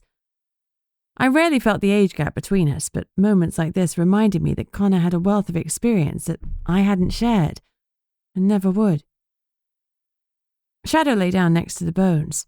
It looked like he grasped the entire leg. The only thing holding the joints together was a few leathery strips of desiccated flesh. I stood up and peered behind the barrels. The rest of the body had to be back there, right? It wasn't. Had someone tossed a random leg back there like some kind of pirate's leftovers? Maybe this was a pirate's idea of tidying up. As I shone my light around, I noticed that one barrel had been knocked over, and its lid was off. I peered inside, and immediately wished I hadn't, because inside it was the remainder of a body. I recoiled, and at the same time, my mind went into overdrive. Supernats lived a long time. Could this also be the work of the person who had taken Kate and Essie? Had he been a serial killer before moving into the sex slave industry? But surely that didn't make sense. Didn't serial killers usually escalate their crimes, not dial them back down to make a bit of extra cash? I looked at the 6 other barrels and my stomach lurched. Do you think... Connor frowned. Only one way to find out. The barrels had rusty metal buckles sealing the lids. He chose one, popped off the buckle, glanced inside, and instantly recoiled. Yep, we got another one. Each barrel contained a corpse. Nothing had been done to preserve them, and air must have seeped in the containers. The bodies were mostly desiccated, and there wasn't much left but bones and dried tissue. I took more pictures, but these crimes weren't my focus. They couldn't be. These deaths were way before my time. Besides, the deck could wait for us to hunt down their killers and lay them to rest. First, we had to find Essie and Kate, while they were still alive. Once we'd seen enough, we walked back into the main room. In one corner, a metal ladder led upwards. I really hoped that the girls had gone up it and escaped. But where the heck were they? Connor went up first, and I held the light so he could unlock the metal hatch above the ladder. It wasn't complicated like the hidden door at the mine. This was old school with just a wheel holding it closed. Connor twisted it and slowly opened the hatch. Light flooded in, and I gratefully breathed in fresh air. He looked around, then climbed up and opened the aperture wide for the rest of us to come out. Shadow wasn't pleased with the ladder, and even less pleased when I slung him over my shoulder. Luckily, Connor grabbed him once I was in reach and hauled him up. The cat gave a grumbling sound, but he kept his claws to himself. Once I was outside, I looked around. We were still in the forest. It was dark, and the sound of rain through the trees hid any other sounds besides us. I shone my light on the ground around us, looking for signs that the girls had escaped, but there were neither human nor vehicle tracks. The ground was deep in forest detritus, and any marks, unless made in the last half hour, were invisible to my untrained eyes. Not for the first time, I wished Thomas was with us. He could track a fish through a river. We searched the area with flashlights but saw nothing. The rain had been falling steadily for hours, and the wind was blowing a hoolie, so any scent trail was also long gone. A truly remarkable dog might have been able to pick up something, but this was beyond Fluffy's talents. He could cope with light drizzle, but not a downpour like this. I looked at my cat. He had all sorts of weird skills. Shadow, can you find the girls? I asked. He looked up at the sound of his name, but didn't move. No surprise there. Bodies that had been dead for 80 years? Sure. But living girls? Nah. I sighed. The thought of leaving the girls out in this weather made me feel sick, but we couldn't organize a search party in the dark and a storm. I just had to hope they'd been smart enough to find shelter, avoid their captors, and look for help. I couldn't stop thinking about the call Sidnee had taken at the Nomo's office from a young, unidentified female. The idea that they tried to do exactly that wouldn't leave me. I'll get the search and rescue people on this, but first I need to get back to the vehicles and call it in, I said, though the truth was that the search and rescue people were usually Gunnar, Thomas, Fluffy, and me. I turned to the King's men. Thank you for your assistance, gentlemen. The dismissal was clear, and Reem's eyes flashed with anger. Connor jerked his head to underline my order, and the 3 vampires melted away using their supernatural speed to get out of the rain and back to their cars. That left Connor and I alone in the pouring rain. Nothing said romance like hanging out in a storm after finding several dead bodies. Still, it was good to have a moment together. Connor laced his fingers through mine, and we walked slowly back to our vehicles. The other Camluck trucks had already gone when we arrived. I put Shadow back into the SUV so I didn't have to keep hold of him, and gave Fluffy a chasing look for letting his lynx friend go and not even barking in warning. Connor tugged me away from the vehicles in case they'd been bugged. The girls have to be out here somewhere, I said. I agree. Let's hope they've managed to evade their captors. Yeah. I paused. But not hearing from them isn't a good sign. He sighed. No, it's not. Let's hope that's because they've not got access to a cell. But I think they did have, I said softly. I think they used Donovan's mobile to call the Nomo's office, but something spooked them and they left before help could arrive. The beast? Maybe, though Liv said the barrier was fully operational. But yeah, I've been thinking that the girls may have witnessed Donovan's murder. Connor stilled. If they did, they could be the key to freeing Sidnee. The thought had occurred to me, I admitted.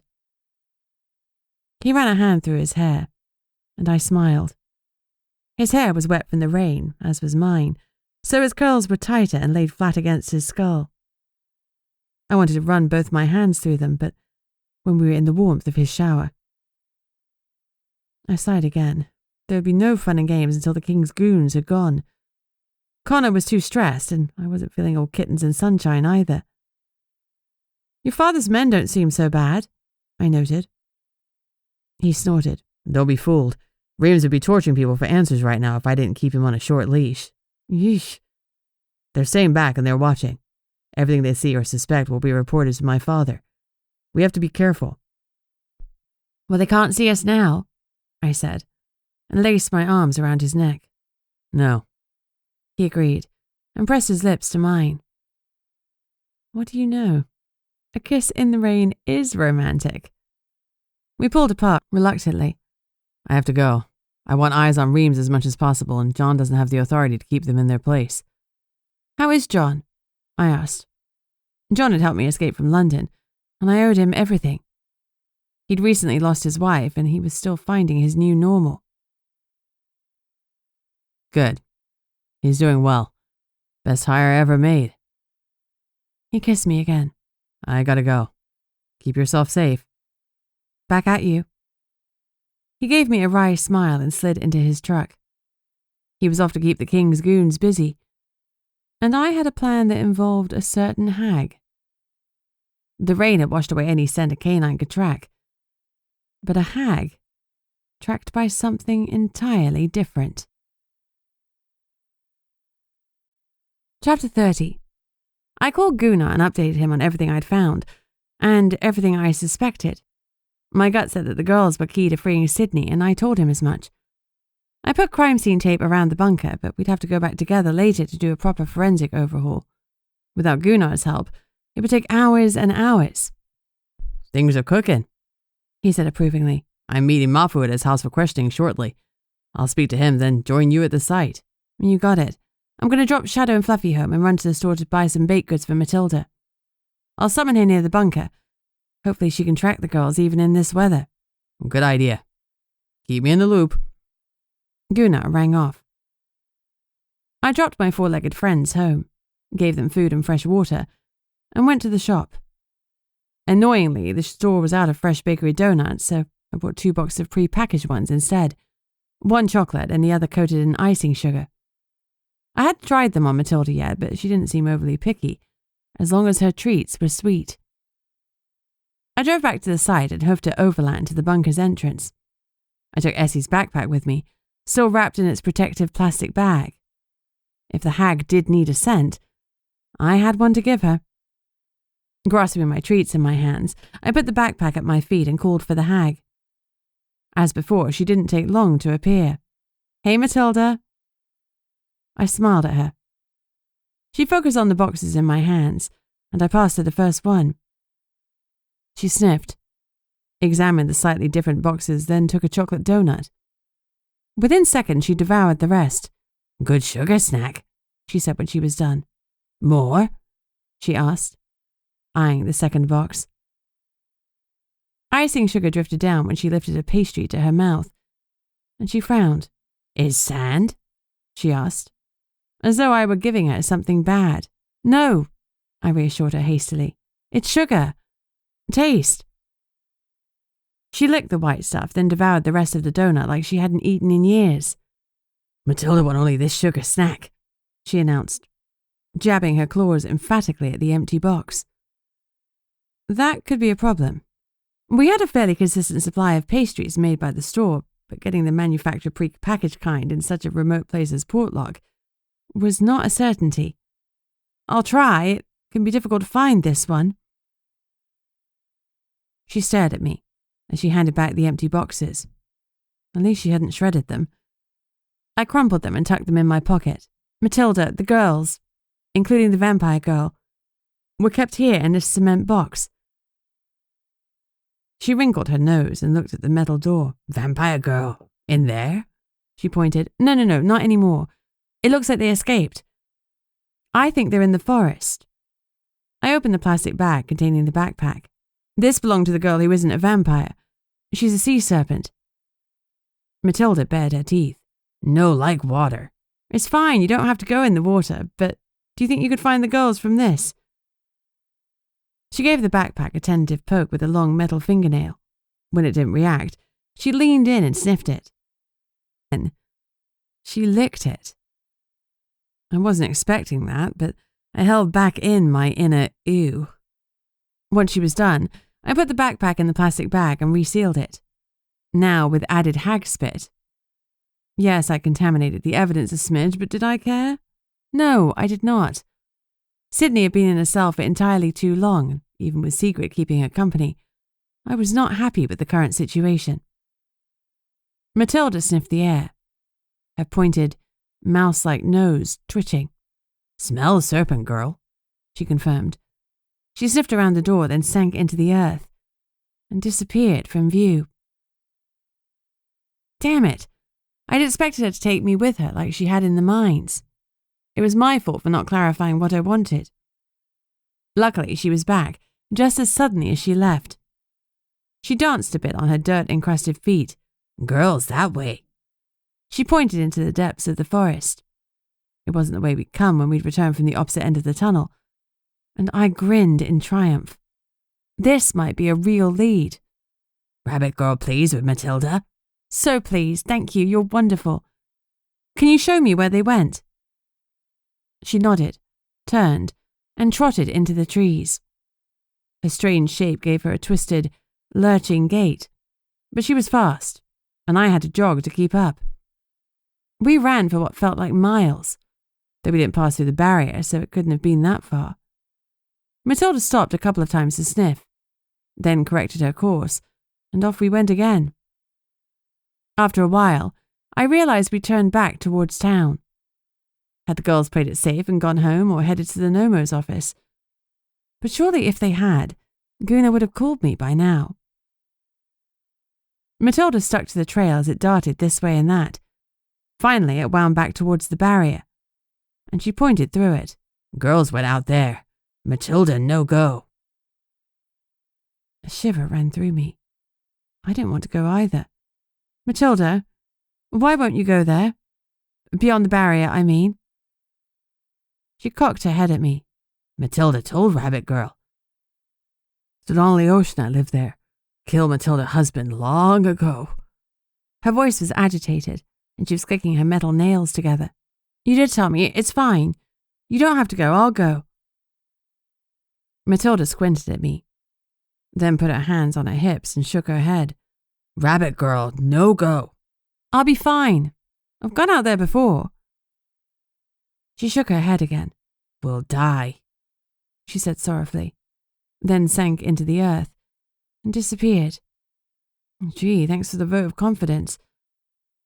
I rubbed my hands up and down my arms. Brash as I'd been with Matilda, there was no way I was going through the barrier alone. I was determined to find the girls, but I wasn't suicidal.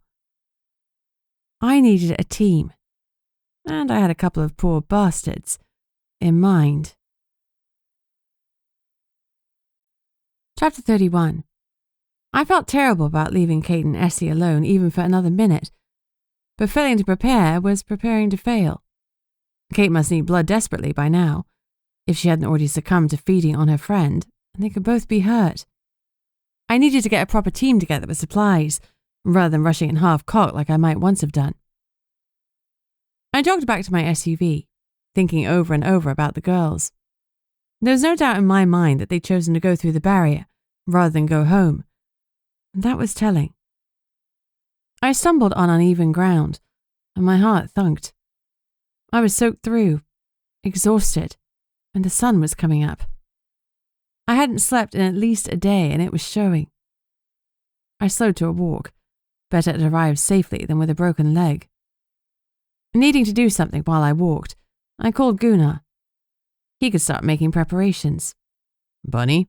Gunnar, hey. Matilda and I tracked the girls. I heard his chair squeak as he sat up and paid attention. And? They went beyond the barrier, I said grimly. Gunnar went through a whole litany of swear words. He had as much desire to go beyond the barrier as I did, but missing kids added a bunch of pressure for us to do exactly that. If we didn't go, we didn't deserve our badges. He sighed. I wish Thomas was here. Me too. How'd it go with Mafu? Gunnar's tone was grim. About as well as you'd expect, protesting his innocence and furious about being questioned. He let me search his house briefly, but there were no red flags. I didn't want to push it. We need him on our side. Hopefully we'll find the girls and they'll shed some light on Donovan's death. Right now, we had Sidnee and Mafu in our crosshairs, but I suspected it was someone else who had done the deed. I did some research on Tizarooks, and the one thing every account had in common was a mention of their incredible strength. I'd seen the state of the metal in the bunker, and the single colourful scale. At first, I dismissed Essie as Donovan's killer because, according to my research, she was some sort of giant sea serpent with a wolf's head. But the metal had been twisted, pulled back, and there'd been no teeth marks on it. One of the depictions had shown a Tizarook with webbed hands, almost dragon-like, but without wings. If all of that information was accurate, Essie could have easily picked up the 200-kilo metal equipment and swung it at her kidnapper, Donovan. That would give the girls a reason not to return home. They were scared Essie would be arrested for killing him. I forced my sluggish brain to think about the rescue party. I don't want to take Connor, I asserted. He's got enough on his plate. Not to mention a host of goons following him whom I didn't want along for the ride. Stan, I suggested instead. Yeah, Gunnar rumbled. He'll come with us. I could hear him scratching his beard. He was thinking or worrying, or both. How's Sidnee holding up? I asked. Well, she's all right. Sig hasn't left her side apart from cooking some meals in our lousy office kitchen. She works miracles. Well, she does. He agreed warmly. Okay, so me, you, and Stan. Fluffy? Shadow? I didn't want to risk either of them. I'll give them the choice, I said unhappily. Both had proved invaluable on the other side of the barrier, but I hated the idea of putting them in danger. Gunnar broke into my thoughts. I'm not authorizing any of us to go until the sun is a little higher. You and I both need to grab some Z's. I'll speak to Stan and line everything up. Let's meet the coordinates you gave me in 3 hours. All right, I agreed wearily. Go home. Get some rest. On it, I promised. I drove straight home, said hey to Fluffy and Shadow, and zonked out. Hard. I was woken by Shadow licking my face with his rough tongue. Next to me, my phone alarm was blaring, but I'd been so out of it I hadn't even stirred. Thanks, bud. I yawned. I splashed some water on my face and dressed. There was no need to shower because after a minute beyond the barrier, I'd be drenched in nervous sweat. I loaded up supplies, weapons, and my 4-legged companions. Both had wanted to join the expedition, for which I was both grateful and nervous. They would be an asset, but I hated putting them in danger. Fluffy was wearing his Nomo vest, but I didn't bother with Shadows. If something happened, he'd end up melting it off himself anyway. When we were packed and ready, we headed off to the rendezvous point.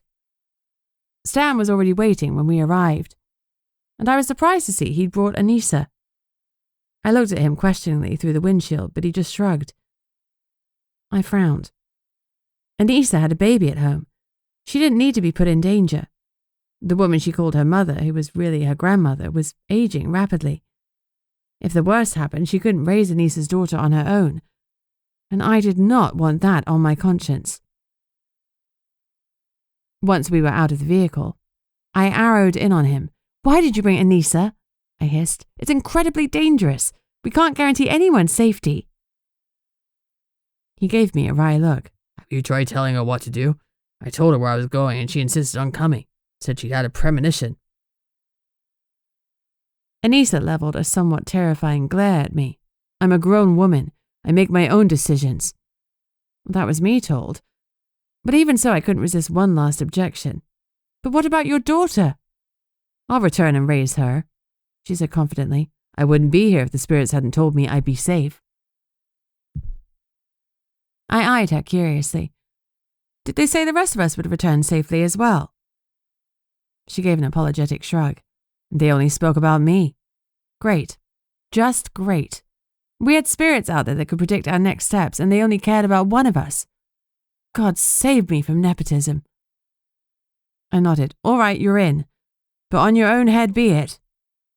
It's such a beautiful head, Stan said to Anissa, making me grin.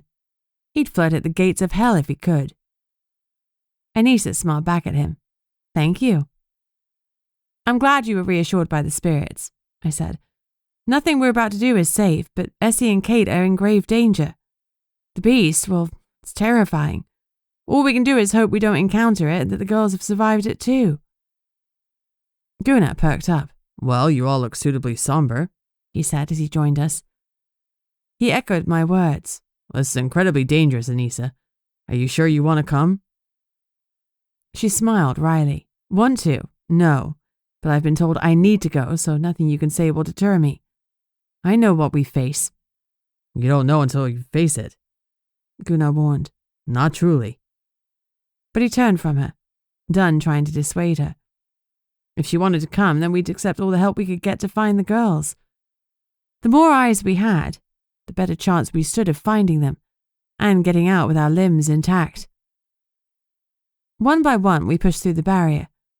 It was like pressing through invisible tar. On the other side, hope flickered like a candle. and death stalked us all. Chapter 32. After the weird gelatinous feeling of moving through the magical bulwark, the other side was the same forest, and we were on the same road, though it was more overgrown, and felt somehow darker. Perhaps I was imagining that.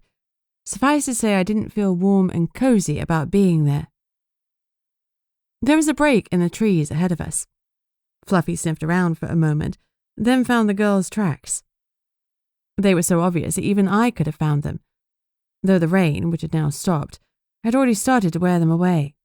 We could follow them by sight for a while, but even so, Fluffy took the lead.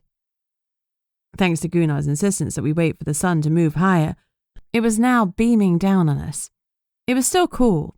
In fact, without the cloud cover, it was colder than when it was raining. I shivered. Since I'd become a vampire, cold didn't affect me in the same way, so probably it was from nerves. But I was ready to pretend it was the cold. Yeah, but I was just chilly. Not scared out of my mind. I wished Connor was with me. Next to me, Shadow was in his happy place, darting around, running forward, sniffing stuff, eating grass, running back. He flopped down at one point and rolled. It was reassuring because his antics meant that the beast wasn't near. He was being normal. Well, as normal as he could be. Suddenly, the hairs on the back of my neck stood on end. Some sixth sense told me we were being followed. I put it down to paranoia and tried to ignore it. Shadow was happy, so the beast wasn't stalking us and contemplating ripping us apart. Absolutely not. But no matter how much I tried to convince myself, I couldn't shake the feeling of being observed. When the tracks finally disappeared, Fluffy pressed his nose to the ground, every inch of him vibrating with alertness. Although some rain had fallen since the girls had come this way, he could still pick up their scent. After a few 100 yards, he stopped and pointed away from the path. He waited for us to reach him, then he went off-piste. This wasn't the same spot we'd gone beyond in the past, so nothing looked familiar, and that twisted my nerves still tighter. The waterlogged peatland was scattered with trees and thickets. Although winter had stripped bare some of the undergrowth, clumps of alder and dead grass were still thick and tangled. Every step forward was a battle that slowed our progress. Fluffy could have pushed through much faster than us, but he paused regularly, not wanting us to fall behind. Shadow was following him, though he was still mucking around. I kept my eye on him because I knew he'd sensed the beast long before we would, but he continued to look unconcerned. When we hit the swamp, low boggy ground not unlike the moors back home. Fluffy veered into another patch of alders and disappeared. My heart gave a floppy beat, and I rushed forward, but he'd only gone down a bank that wasn't visible because of the scrub. Once I approached the edge, I saw him. He'd locked onto the girl's trail and was oblivious to everything else around him. Shadow was in full pleasure mode and bumped him with his shoulder. Fluffy, who was in full business mode, gave a little growl. My lynx was romping around like this was a great adventure. He was wholly comfortable beyond the barrier, more relaxed and playful than when he was at home. I'd found him here, and clearly some part of him still identified this place as home, far more than the council house in which we resided. Had I done right by bringing him to Portlock? I waved everyone over to the bank, which Fluffy had descended. Stan, ever the gentleman, helped Anissa and me down the 3-foot drop so we wouldn't land in the mud, then jumped down after us. Gunnar jumped down as well, ignoring the younger man's offer of assistance. I continued to watch my animal companions, and when Shadow suddenly froze and put his ears back, my heart sank. I held up a hand and pointed to him. Gunnar knew what that meant as well as I did, and he immediately raised his shotgun and started scanning our surroundings. I undid the snap on my service pistol and grabbed the handle. My mostly undead heart gave another ka-thunk. Fluffy whined as he also noticed Shadow's tension. Then he stuck his nose in the air and started sniffing. He gave me a confused look. Apparently he didn't smell anything. He'd been close to the beast before and he knew its scent, so either it wasn't around, or it was far enough away for him not to catch its smell on the air. I could do far away. The further, the better. Australia would be good. But far away or not, I knew how fast the beast could move. Far away could become very close in a terrifyingly short period of time. I caught up with Fluffy and whispered, "If the beast is a distance away, we've time to find the girls. Focus. Where are they?" He flicked an ear in my direction, then trotted on. We'd gone barely 20 feet when he stopped beside a hollow on the hillside and pointed with his paw. When I got close enough, I saw a hole. It looked like water had undermined the tree roots and created a space just big enough for 2 teenage girls to curl up and hide in. Fluffy stood in front of the hole and whined pointedly. When I leaned down and looked inside, 2 terrified faces looked out at me. The girls! Relief rushed through me. "Kate and Essie?" I asked, more to reassure them that I knew who they were, rather than to confirm their identity. They both resembled the photos I'd seen of them, albeit they were now pale, gaunt, and a total mess. They'd been through the mill. They nodded, still looking terrified. "We're here to take you home," I promised. By tacit agreement, Stan and Gunnar stayed back, guns up and ready. Anissa was also scanning our surroundings, a new tension visible in her shoulders. Essie was closest to the entrance. She whispered, "We can't. It's out there." I nodded. "I know, that's why we have to hurry. Come out and let's get back inside the barrier as fast as we can." I reached out a hand. Essie stared at it for a long time, before turning to Kate and raising her eyebrows. "What other choice do we have?" Kate whispered to her.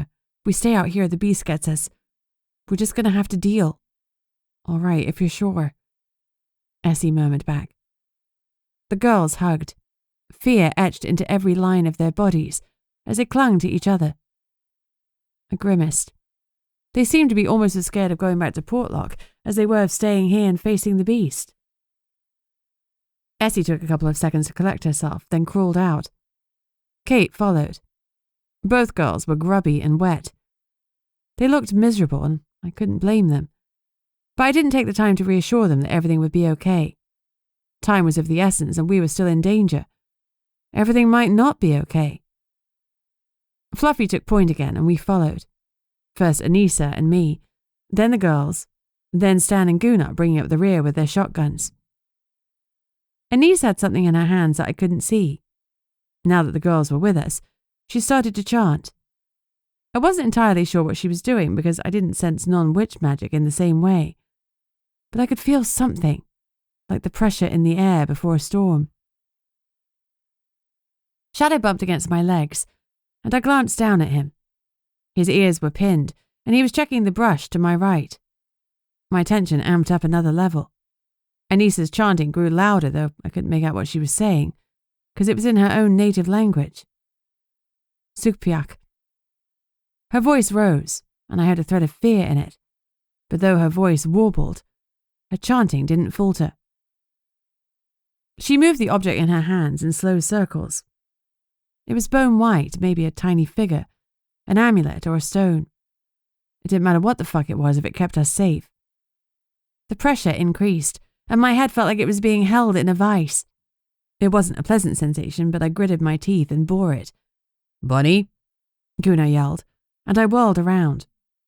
He'd stopped and was aiming his shotgun into the brush, where Shadow had been staring moments ago. Boom!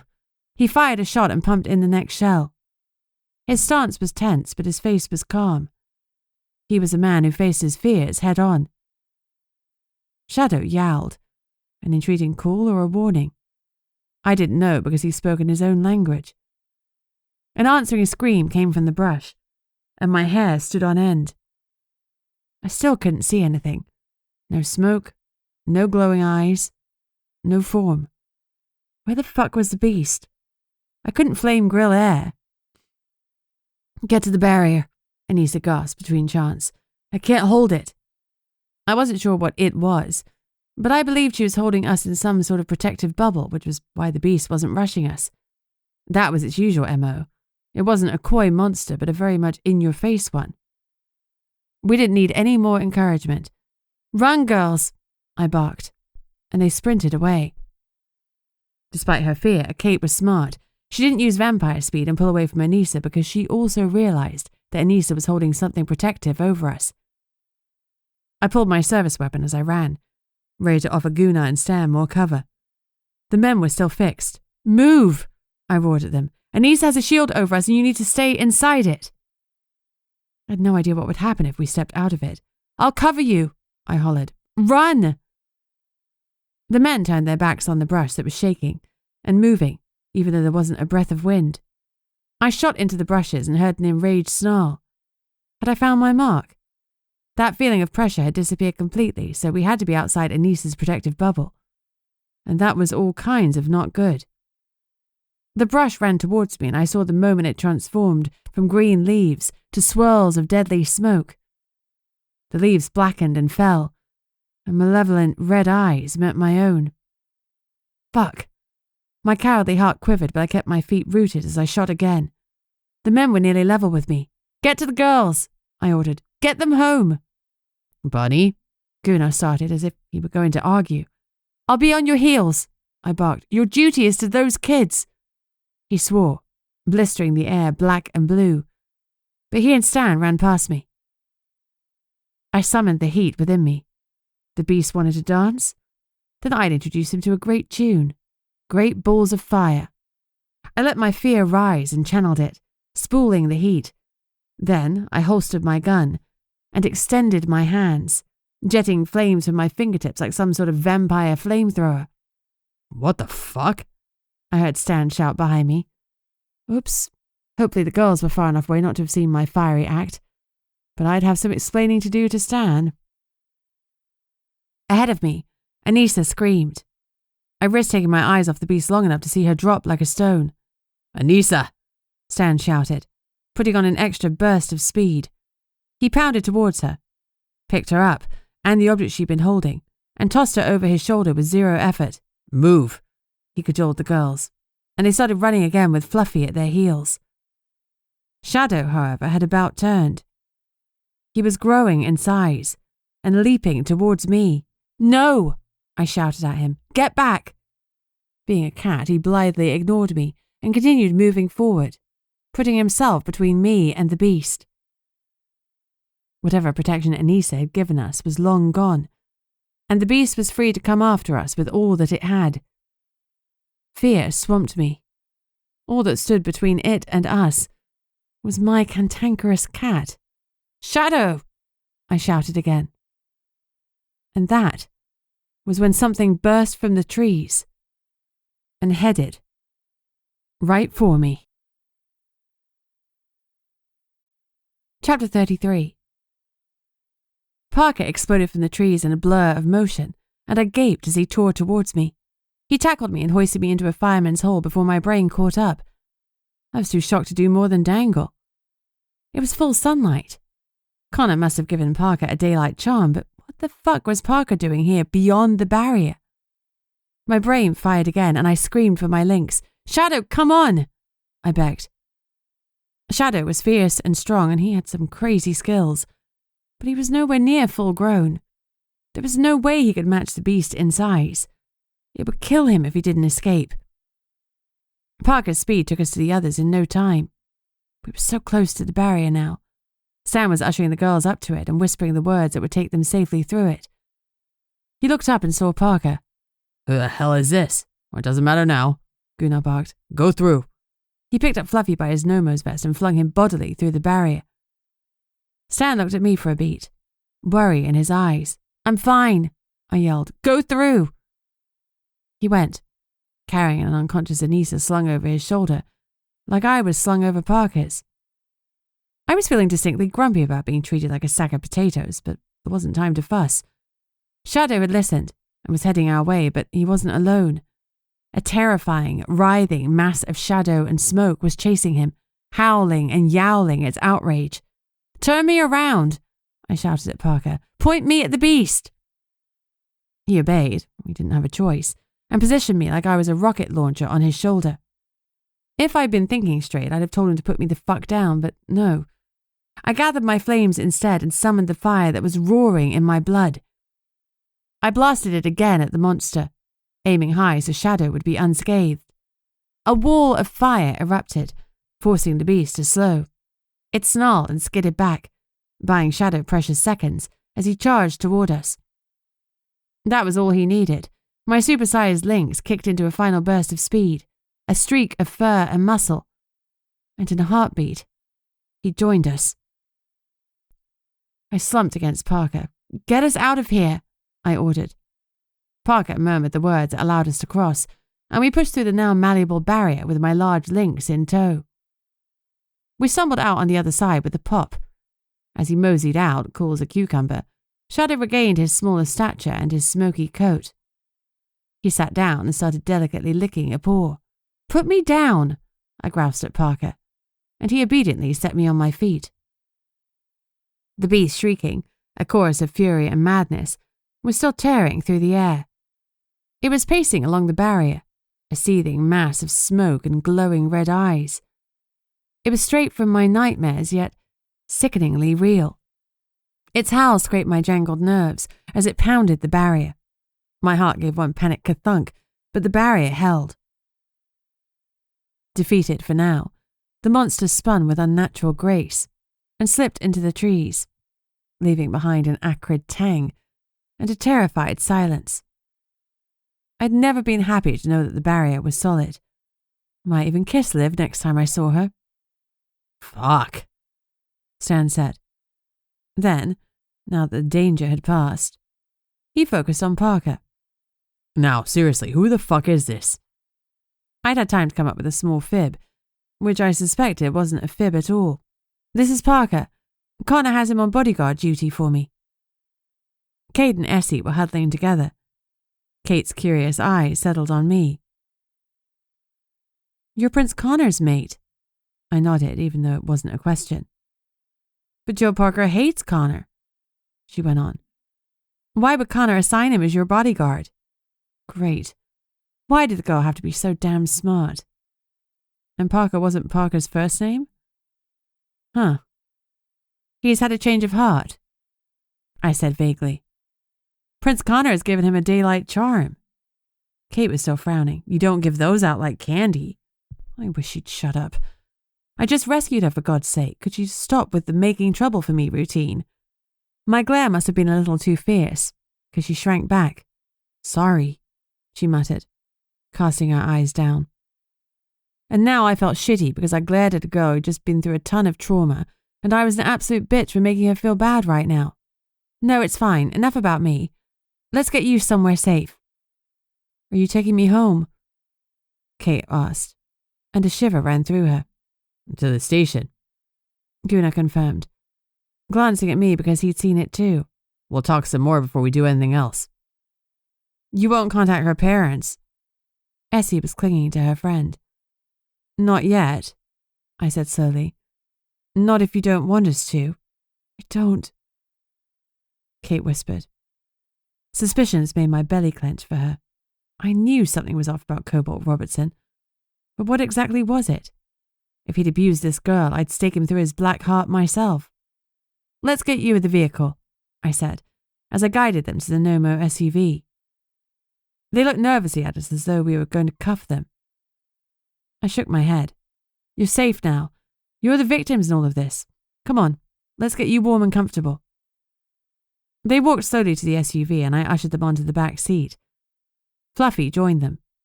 Frankly, he was a better comfort than anything I could offer. Kate cuddled into him and moments later Shadow jumped onto Essie, making her oof in surprise at his weight. Even so, she smiled and started petting the purring feline. I guess she was a cat person. I turned back to Stan and Anissa. "Is she okay?" I asked softly, gesturing to the unconscious shaman. "I'm fine," she huffed. Okay, she wasn't actually unconscious, but she still had her eyes closed and was being cuddled into Stan's chest. "She's worn out," Stan said gruffly. "I'm taking her home." "Sure. Thanks so much for coming, both of you. Anissa, thank you for whatever the hell you did. You kept us all safe no matter what your spirit said about the rest of us surviving." A smile touched her lips, and she forced her eyes open enough to wink at me. Then she yawned, and her eyes slid closed as she snuggled into her polar bear bow.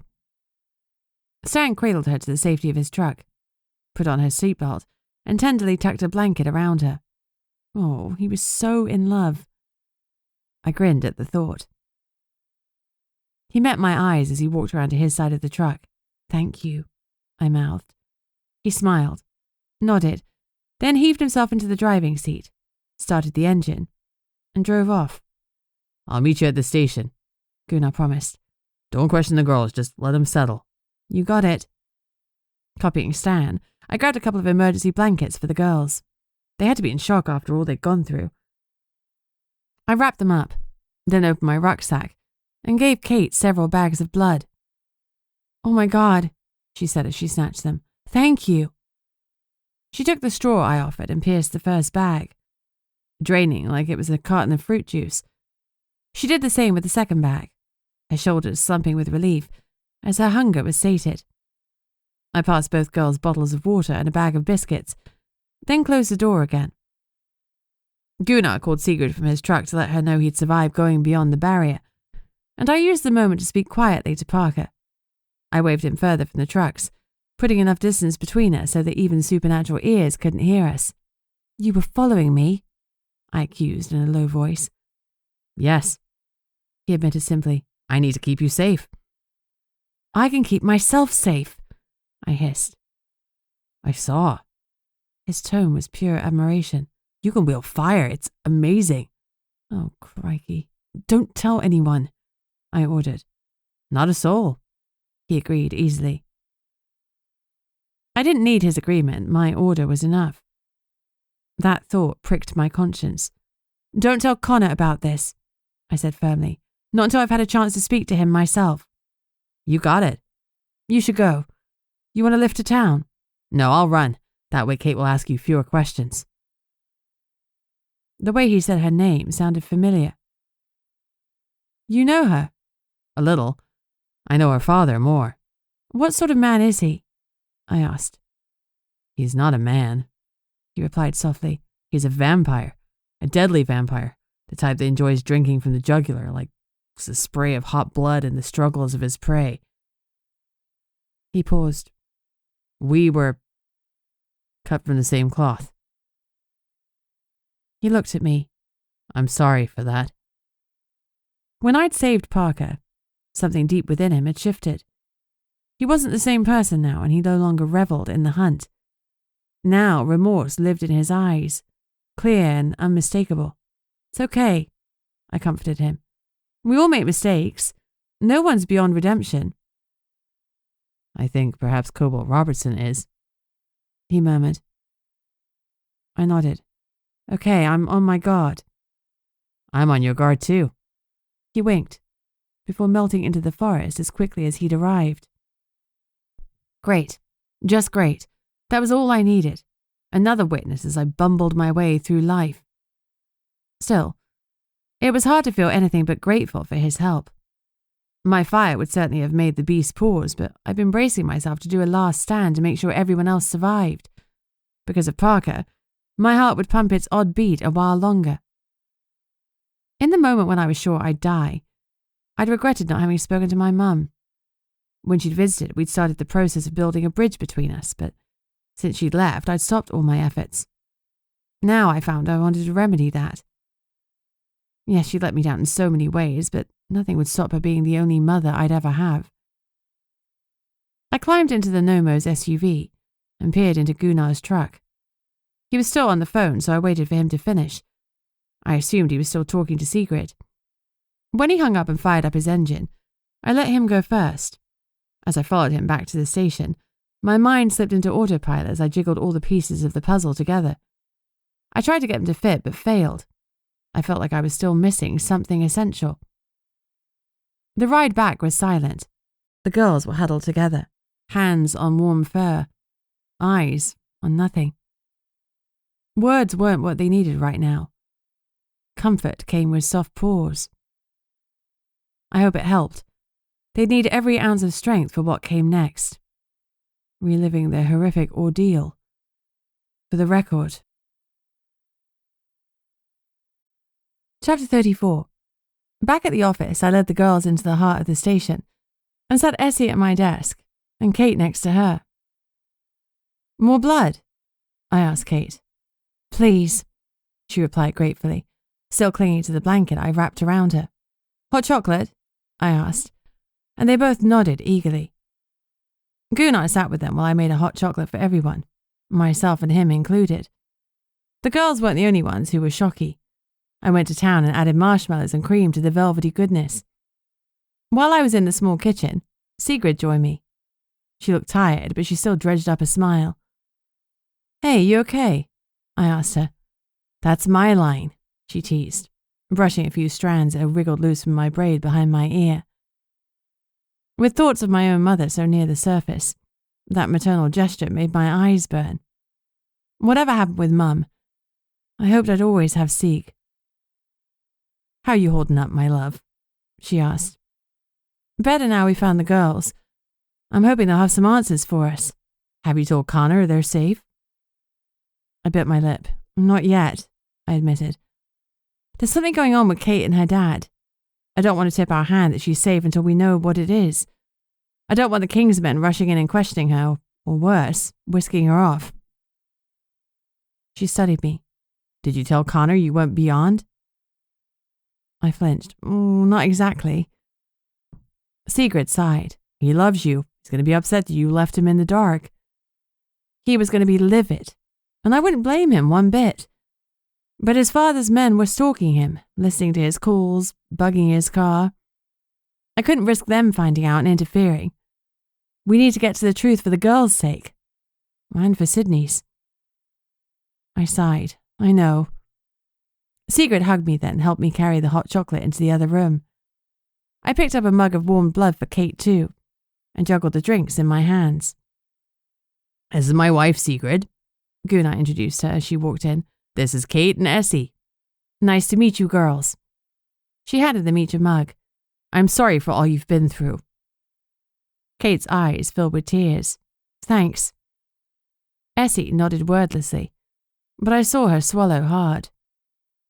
When our cups were empty, Gunnar and I exchanged glances. We'll need to interview you separately, he said gently. Who wants to go first? I will, Kate murmured. Essie's shoulders slumped. Tell him the truth. The whole truth. Kate nodded, though she looked terrified. Everything will be okay, Sigrid reassured them. Gunnar and Bunny are good people. They'll do right by you. Even if the evidence doesn't point our way? Kate asked bitterly. To my surprise, Sigrid winked. Well, evidence can go missing. I gaped a little before closing my mouth with a clack. Well, that answered that question. It looked like there were no limits to what Sigrid would do to free Sidnee. I expected Gunnar to protest, but his eyes were already on mine, solemn and guarded.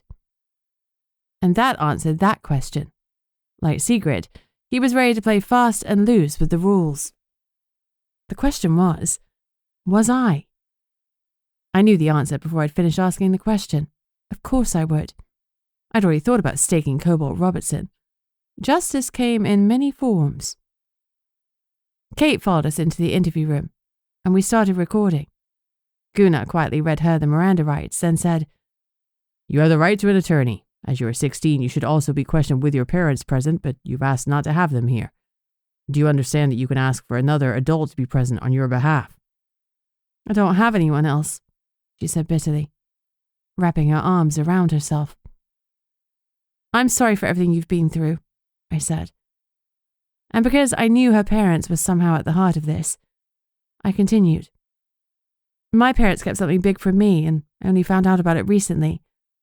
It changed everything for me. She swallowed hard. Have you spoken to them? My mother, a little. My father, not at all. Was it his fault? I shrugged. It was both of them, I think. But my mum, she seems contrite. She wants to build bridges. I pressed my lips together. My mum wants to be part of my life, but my dad, he wants to control it. It was hard to speak about it. Hard to remember the look on Mum's face when she told me that he had been responsible for getting me turned. Same, she whispered, looking frightened. My dad has always been super strict. He's never told me that he loves me. He never hugs me. He's old and he comes from a time when children should be seen and not heard. Her bottom lip wobbled. As a born vampire, I'm super rare. I'm supposed to be precious. She shook her head. I think he hates me. I've told myself he cared in his own way, but at best, I'm an inconvenience, a force that divides Mom's attention and takes her away from him. A tear slipped down her cheek. I should have known something was up when he brought me and Essie cookies because I'm not allowed sweet treats. Mom's always worrying about holes in my fangs. But he brought us cookies and I was so happy. She was sobbing now, in earnest. My heart ached for her, and for myself. The situation hurt because it was so like my own. I stood up and went to cuddle her. It's not your fault, I said fiercely. Something's wrong with him if you're not enough. She cried her heart out and I held her through the storm. Finally, she swiped at her cheeks. The cookies contained some sort of sedative that knocked us out, fast. When we came to, we were in a bunker. The idiots didn't cuff us and we were desperate to escape. After what felt like ages in total darkness, my vampire sight spotted a weird patch on the wall. It was a metal plate. Tall and Skinny kept coming to check on us, to leer at us, and we were scared. When we were next alone, Essie shifted to use her strength as a tesseract to pry open the plate. It led to a way out, but one of the kidnappers saw us as we climbed out and he chased us. We were so terrified. He said he'd shoot us if we didn't stop. She swallowed hard. Essie, she found something heavy, like some metal or whatever, before he could shoot us. She hit him over the head with it. Her lip trembled. We didn't expect him to die. We just thought she'd knock him out. But his head just crumpled like a melon. She bit her lip. Essie didn't mean to kill him. It was self-defense. We found his phone and checked where we were on Google Maps, then called for the Nomo to come and hung up. Only when we searched his body, there was no gun. He'd been bluffing the whole time, and Essie had killed a defenseless man. I snorted. Well, he was far from defenseless. I'd seen him in a full rage, swinging at Sidnee and at Ernie. And you believed he had a gun, believed he would kill you. That's still self-defense, honey. Gunnar nodded. Well, she's right. Kate slumped back in her chair. Essie's not going to jail? No, little lady, Gunnar murmured. She's not. She closed her eyes. Relief painted over her features. Well, that's good. That's something. Your dad drugged you. He's part of this, I said softly. Is your mum too? She hesitated. I don't know, she said finally. I really hope not, but she loves him. If she had to choose between him and me, I think she'd choose him. She shook her head. When I was 9, I found a backpack in Dad's room, a pink one. I thought it was a gift for me, and I was so excited. Since it was going to be mine, I looked through it. It had school books inside and a girl's name, Cassia. She chewed her thumbnail. I ran back to my room, but I think he knew that I'd seen it because later that evening he gave me a lecture on privacy and what would happen to me if I didn't respect his. Now she was visibly trembling. For a while I thought he had another family, a secret one, and that I had a half-sister somewhere and one day I'd meet her. But when I started high school, I asked around discreetly about a girl named Cassia. Isn't exactly a common name. That's when I found out she'd gone missing. But I still thought she was Dad's illegitimate child right up until the time we met her ghost. Shuddering, she went on. Essie and I were waiting for the Nomo like we decided, but then we saw the twins. They must have been killed near where we were kept because their spirits were stuck there. The big guy's death woke them. He kidnapped them too. And that's when I finally put it together. She closed her eyes. Those cookies weren't my father's first kidnapping. He kidnapped other girls.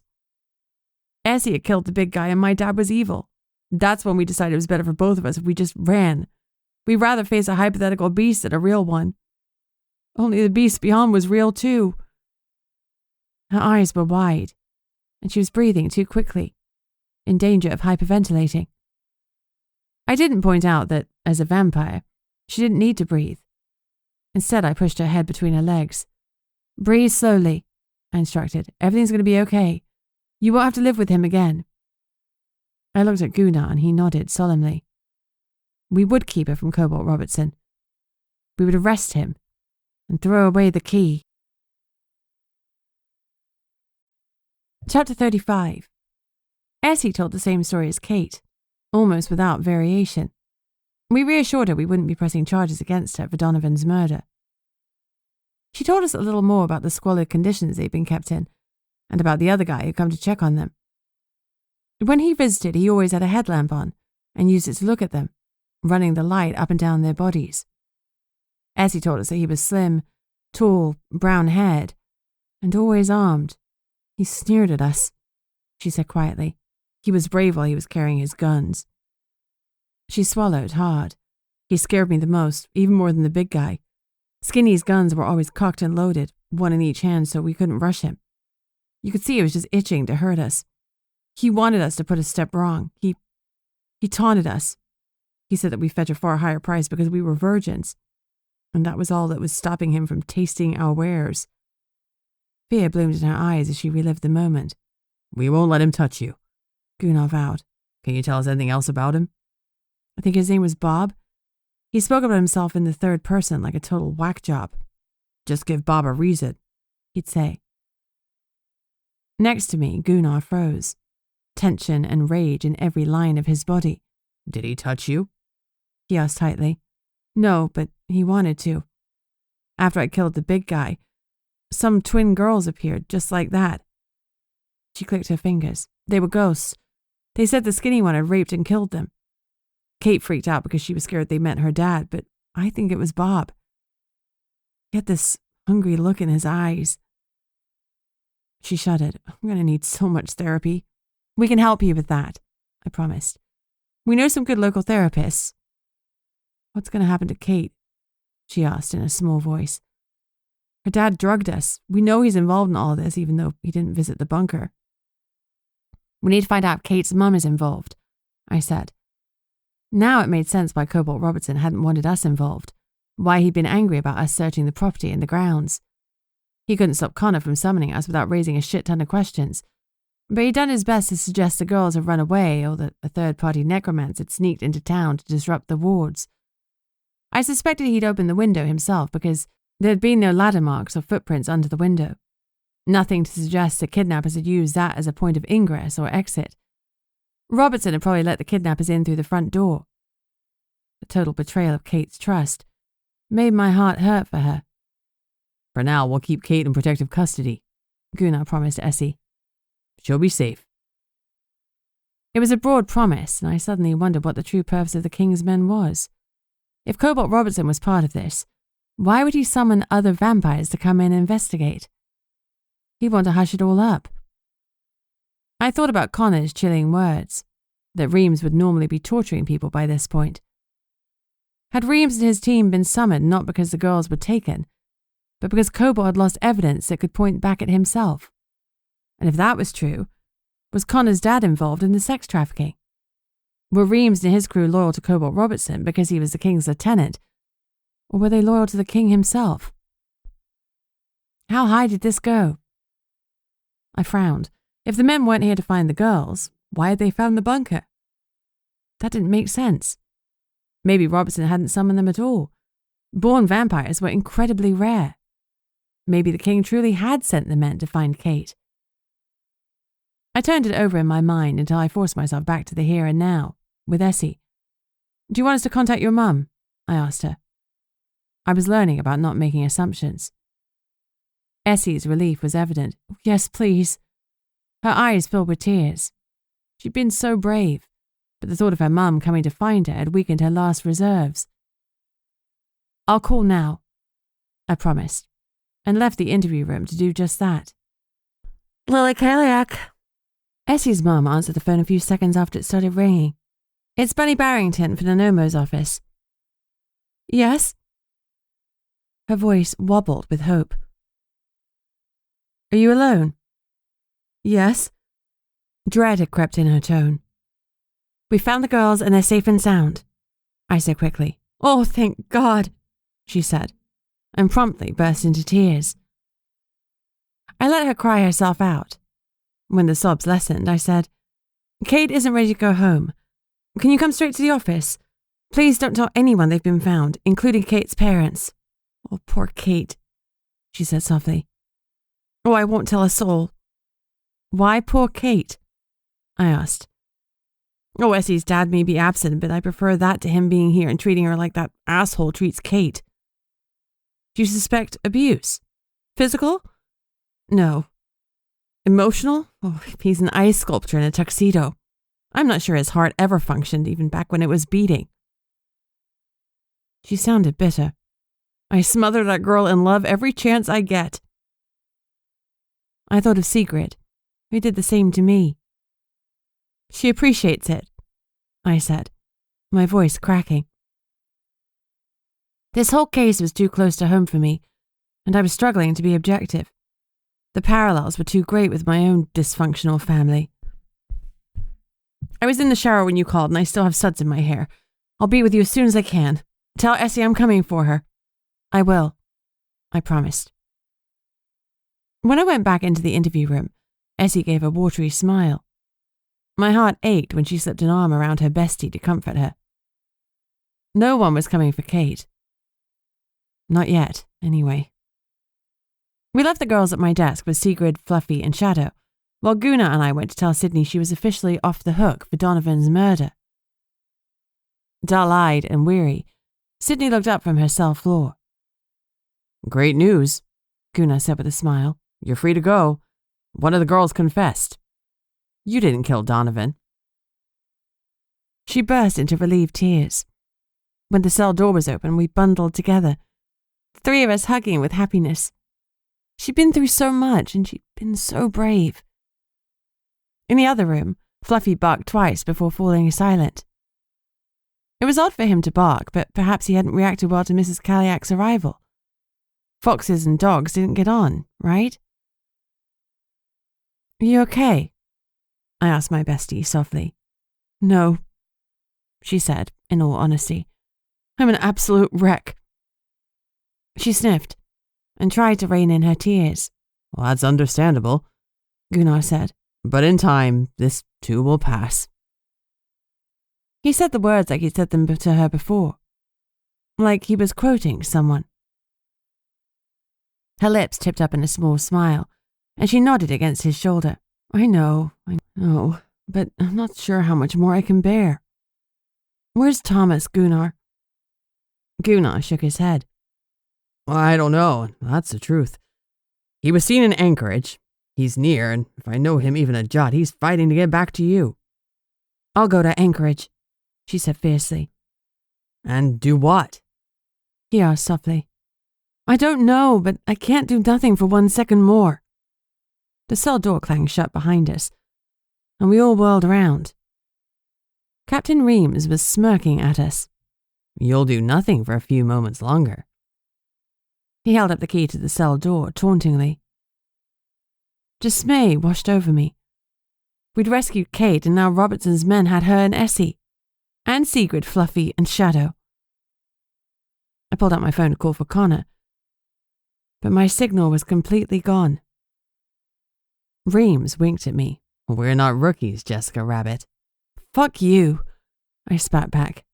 Maybe later, he said mildly. If you harm one hair on anyone's head, I will rip you to pieces, I snarled. Luckily, I stopped myself before I threatened to burn him to ashes. No giving away my hybrid self, even at the height of panic. Reams looked amused. Well, this has been fun, but I've got some lovely ladies to question. Do be good, won't you? As he sauntered out, Gunnar let out a roar of rage that shook the building. Didn't help. We were stuck in our own jail cell. The kind that stripped the magic right out of you. We were well and truly fucked. And Reams hadn't even taken us out on a date. Chapter 36. I closed my eyes and tried desperately to think. Connor and I were mated, and that was something that transcended mere magic between us. I turned my attention inward and reached inside myself, my knees nearly buckling when I found the fragile thread of our nascent soul bond. I reached out to it and shoved all my panic down that link, every desperate, screaming thought. then prayed like hell that he'd get my SOS. Nothing rebounded back, and I got no sense that he'd felt me, but somehow I knew that he had. Connor would be on his way to me now, come what may. I just hoped he'd get here in time. If Reams was here to clear up Cobalt's mess, then Kate was in real danger. She had no time to wait for Connor's arrival. "Try to open the door," I urged Gunnar. "Maybe your lock-opening thing will still work." Gunnar tried using his usual magic mojo, but that ability had been ripped from him as surely as my fire had been torn from me. "Well, finesse didn't work," I said grimly. "Let's try brute force. On 3, run at the door. 1, 2, 3. All 3 of us hit the cell door with everything we had, but though it clanged, it didn't so much as budge. Fuck sticks. "I'm sorry," Sidnee sniffed. "This is my fault." "In what world is this your fault?" I snapped. "This is Reams' fault and no one else's." "Oh, it's a little mine," Gunnar growled. "I left the key in the lock in my haste to get in." "How about we divvy up the blame when we're out of the cell?" I bit out. I was still racking my brains for some way to defibrillate my magic when Shadow padded in. "Wow," he said, his tone condescending. "Oh my God," I whispered. "You beautiful cat. I'll feed you salmon for a week if you can get us out of here." Reams and his men had clearly dismissed him as a mere cat and let him wander away. But Shadow was far from an ordinary feline. With a supremely cattish air of smugness, he let the shadow lift from his fur and sent it drifting towards the lock. His acidic, whatever the fuck it was, hovered over the lock, and in moments, molten metal was dripping to the floor. Gunnar pushed open the door. We all froze as it let out a loud screech, but no one came to investigate. What could they possibly be doing that made them ignore such a loud noise? Nothing good, that was for sure. We crept into the weapons store and each grabbed 2 guns and ammo, then strapped on our Kevlar and magic-enforced vests. Before you go into a life-and-death struggle, you weapon up. Look at me, being all sensible. Armed and dangerous, we burst into the back office and took in the scene. Connor, Margrave, Parker, and John were pointing guns at Reams, Malpass, and Clements. The problem was that Reams had his hand around Sigrid's throat, Malpass had his fangs at Essie's throat, and Clements was holding a knife to Kate's throat. "This isn't going to end well," I said into the silence.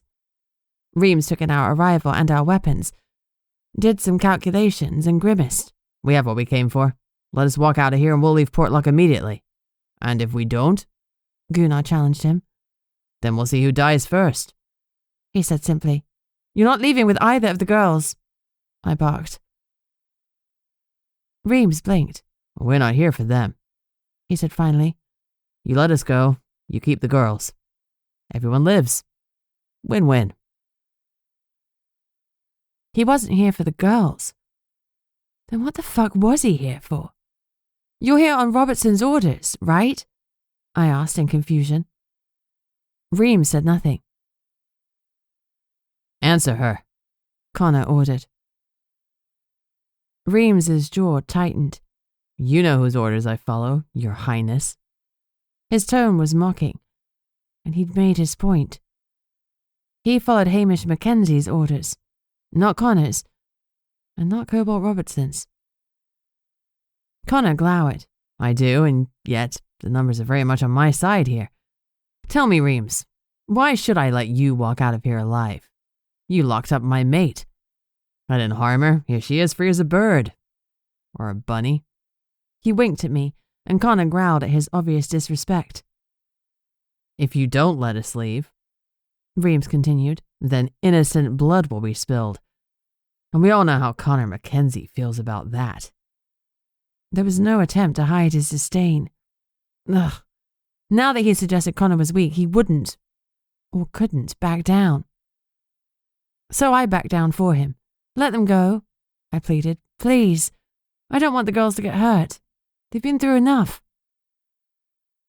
Connor's jaw was rigid, but he gave a sharp nod. and he and his men raised their weapons slightly. The vampires moved towards the door, keeping their hostages close until they reached the exit. Then they shoved the girls at us, using their bodies to block any pursuit. They needn't have bothered. Connor had agreed to let the men go as long as they kept their end of the bargain, and they had. He wouldn't renege on his word. Now that the situation was less threatening, my mind started working. If the Vampire King hadn't sent them here for Kate, then why the hell had he sent them? Chapter 37. We had a hectic few minutes while we checked over the girls, and Gunnar clutched Sigrid. But everyone was okay. Shaken, but okay. "I'm sorry you all had to go through that," I said. "Especially you two girls after all you've been through lately. I'm astonished by your bravery." Essie sniffed. "I didn't feel brave, I was just terrified. I wanted to shift and rip them into little pieces, but I was so scared that they'd hurt Kate or Sigrid before I could get to them. And I couldn't get the big guy out of my head, the way his head just squished like a berry. Oh boy. Poor Essie." Lily Kaliak bundled into the Nomo's office, her still wet hair tied back in a hasty bun. "Mom!" Essie flung herself at her mother, and both Kaliaks burst into tears. "I'll put the kettle on," Sigrid murmured to no one in particular. "I'll come with you." Gunnar stood. "I'm all right, Bam Bam." "You may be," he replied gruffly. "but I'm not.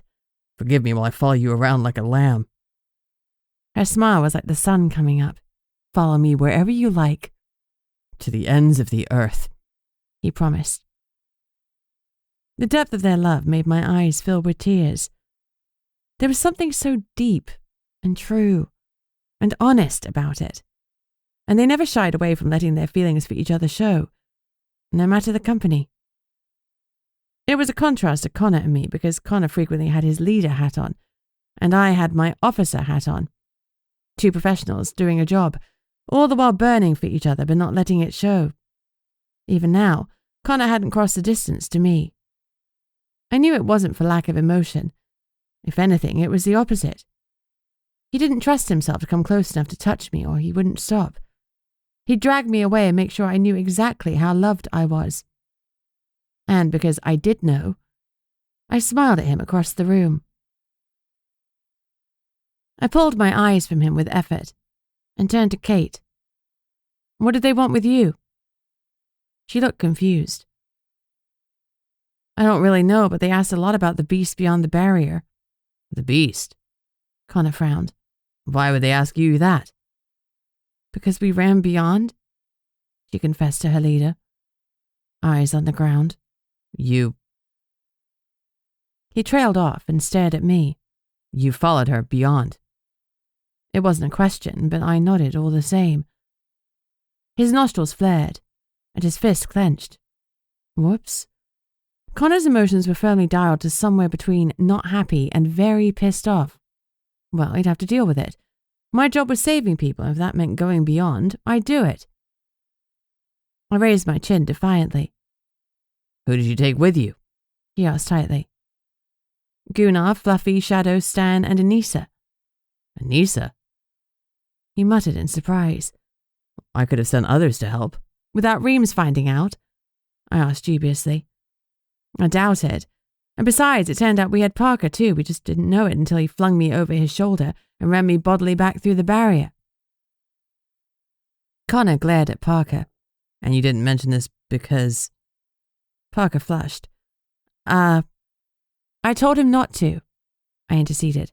"I couldn't risk Reams and his team finding out. I'm sorry, Connor, I really am, but we found the girls and we all got out safely.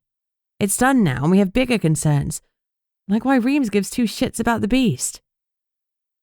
Essie and her mum had calmed down, and both women were listening to the conversation.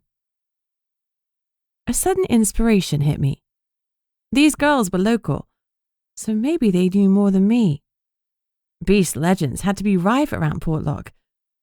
I'd heard stories. Some said it was an Antonok, a kind of Bigfoot. Others swore it was a Kushtaka, an Ottoman. But none of the speculation ever mentioned anything about the big cat I swore that I'd seen. Plus, there was the link to Shadow with his smoky, well, shadows. Have you girls heard the term Sudonala? I asked, carefully repeating Matilda's term for the beast. Neither of them seemed to recognize the word, and they both shook their heads. Damn. Maybe Matilda was losing it, or maybe it was a hag word. Although I didn't think hags had their own language. Anything was possible. Why did you run beyond the barrier? Lily asked Essie, horrified. What were you thinking? Essie blanched. With all the protests and stuff, we weren't sure if the beast was real, Kate admitted. Seemed like a good idea to risk a possible beast versus a real one. Who was the real beast? Lily asked. My dad, Kate admitted, and started crying. Lily bundled her into her arms along with Essie. Oh, my lovely girl, she murmured to Kate. I'm sorry. Everything will be okay. Connor frowned. What am I missing here? Aware of Lily's listening ears, I gave a brief version of the girl's story. I hit the main points, namely that Robertson had drugged the girls and had definitely been involved in the kidnapping of other girls in the past. He was either involved in the sex trafficking ring or, knowing his arrogance, running the whole thing. Robertson had been working with Donovan and at least one other guy, known as Bob.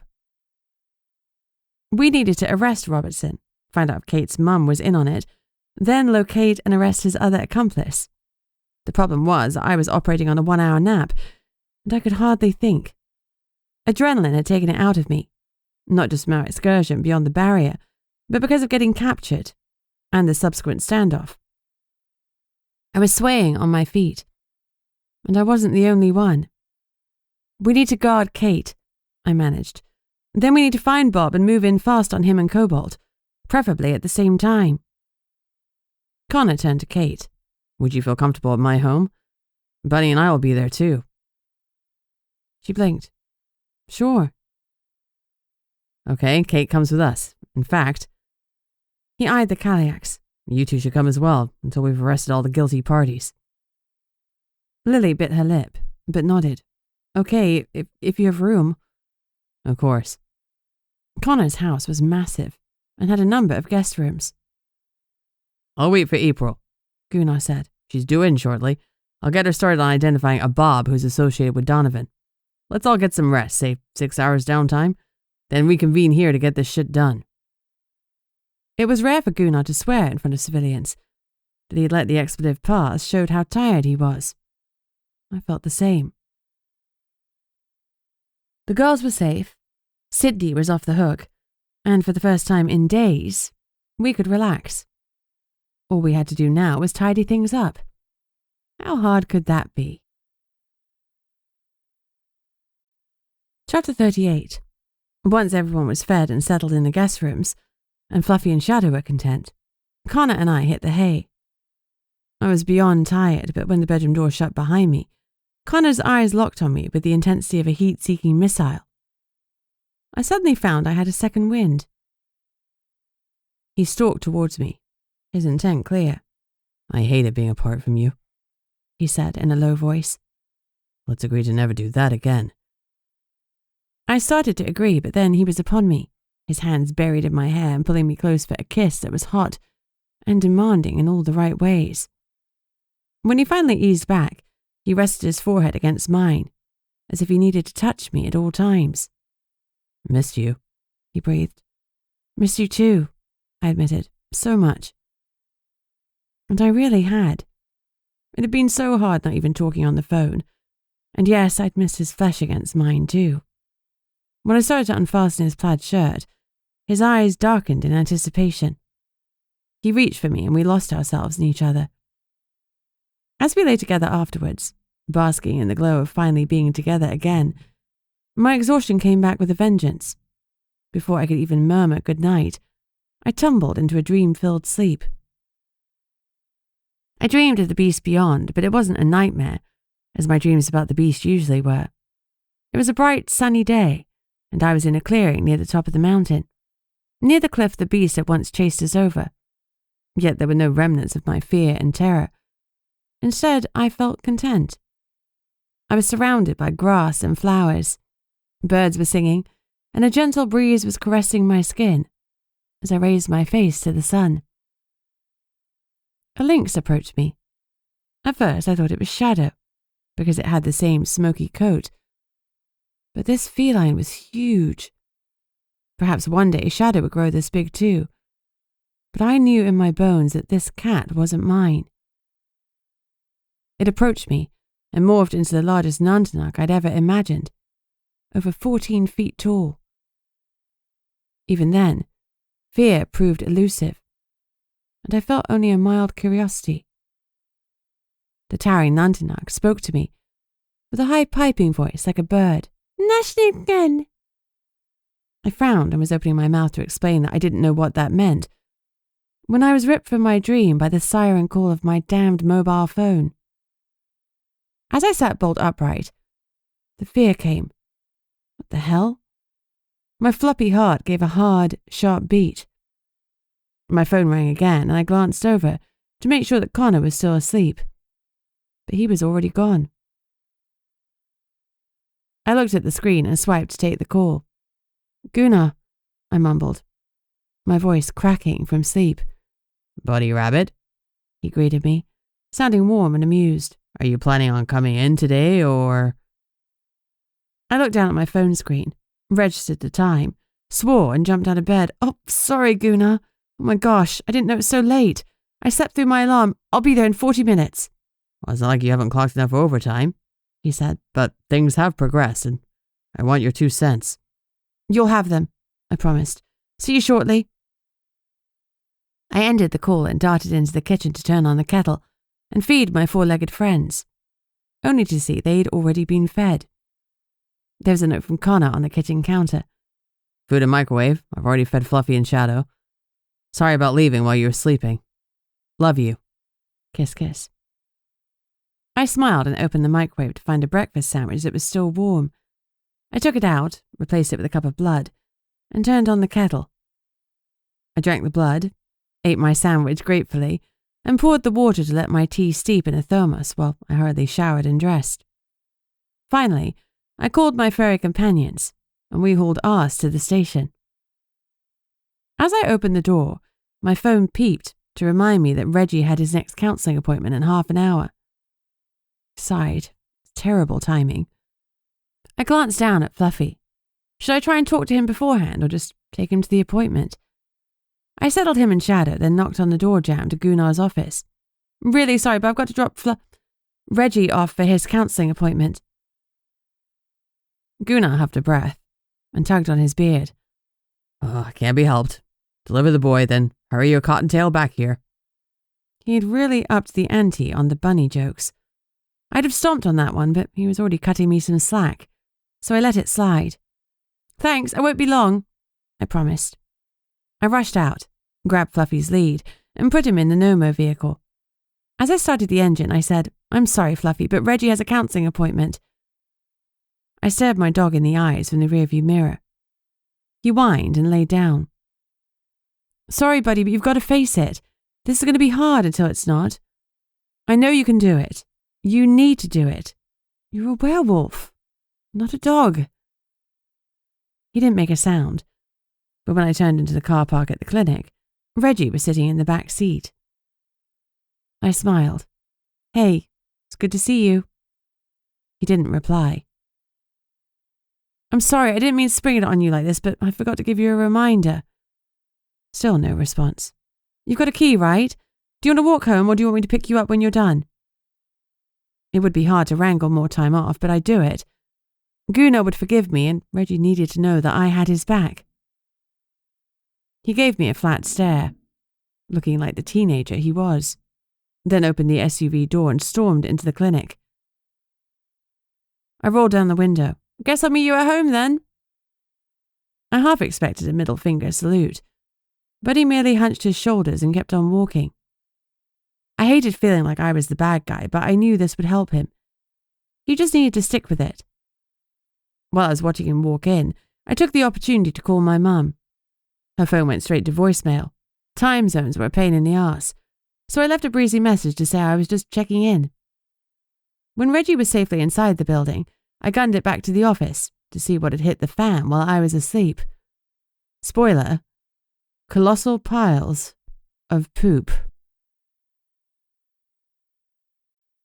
Chapter 39. I strode into Gunnar's office and sat opposite him. Sorry about that. Bring me up to date. He sent me a wry smile. Unlike you, I struggle to sleep, so I decided to go back to the bunker and process the scene. My interest was piqued when I found some old comms. The place was a military mobile communications unit, SCR-299. The fact that it was military got me real curious about the contents of the barrels. You weren't kidding about the smell, were you? Anyway, I opened them up and bagged up the remains. They'll have to go to Anchorage for a forensic examination, but the scraps of clothing that were left were definitely military. He leaned forward. Whoever killed them hid the bodies, and that got me wondering why. When I got back to the office, I dug out some old maps and property records. The bunker isn't technically on Cobalt Robertson's lands, but the tunnel leading to it is. That area used to be a military post, but when the soldiers stationed there mysteriously died, they closed up shop. No replacements, no questions. Robertson picked up the land for a steal back in the 1940s. You think he killed some soldiers to get some cheap land? What an arsehole. That's another nail in his coffin. Have we got a warrant for a search and arrest? Gunnar gave a satisfied smile. That's why I woke you, Liv. Calliope and Mafu signed the warrant. We're good to go. Why didn't you ask Connor to sign? I asked. After all, it's one of his people. He grimaced. That's why I didn't ask him. I didn't want to put him in a sticky situation with his father. Connor would deal with some issues like this himself, but with Robertson being an old favorite of his father's, it's better if we get our hands dirty. April burst into the office. I've got a live one. She waved some papers. Robert Sampson, a.k.a. Bob. Looks like a real piece of work, and he is definitely living beyond his documented means. He has one hell of a truck. Gunnar froze. Sampson, he growled. That piece of shit. Is he a regular offender? I asked. I hadn't heard the name before, but maybe he'd been on his best behavior. Until he kidnapped Kate and Essie, that is. On paper, he's been in the clear for the last decade, April said. But my gut says he's our kidnapper. He's tall and skinny like the girls said, and he has a ton of guns. The registered truck at his last known address is an F-150 Raptor R. The retails are over $100K. Which is way too much for him to have on a fisherman's salary. Something definitely smells fishy, and it's not the fish in the catches.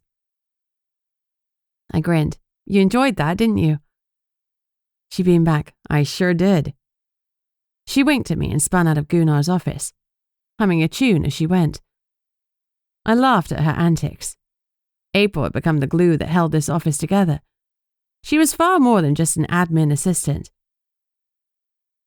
Okay. Bob Sampson. This is good. I looked at Gunnar.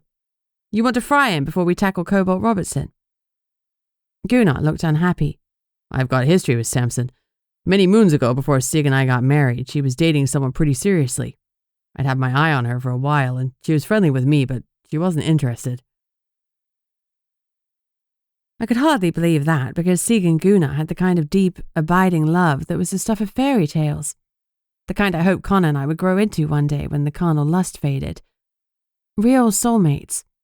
Not just fated, but tried and true. Gunnar wasn't looking at me, which was good, because I was definitely gaping at him. I closed my mouth. Right. Go on. So this guy is dirty, real dirty, but Sig couldn't see it, and I couldn't get her to believe me. Like a lot of people that came to Portlock, he was on his last strike. Most who end up here are repentant and turn their lives around. He wasn't changing, but he was hiding it really well. I interrupted. What was he into? Drugs, violence. He fled because supposedly he killed someone, but wasn't ever proven. He grimaced. He also had domestic violence issues. He made out like he'd left all his darkness behind him, that he was a changed man. He played Sig. You know what she's like. She thinks no one is beyond saving, and he cashed in on her kind heart. Eventually, Sampson proposed to her, and she accepted. I must have made a shocked noise because he nodded, then leaned back in his chair, his fingers steepled. That's when he couldn't keep his true colors from her anymore. His voice was tight. She annoyed him one day, turned him down when he wanted sex, and he punched her, broke her nose. I gasped. She split from him then and there, Set up a spell to keep him away from her, and that was that. Despite my best efforts, like a lot of domestic violence victims, she refused to press charges. I started going around to check on her, make sure she was okay. One evening, later than I usually stop by, I heard screaming. He looked at me wryly. I smashed through her door and burst in. Turned out she was having a nightmare. I woke her and, well, he flushed. She kissed me. After that, I was a goner. I tried to take things slow, but there was no stopping our love. We got married 6 months later, and neither of us have any regrets. His eyes were soft with nostalgia. He cleared his throat. I've avoided dealing with Samson. I don't trust myself. In his defense, losing Sig seemed to be the wake-up call he needed, and he appeared to clean up his act. He married someone else, and she's never complained about violence. At least not to the Nomo's office. He grimaced. I've always wondered if he just got better at hiding it once he knew I was waiting for him to screw up, but then I thought it was just me being biased. And like Sig says, everyone deserves a second chance. His eyes narrowed. But not a third. If Samson is our guy, then that's it. We called Lily. She and the girls were still happily ensconced at Connor's, watching his ridiculously big TV. We told her we were sending a picture of a suspect to her phone. Could either girl identify him as the skinny kidnapper? I snapped a photo of Bob Sampson from his file and sent it to Lily. She had us on speakerphone, so we all heard Kate gasp. It's him. Definitely, Essie agreed. I'm going to draw up a statement for each of you confirming he is one of the men who took you, I said. Once you've signed them, we'll get a warrant for his arrest. You stay at Connor's.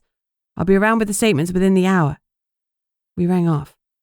You start the statements, Gunnar said. I'll start the warrant for his arrest. As I stood to leave, I asked, how's Sidnee? She came home with us, I won't lie. She's still shaky. I've given her a couple of days off to recover. She's been through a lot. Any more news about Thomas? Gunnar sighed. No, I hit up my contact again this morning and they promised that they're digging. We all wanted Thomas home safe, and the longer he was away, the more I wondered if we'd ever see him again. Chapter 40. When the paperwork was complete, it was time to pick up Bob and see what he had to say for himself. Remembering his threats and the fear on the girls' faces, I really hoped he'd try to resist arrest. He lived in a ramshackle house down by the water. It was on stilts, like a lot of houses near the coastline, and it looked like it was a few months away from being condemned. Part of the original wooden walkway had rotted away, and a wooden pallet had been thrown down to make the house accessible. I looked at it dubiously. Gunnar, this place is a death trap. He shook his head. Can you imagine Sig here? I imagined if Sig had married this guy, the house wouldn't have looked like this, but I kept my mouth shut. In stark contrast, the top of the range truck on the driveway was gleaming. It was easy to see where Bob spent his money. I knocked on the door, and a middle-aged woman opened it. She didn't smile or greet us, just looked at our badges, and hollered over her shoulder, "Bob, it's for you." She obviously knew what sort of man she'd married. Heavy steps pounded down a dark hallway, and Bob appeared. "Out of the way, Karen," he groused. She sent him a sour look, but moved. Like Gunnar, Bob was tall, though he was a lot thinner. My boss had a bit of a beer belly, even though the remainder of his bulk was solid muscle. But in contrast, Bob was full scarecrow. He had long, greasy hair and a bushy, dirty beard, and he smelled of body odor, greasy food, and cigarettes. His vest and jogging bottoms were stained and dirty. He looked at the two of us, then focused on Gunnar. "What do you want?" he snarled. "Robert Sampson, you are under arrest for the kidnapping of Kate Robertson and Essie Kaliak." Gunnar didn't even try to hide his satisfaction. Bob shifted his weight to bolt, but I moved first. I grabbed his arm, twisted it behind his back, and drove him down to the ground in one fluid motion. He hit it with a grunt. The wind knocked out of him. Before he could recover, I unhooked the magic-cancelling cuffs and secured them around his wrists. Gunnar beamed at me. "The academy was good for you." Except for the whole poltergeist situation, I pointed out. Well, even that. You really found your feet there. I'm proud of you. Ah, Bob mocked from the ground. how sweet. Give me an excuse to kick you and I'll take it, I said lightly. He wisely fell silent. We hauled him to his feet, secured him in the Nomo's vehicle, then went back to search his property. His wife, Karen, was in their bedroom, packing a suitcase. She looked up when we walked in. I'm taking this opportunity to leave his sorry ass, she said quietly. He'll be gone a while, Gunnar reassured her. You can take your time. Karen's hand stilled on her clothes. He killed Donovan, didn't he? Gunnar swerved the question. Did your husband know Donovan well? She snorted. Spent more time with that asshole than with me. They were always drinking and carousing together, talking in code and snickering at me like I was too stupid to understand what they were saying. What were they saying? I asked. Like I said, they spoke in code, talking about going hunting and securing the game. She snorted. Neither one of them had hunted properly a day in their life. Donovan was Mer and he ate fish rather than meat. Her tone indicated this was the height of madness. What do you think they were talking about? I pushed. I figured drugs, but then Donovan got his head bashed in and Bob's been real freaked out. I figured he did it. He didn't kill Donovan, I admitted. I didn't mention that, according to their ghosts, he killed Cadence and Cassia. He's been kidnapping girls. Her hand rushed to her throat.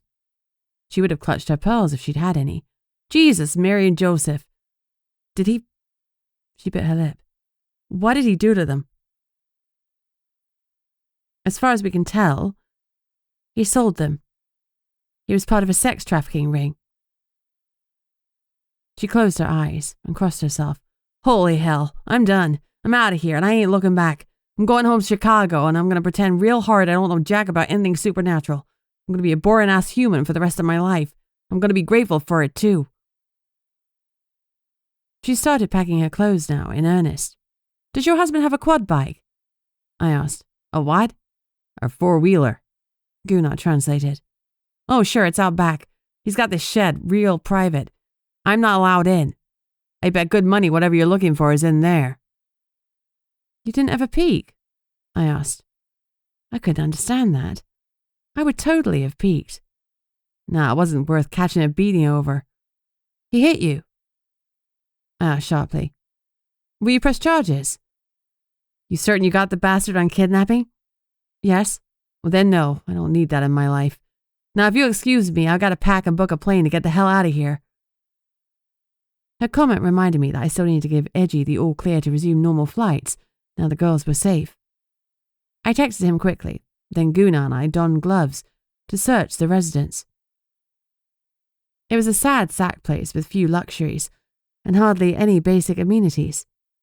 Karen wasn't a homemaker and I couldn't blame her. I wouldn't want to make a home with that arsehole either.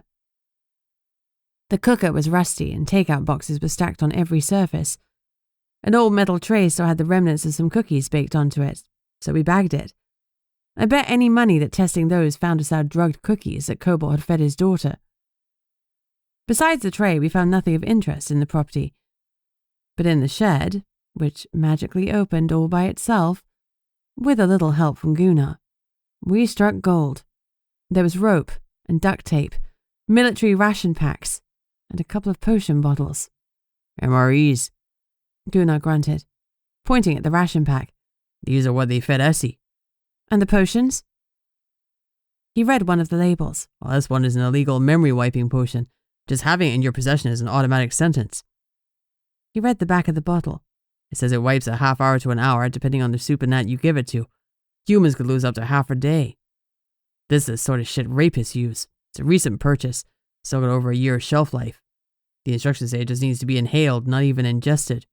Don't drop it, I said sharply.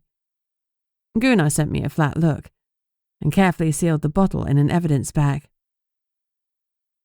Sidnee's memory loss, I started. I'd assumed she couldn't remember because of trauma, but maybe there was more to it than that. Someone had ridden the quad bike home. Had Bob happened on the scene at the same time as Sidnee? Freaked out and fled on it? Yeah, Gunnar agreed grimly. I reckon he used it on her and left while she was disoriented. He picked up another bottle. This one is a standard potion for those struggling to get to sleep. Maybe standard, but I'm betting that's what was in those cookies. I wouldn't take that bet, he rumbled. We've got him dead to rights. His smile was wide. Gunnar had been waiting a long time for this, but Bob's day of reckoning had finally come. Chapter 41. When the going got tough, the tough got going. Bob was not tough, and he didn't rise to the challenge. He crumpled like a poorly cooked soufflé. Much to our delight, he sang like a canary. He said Donovan had broached the subject one night about a little side hustle, and the next day had taken him on a job. Bob claimed he didn't know what was going on, but by then, Donovan was shoving the girl in the van and Bob was driving off. Supposedly an unwitting accomplice. I didn't buy it at all, but I didn't need to. Not yet. We told Bob he'd been ID'd, and the only chance he had of a commuted sentence was to cooperate. That was when he told us about Cobalt Robertson, that he was the boss, the one with connections in Anchorage to move the girls. Robertson got the order for one type of supernatural or another, and they sourced it. Sometimes it was a local girl. Sometimes they went further afield to other supernat towns. Bob was just a muscle, he said, just a hired hand. He didn't do anything wrong. He was only following orders. He made me feel sick to my stomach. And what about Cadence and Cassia? I demanded when I couldn't take his shit anymore. What's your excuse for raping and killing them? Was that under orders too?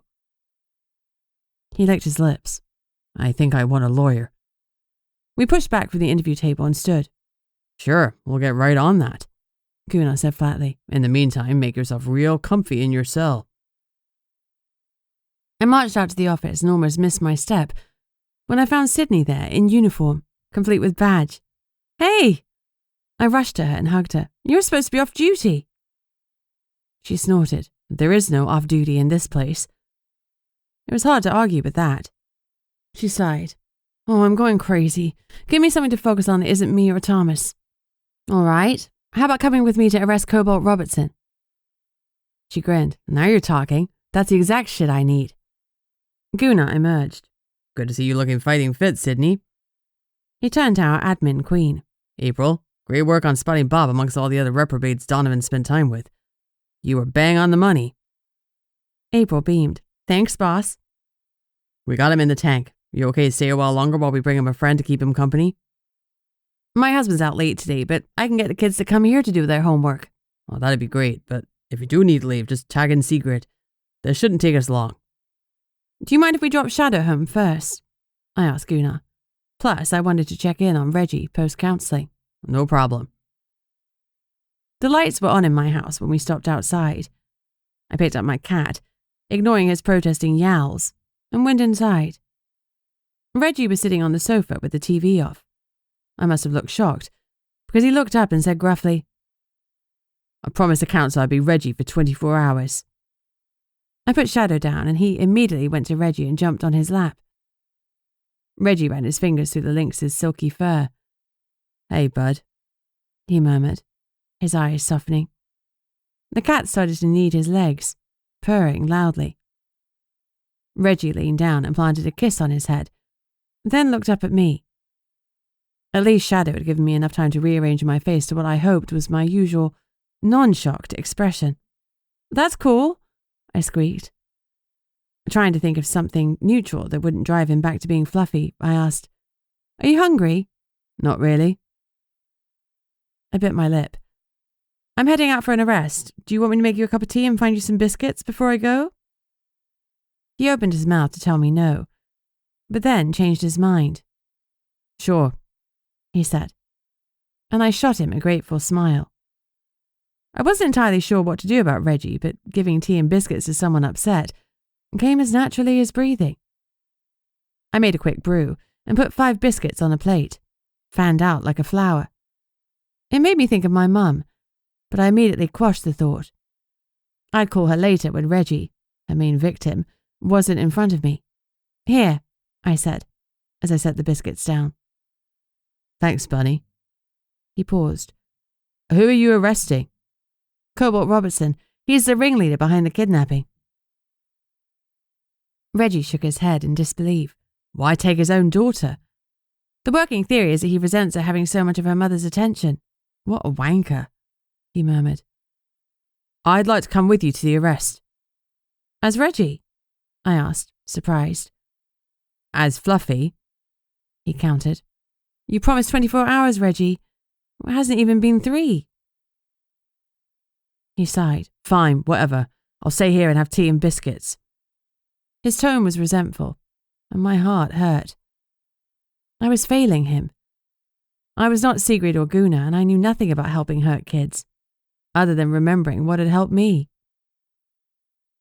I went over and hugged him.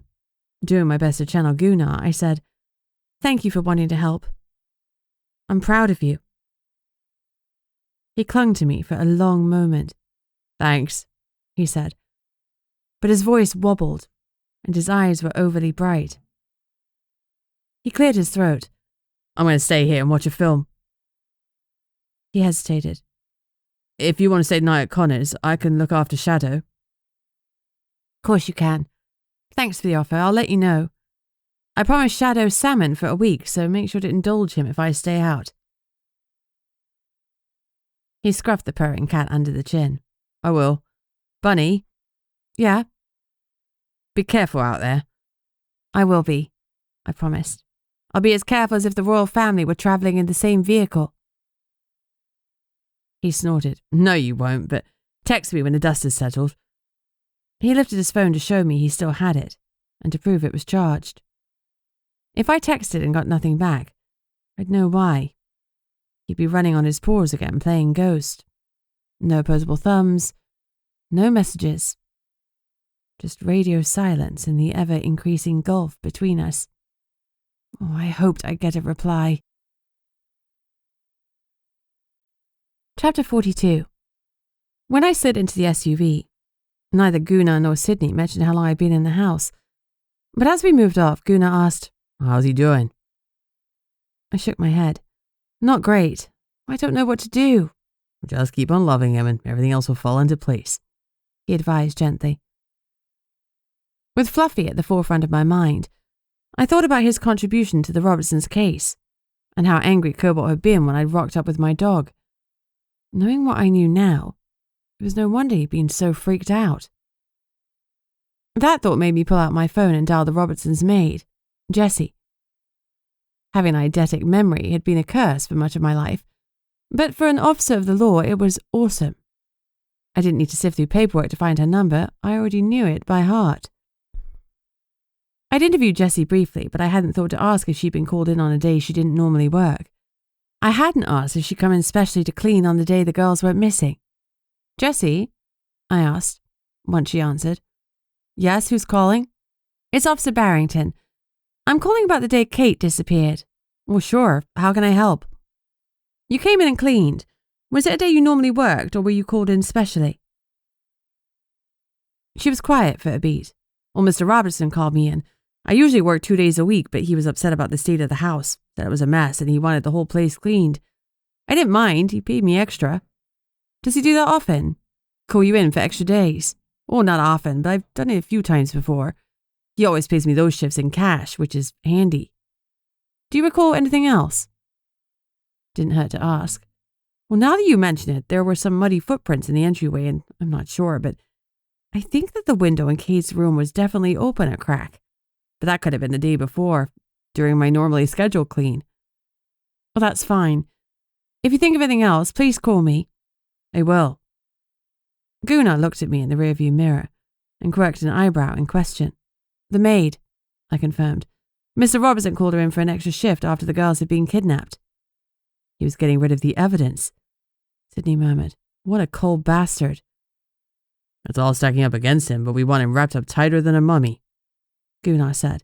King Mackenzie is going to seize on the flimsiest reason to cast doubt on our case and free the bastard. The thought of Robertson going free burned. You think he will? Gunnar snorted. Oh, yes. Whatever he did to piss off the king and earn babysitting duty here. It won't be enough for Hamish Mackenzie to risk his secrets being exposed. He'll hire a fancy lawyer for Mr. Robertson. We can't put a step wrong. No pressure, then. When we arrived at the Robertsons' house, we all gaped. The drive was full of cars and trucks. What the hell? I exclaimed. Connor's truck is here. And Margrave's. Gunnar pointed at another truck. He turned to me, his eyes soft. Now, Bunny, don't get mad. I folded my arms. That's never the best to start a sentence. Sidney squeezed my arm. Honey, Connor's taking matters into his own hands. I blinked, not quite following. Talk to me like I'm dumb. As the head of the vampires, he's within his rights to step in when one of his own wrongs another, or if a vampire damages the reputation of the rest. It's part of his role as their leader. Think of all the scuffle Stan deals with, Gunnar pointed out. Well, it's no different. Except here, we're the law. We are, Gunnar agreed. But sometimes human laws are treated more like guidelines, and today is one of those days. Connor is trying Robertson in the vampire court. I stared at him. You said that if Connor took matters into his own hands, he'd risk pissing off his father. He must have an ace up his sleeve. Connor isn't stupid. He wouldn't risk his father's wrath. He was right. Connor was smart and logical, and he genuinely feared his father. If he was trying Robertson in the vampire court, he had a plan. I just wish it didn't sting so much that he hadn't told me what it was. We let ourselves in. There's a whole graveyard of vampires in the pristine lounge. I didn't know what the collective term was for vamps, but that seemed appropriate, particularly with all the faces around me looking about as cheery as the dead. Faye Robertson was slumped at her husband's feet, sobbing into her hands. Cobalt Robertson was sitting on a dining room chair. A pristine white cloth had been placed over his dining table. If it hadn't been for the silver chains around his wrists, he'd have looked like he was sitting down to a civilized dinner. But I could see his flesh burning and bubbling under the silver. That had to hurt. But it was hard to dredge up any sympathy knowing how many families this man had destroyed. Connor was standing nearby. When our eyes met, shock swept through me. Gone were the jeans and plaid shirt I was used to. Instead, he was wearing a sleek black suit and a matching black shirt. But what truly stunned me was a gold crown resting on his forehead. Knowing Connor was a prince was one thing, but seeing it in the way he carried himself as if the crown had always been his, that was different. My mate was a prince. And just now, his blue eyes were glacier cold. Chapter 43. Connor spoke into the silence. What felicitous timing. The vampire court welcomes the Nomo to observe our justice. That was clear enough. A polite warning to sit down, shut up, and not to interfere. Gunnar took a chair and sat. Gritting my teeth, I did the same. As did Sidney. Connor turned his attention back to Mr. Robertson. Who was in the barrels and why did you kill them? Robertson gritted his teeth, but answered, I wanted the land and I wanted it cheap. The beast had scared away almost everyone and I was going to get it for pennies. But the military had a listening post at the edge of the property. They stopped the land from being sold until they were done with it. Connor raised an eyebrow. Killing soldiers wouldn't stop a military operation. No, but the people they'd stationed there were already spooked. They'd asked repeatedly to be pulled out. Said there was no useful intel and they were being stalked by some kind of terrifying native monster. If it looked like they deserted, the army wouldn't send anyone else. The war was basically over, and it was true that they hadn't intercepted anything useful. Hell, they were probably only months away from being pulled out anyway. I just sped up the process. Why the barrels? No one discovered them for 80 years, did they? Robertson sneered. The military wasn't sending anyone to a beast-infested area for one meager mobile listening station. Once they realized their people were gone, they released the land and I took it. Who were they? Robertson shrugged as best as he could against his restraints. I don't know their names, nor do I care. 4 worked the post. 2 were civilian pilots who brought in their supplies. The military had to have records. Hopefully we could identify the bodies and give the families the closure they deserved. For our benefit, Connor said, Cobalt Robertson is being tried for the murders of those contained within the barrels, but also for arranging and facilitating the kidnapping of a number of girls over the years. We searched this property and found a safe with innumerable items taken from victims over the years. These will be given to the Nomo's office, together with the logs of order requests and their subsequent fulfillment. Is it clear where the girls were taken? I asked, unable to help myself. For their first destination, yes. Connor paused. Some of the requests specified virgins. Once that was no longer the case, the girls may have been sold on or killed. I swallowed hard. Again, the Vampire Court will offer our full assistance in tracking down the individuals taken by one of ours. We're grateful for that, Gunnar said. Thank you, Prince Connor. Connor nodded abruptly. When did the records start? I asked. They span the last decade. Connor's voice was grim. He turned pointedly to Cobalt Robertson and the woman sobbing at his feet. I find you guilty of all crimes laid at your door. Faye wailed and clung to her husband's feet. He's innocent, she sobbed. He has to be. He's been set up. He would never have taken Kate. Connor studied her, his face a cool mask that revealed nothing. Your daughter was recovered safely yesterday, but she specifically asked to be kept away from her father. She confirmed that he fed her and her friend Essie cookies, laced with a sleeping potion. He disrupted his own wards and opened the window to make it look like the girls had been taken that way. In truth, they were taken through the house and out the front door with your husband's knowledge, assistance, and blessing. Faith released her husband's leg. For the first time, she really looked at him. Did you do it? Did you steal our daughter away? He didn't answer, and that was answer enough. She crawled away from him. I thought I might as well help Connor's case since we were on the same side. I looked at Faye.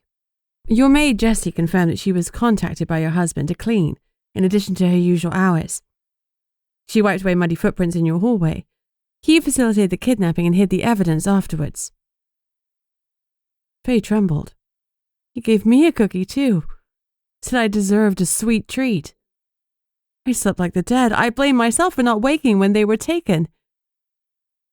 She shook her head in disbelief as she stared at her husband. You drugged me and took our child. She pressed her lips together. I welcome your justice, Prince Connor. However it falls. He nodded once, then his eyes flashed. Everyone out while I deliberate. The Nomo's office may remain, as will Parker, John, and Margrave. The other occupants of the room filed out like they were in a trance.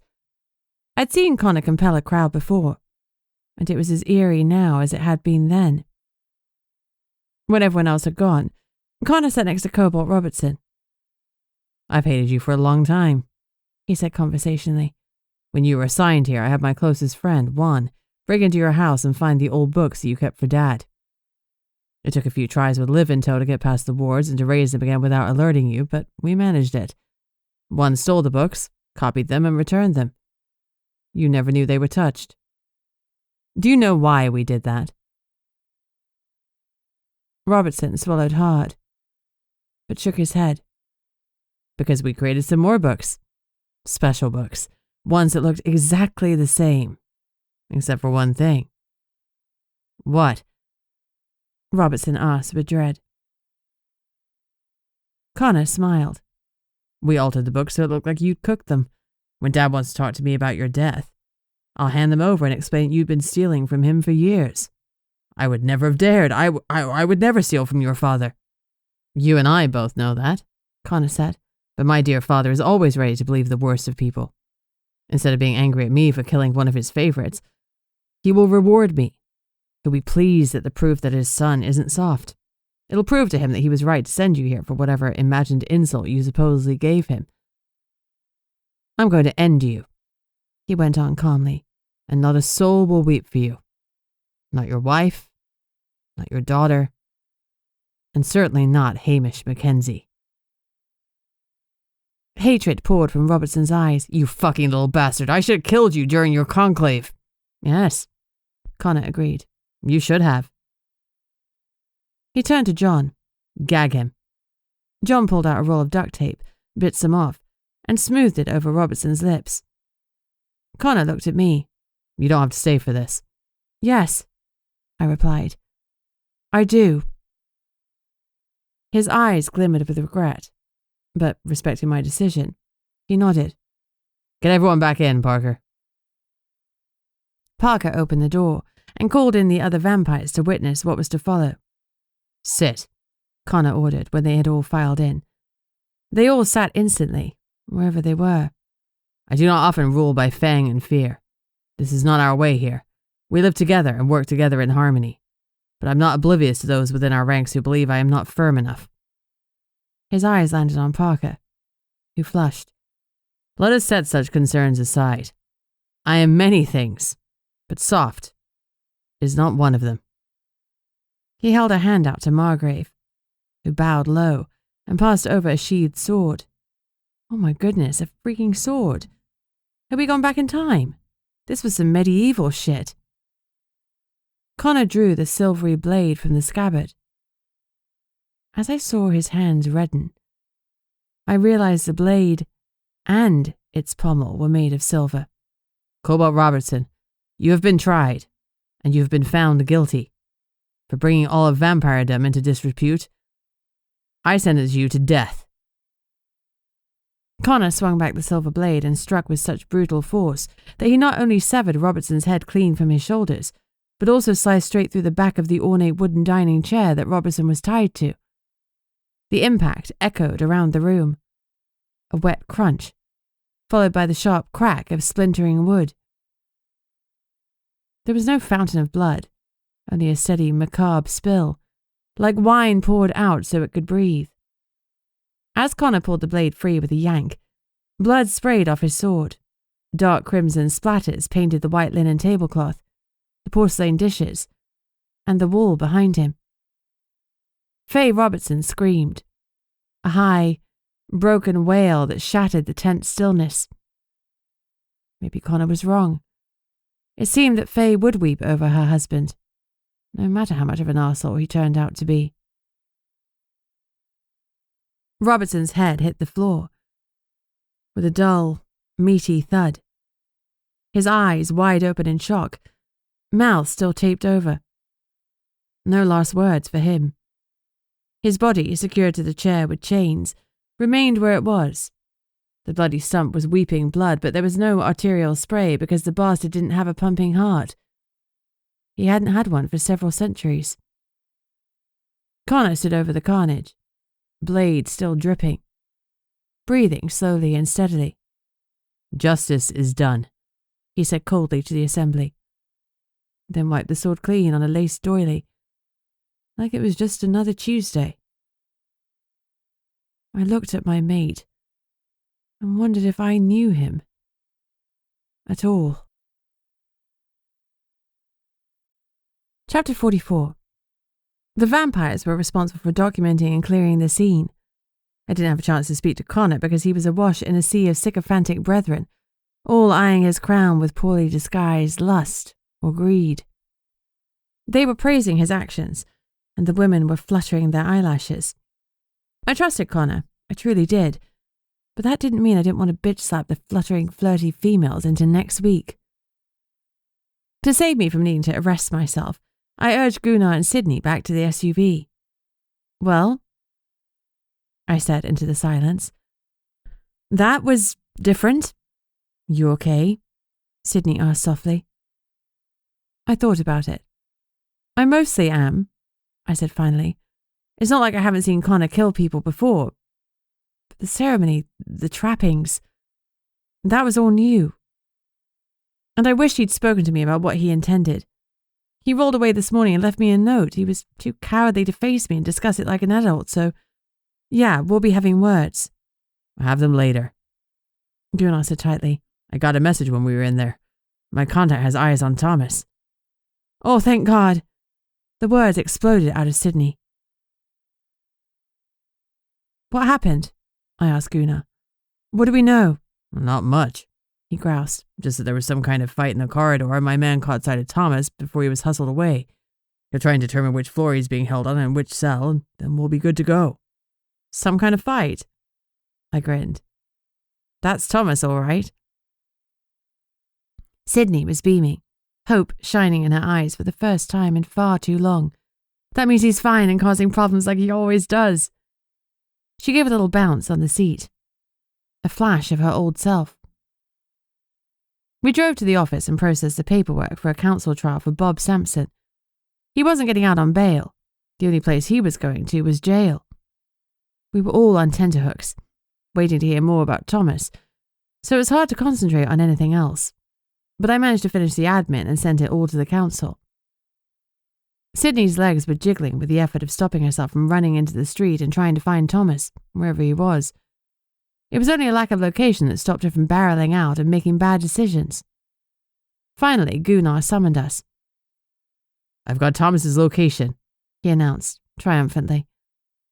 Sidnee sank onto a chair, looking pale at the thought that her hopes might finally be coming true. If we didn't find Thomas this time, it would destroy her. I'm getting together a crew and we're going to get him, Gunnar announced. We're on the crew, right? I asked, though my tone said he better not try to stop us. Gunnar laughed. Well, obviously, we'll leave at 7. We need time for my contact to extract himself so we can go in guns blazing. Besides, that gives us an hour to get ready. Stan is preparing the boats and gathering the people on my list. We need to gear up and join them. Thank you, was all Sidnee could mutter. You're sure he's, alive? I am. I just got confirmation. Relief left her as limp as a wet noodle, and she closed her eyes for a moment. Good. That's good. She blew out a long breath. Gunnar stood and stretched his back. Okay, let's get our gear and head out to join the others. Sigrid had taken over watching Sampson for April, but I noted she hadn't gone anywhere near the cell. As she watched Gunnar pull on his vest and weapons, she pulled him close. Come home safe, Bam Bam. Always. I love you, Sig. And I you. The declaration had me thinking of Connor.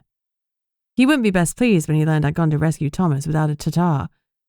But I wasn't best pleased he sneaked out at dawn to summon a vampire court to try my suspect, so I figured we were square. I put on my vest, my rain gear, and loaded up every weapon I could use confidently. In all of our excitement, we'd forgotten to ask Gunnar where they'd found Thomas, though apparently it was somewhere we needed a boat to access. Where are we going? I asked. He looked grim. Elizabeth Island. I groaned. Oh, not my favourite place. Why would they go back there? They know about the Kushtaka, plus it's so near to us. Why would they think we wouldn't find them? They know we don't have enough personnel to search the area. Luckily, we don't need to because we have GPS coordinates from my MIB contact. Gunnar sounded satisfied. We were being underestimated, and we would use that to our fullest advantage. Gunnar grinned. I'm pretty sure that between you and Aoife, that Kushtaka is either dead or he'll be licking his wounds for years. We should be safe enough from it. I groaned. You just had to say it, didn't you? He snickered. Sidnee ignored our banter. She was dressed to the nines in weapons and as tense as bowstring. I dialed back the humour. We need a better warning system for these fuckers, I mumbled. Elizabeth Island is only 5 miles away. Gunnar nodded. Yup, something else to add to our to-do list. I heard the implication loud and clear. Our to-do list was already far too long to ever complete. He hefted a huge duffel bag full of guns over his shoulder and headed for the SUV. With all our problems with the Night Stalkers and the MIB, we probably needed a whole team with helicopters, drones, and armed men. Naturally, we had none of those, but we had Hart and a malevolent mermaid, so I reckon we'd be fine. Grab the other bags, Gunnar ordered, and I shouldered the one closest to me, noticing its heft. I could handle it, but it was larger than me, so it was unwieldy.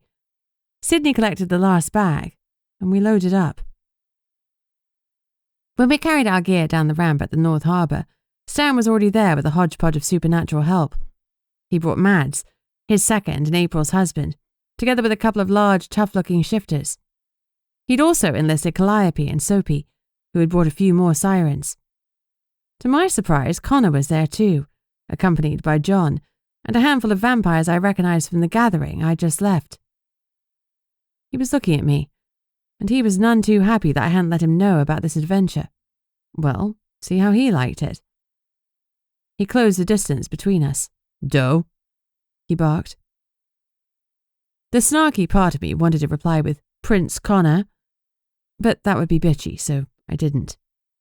Instead, I said, "You left." He pressed his lips together, but I went on before he could speak. "You left to kill my suspect." My subject? He corrected.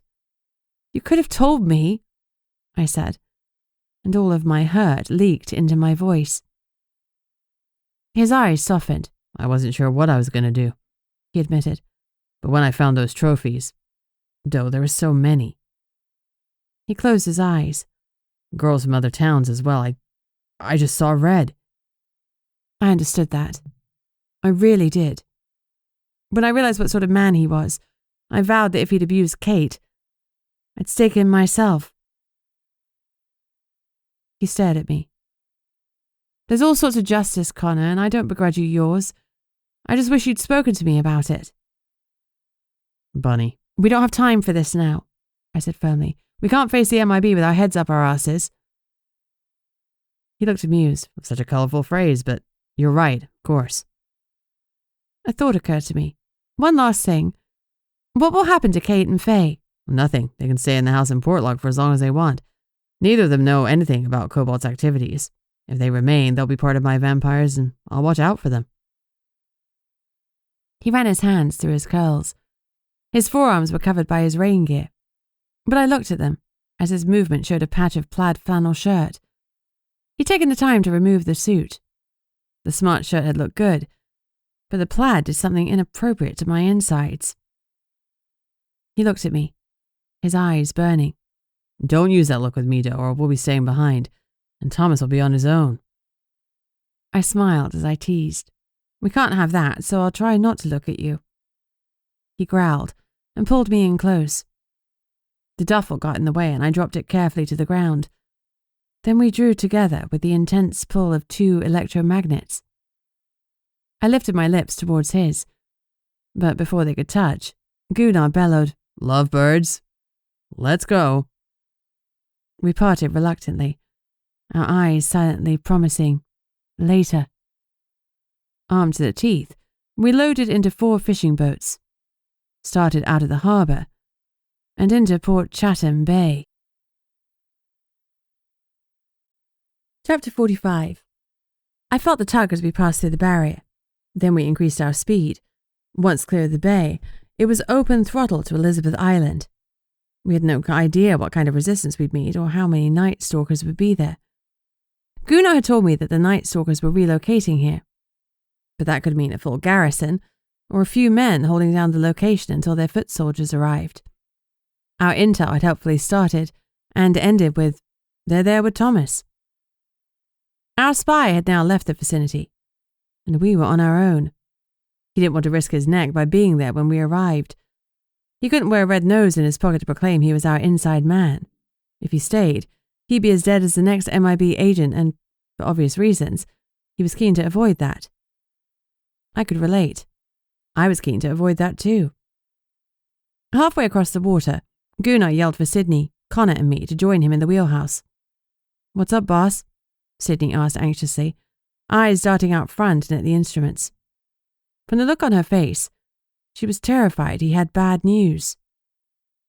Gunnar did indeed look grim. Stan radioed and said they've spotted a boat up ahead. Be on alert. Weapons up. There may be a fight coming.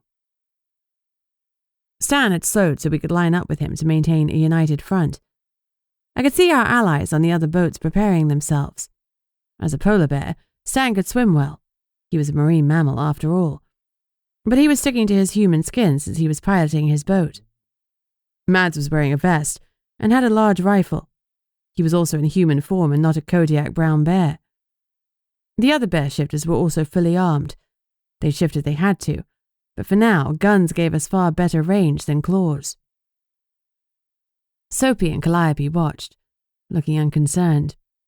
Soapy was wearing a pair of stretchy athletic shorts, and looked ready to shift into his salmon shark form and dive, if needed. The other water shifters were also ready if a water battle started. I wasn't worried about Calliope because she was a water dragon, a Scylla. She was completely and utterly terrifying, and I was glad she was on our side. Particularly she liked chomping off the heads of her enemies. John and Margrave were geared up on the last boat with some vampires Connor had brought. Parker's absence was conspicuous, and a few other water shifters that Calliope trusted. This time, we weren't letting Chris Eubatus get away just because he was a water shifter. Calliope was here to out-supernat him. She wasn't going to let any water shifter, least of all a Selkie, outclass her. I could see the boat. A black Zodiac. Military, like the ones the Night Stalkers had used to escape at the reef mine. This was it. We were going into battle again. At least there was only one boat, but how many soldiers were on board? I put my rifle on my shoulder. Sidnee did the same, then dropped her gun as if it burned. "Stop!" she yelled. "Don't shoot!" I lowered my weapon but kept it ready. "Why the hell not?" I demanded. "It's Thomas." Sidnee shifted and was over the side of our boat before I could stop her. She hadn't bothered to take off her clothes so she could kiss them goodbye. I hope they weren't her favourites. I ran back inside the wheelhouse. "It's Thomas," I yelled to Gunnar. "Tell the other boats not to shoot." Gunnar pulled out the radio as I darted back outside and stood hand in hand with Connor. We watched Sidnee breaking through the waves, leaping and diving all the way to Thomas's boat. As we slowed to a stop near the Zodiac, Sidnee leapt out of the water and landed, human, and very naked. No doubt that was the kind of welcome home Thomas had been dreaming about. She hugged him and frantically peppered his face with kisses. His joyful laugh carried over the water as he hugged his mermaid to his chest. I asked Gunnar to pull up alongside and toss Sidnee some spare men's clothes that were baggy as hell, but it was better than her remaining in her birthday suit. Everyone was politely looking away, but we still had to watch for the enemy, and having a naked mermaid distract the team didn't seem like the best way to avoid getting shot. Thomas looked tired, dirty and dishevelled, and he was wearing ill-fitting black combat gear. Since that was pretty much what he'd been wearing when he was abducted, I wondered what had happened to his own clothes. I looked forward to hearing his story when we were further away from the enemy. And after sleep. Lots more sleep. Thomas and Sidnee joined Connor and I on Gunnar's boat, and we tied up the Zodiac to tow it back. "It's so good to see you, Thomas," I greeted him. "We've all missed you." "Yeah?" He seemed surprised that anyone other than Sidnee might care for him. Connor held out a hand. "Yeah, good to see you, Pakatak." Thomas took it and they shook. I turned to Gunnar. "We're all here fixing for a fight," I said slowly. "Should we continue to Elizabeth Island and clear the Night Stalkers out before they become entrenched?" Thomas gave a slow grin. The kind that had an edge of mischief. The kind of grin that made you think, "Uh-oh, what have you done now?" "What did you do, my friend?" Gunnar asked, hands on his hips. Thomas shrugged. "I promise there'll be nothing left to clean out. In about..." He checked his waterproof watch. 10 seconds. Kaboom! The concussion hit us first, followed by a series of waves that lifted the boats and slammed them back down. "I might have rigged their ship to blow," Thomas finished. "Guess I was a little off on my timing. There should have been 8 more seconds." He shrugged nonchalantly. "I was working under pressure." Calliope called Gunnar on the radio and said she and her team were going to check the wreckage. Stan volunteered to do the same, but Gunnar wanted to return to town to get Thomas checked at the hospital. Despite his stoic facade, Thomas's body spoke of his exhaustion, and I'd seen a wince or two that he tried to hide from Sidnee. He was safe, but he wasn't without injuries, no matter how blasé he was trying to appear. "Sit down," I said, gently pushing him towards the bench by the table. He sat, and Sidnee squeezed in next to him, wrapped her arms around one of his, and laid her head on his shoulder. I smiled. I hoped Thomas was prepared to have a mermaid limpet on his person for the next few weeks, until she adjusted to the idea that he was safe again. "What happened, Thomas?" She mumbled into his shoulder. "We looked everywhere for you. Gunnar had his MIB contacts searching." I wondered if he'd answer, but he surprised me by replying straight away. "They hauled me from place to place, tried to recruit me to the Night Stalkers. I kept slipping away.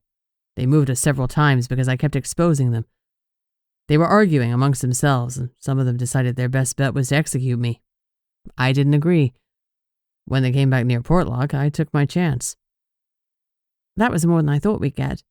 Thomas was notoriously close-lipped. It was also exactly what I imagined he would do. I had some serious hero worship going on for my favourite human. He was a force to be reckoned with, and I was glad the Night Stalkers had learned that the hard way. Sidnee whispered something into his ear, and his colour rose. Whatever she'd said, he looked happy, and leaned into her. I guess he'd found his true purpose in life, when he wasn't busy blowing up black ops groups. Gunnar cleared his throat. So you blew up their boat. What else?" Thomas straightened up. "Not much. They'd only just begun setting up camp. I'm sure a few escaped the explosion, but hopefully it will discourage them from returning. If not, we'll be ready to hand them their asses again." I looked at Sidnee and hoped she'd forgive me for bringing up he who should not be breathing. "Did you see Chris Eubatis?" Sidnee stiffened and glared at me. But we needed to know. At the moment, he was Portlock's enemy number one, though admittedly when I went through the barrier, that was the beast. Portlock's enemies like to revolve, so we never got bored. "I saw Eubatis at the reef mine. He cracked me a good one over the head, and I assume it was him who took me. He's the one who's been trying to turn me to work for the Night Stalkers. Unfortunately, he didn't come on this trip, and as far as I know, he's still at large." He shrugged. "I'd have changed that if I could, but I never got the chance." Eubatis was as slippery and dangerous as the stellar sea lion he shifted into. I hated that he got away. Again. We made it back to the harbour in what felt like record time, mainly because we were riding high on our rescue. It was laughable, really. We'd finally found Thomas and gone to his rescue, only to find him rescuing himself, and blowing up the enemy as he did so. The only ones who needed rescuing were his captors, and it turned out we weren't so interested in that. Chapter 46. Despite his protests, Thomas was checked over by a medic. He had some impressive bruises from his many beatings. His captors had healed his bones so they could continue torturing him. Such charmers. He was also dehydrated and starved, but time would heal his injuries and Sidnee would happily remedy the rest, so he was discharged. By the time we'd finished at the hospital, Calliope and the others had returned. Gunnar decided that since we weren't exterminating the Night Stalkers, we'd better deal with another foe instead. We had Stan, Calliope and Connor to hand, so we summoned Muffu and Liv, and tried Bob Sampson. His lawyer squawked a lot, but the evidence against Sampson was substantial, and it was no surprise when he was found guilty and sentenced to jail. Since we'd been all but sure of the outcome, the prison plane was already waiting for him. I waited to see the outcome of the trial, but once the case was over, I was ready to go home and sleep for a week. Despite Reggie's offer to look after Shadow, all I wanted was my own four walls. Connor drove me home, neither of us quite ready to talk about all that had transpired. When I put the key in the lock, I felt a pang of disappointment to see Fluffy, rather than Reggie. I wondered how many of his 24 hours he'd managed. "Hey, buddies," I greeted him in Shadow. "We got Thomas back." Fluffy got off the sofa and wagged around Connor and I with such obvious joy that it made me smile. Happiness came to him so easily in this form that it was no wonder he preferred it. We'd have to help him find joy in his human form. Maybe I could make a list. If Matilda was anything to go by, vast quantities of donuts should be on it. But maybe I could add in other things people loved, like a good book, music, and maybe a spot of soothing gardening. I would do anything to help Reggie find his 2 feet. Connor and I fed everyone, including ourselves, then left the cat and dog watching TV together, and retreated to my bedroom. I sat on the bed and faced him. I'm sorry I didn't tell you about Thomas's rescue. I thought you'd be busy wrapping up things at the Robertsons' house. He shrugged. Well, that's what lackeys are for. I snorted. Don't let John hear you call him that. He smiled a little, and then faded. It wasn't just Thomas's rescue you kept from me. You didn't tell me you were going beyond the barrier. I know, but you had Reams and his team breathing down your neck. I frowned. Which reminds me, if they weren't here for the girls, what on earth were they here for? Connor looked somber. I've been thinking about that. I asked some of the vamps who talked with them, and every single one said Reams's men brought up the beast and the barrier at least once in conversation. The girls were a cover story, I breathed. They came here to gather intel. And they got it, he said grimly. They got first-hand accounts from the girls, and then they left. I bit my lip. Well, they work for your father. What do you think it means? His jaw was tight. I think it means he's planning to visit. His security team came ahead to assess the potential threats. I felt a bit faint at the thought. That's not good. No, it's not. What are we going to do? I'm not giving him Portlock. Not now. Not ever. He took a deep breath and braced himself. I think I might have to kill him. I stared at my mate for a long moment. He was braced for recriminations, for me to recoil and tell him he was a monster. But instead, I gave him what I'd longed for my whole life. Full, unconditional support. You did look good with the crown, I said. And slowly, Connor smiled. It was like the sun rising. But behind that smile was steel. His father hadn't just sent spies. He'd sent a message. A threat. We needed to send one back. I wondered if we could courier a decapitated head. This has been The Vampire and the Case of the Malevolent Mermaid, an urban fantasy series, the Portlock Paranormal Detective series, Book 7, written by Heather G. Harris and Jolene Dolbeer, narrated by Elise Gibbs. If you'd like to hear about Heather's latest gossip, new releases and bargains, please sign up to her VIP newsletter at heathergharris.com/subscribe.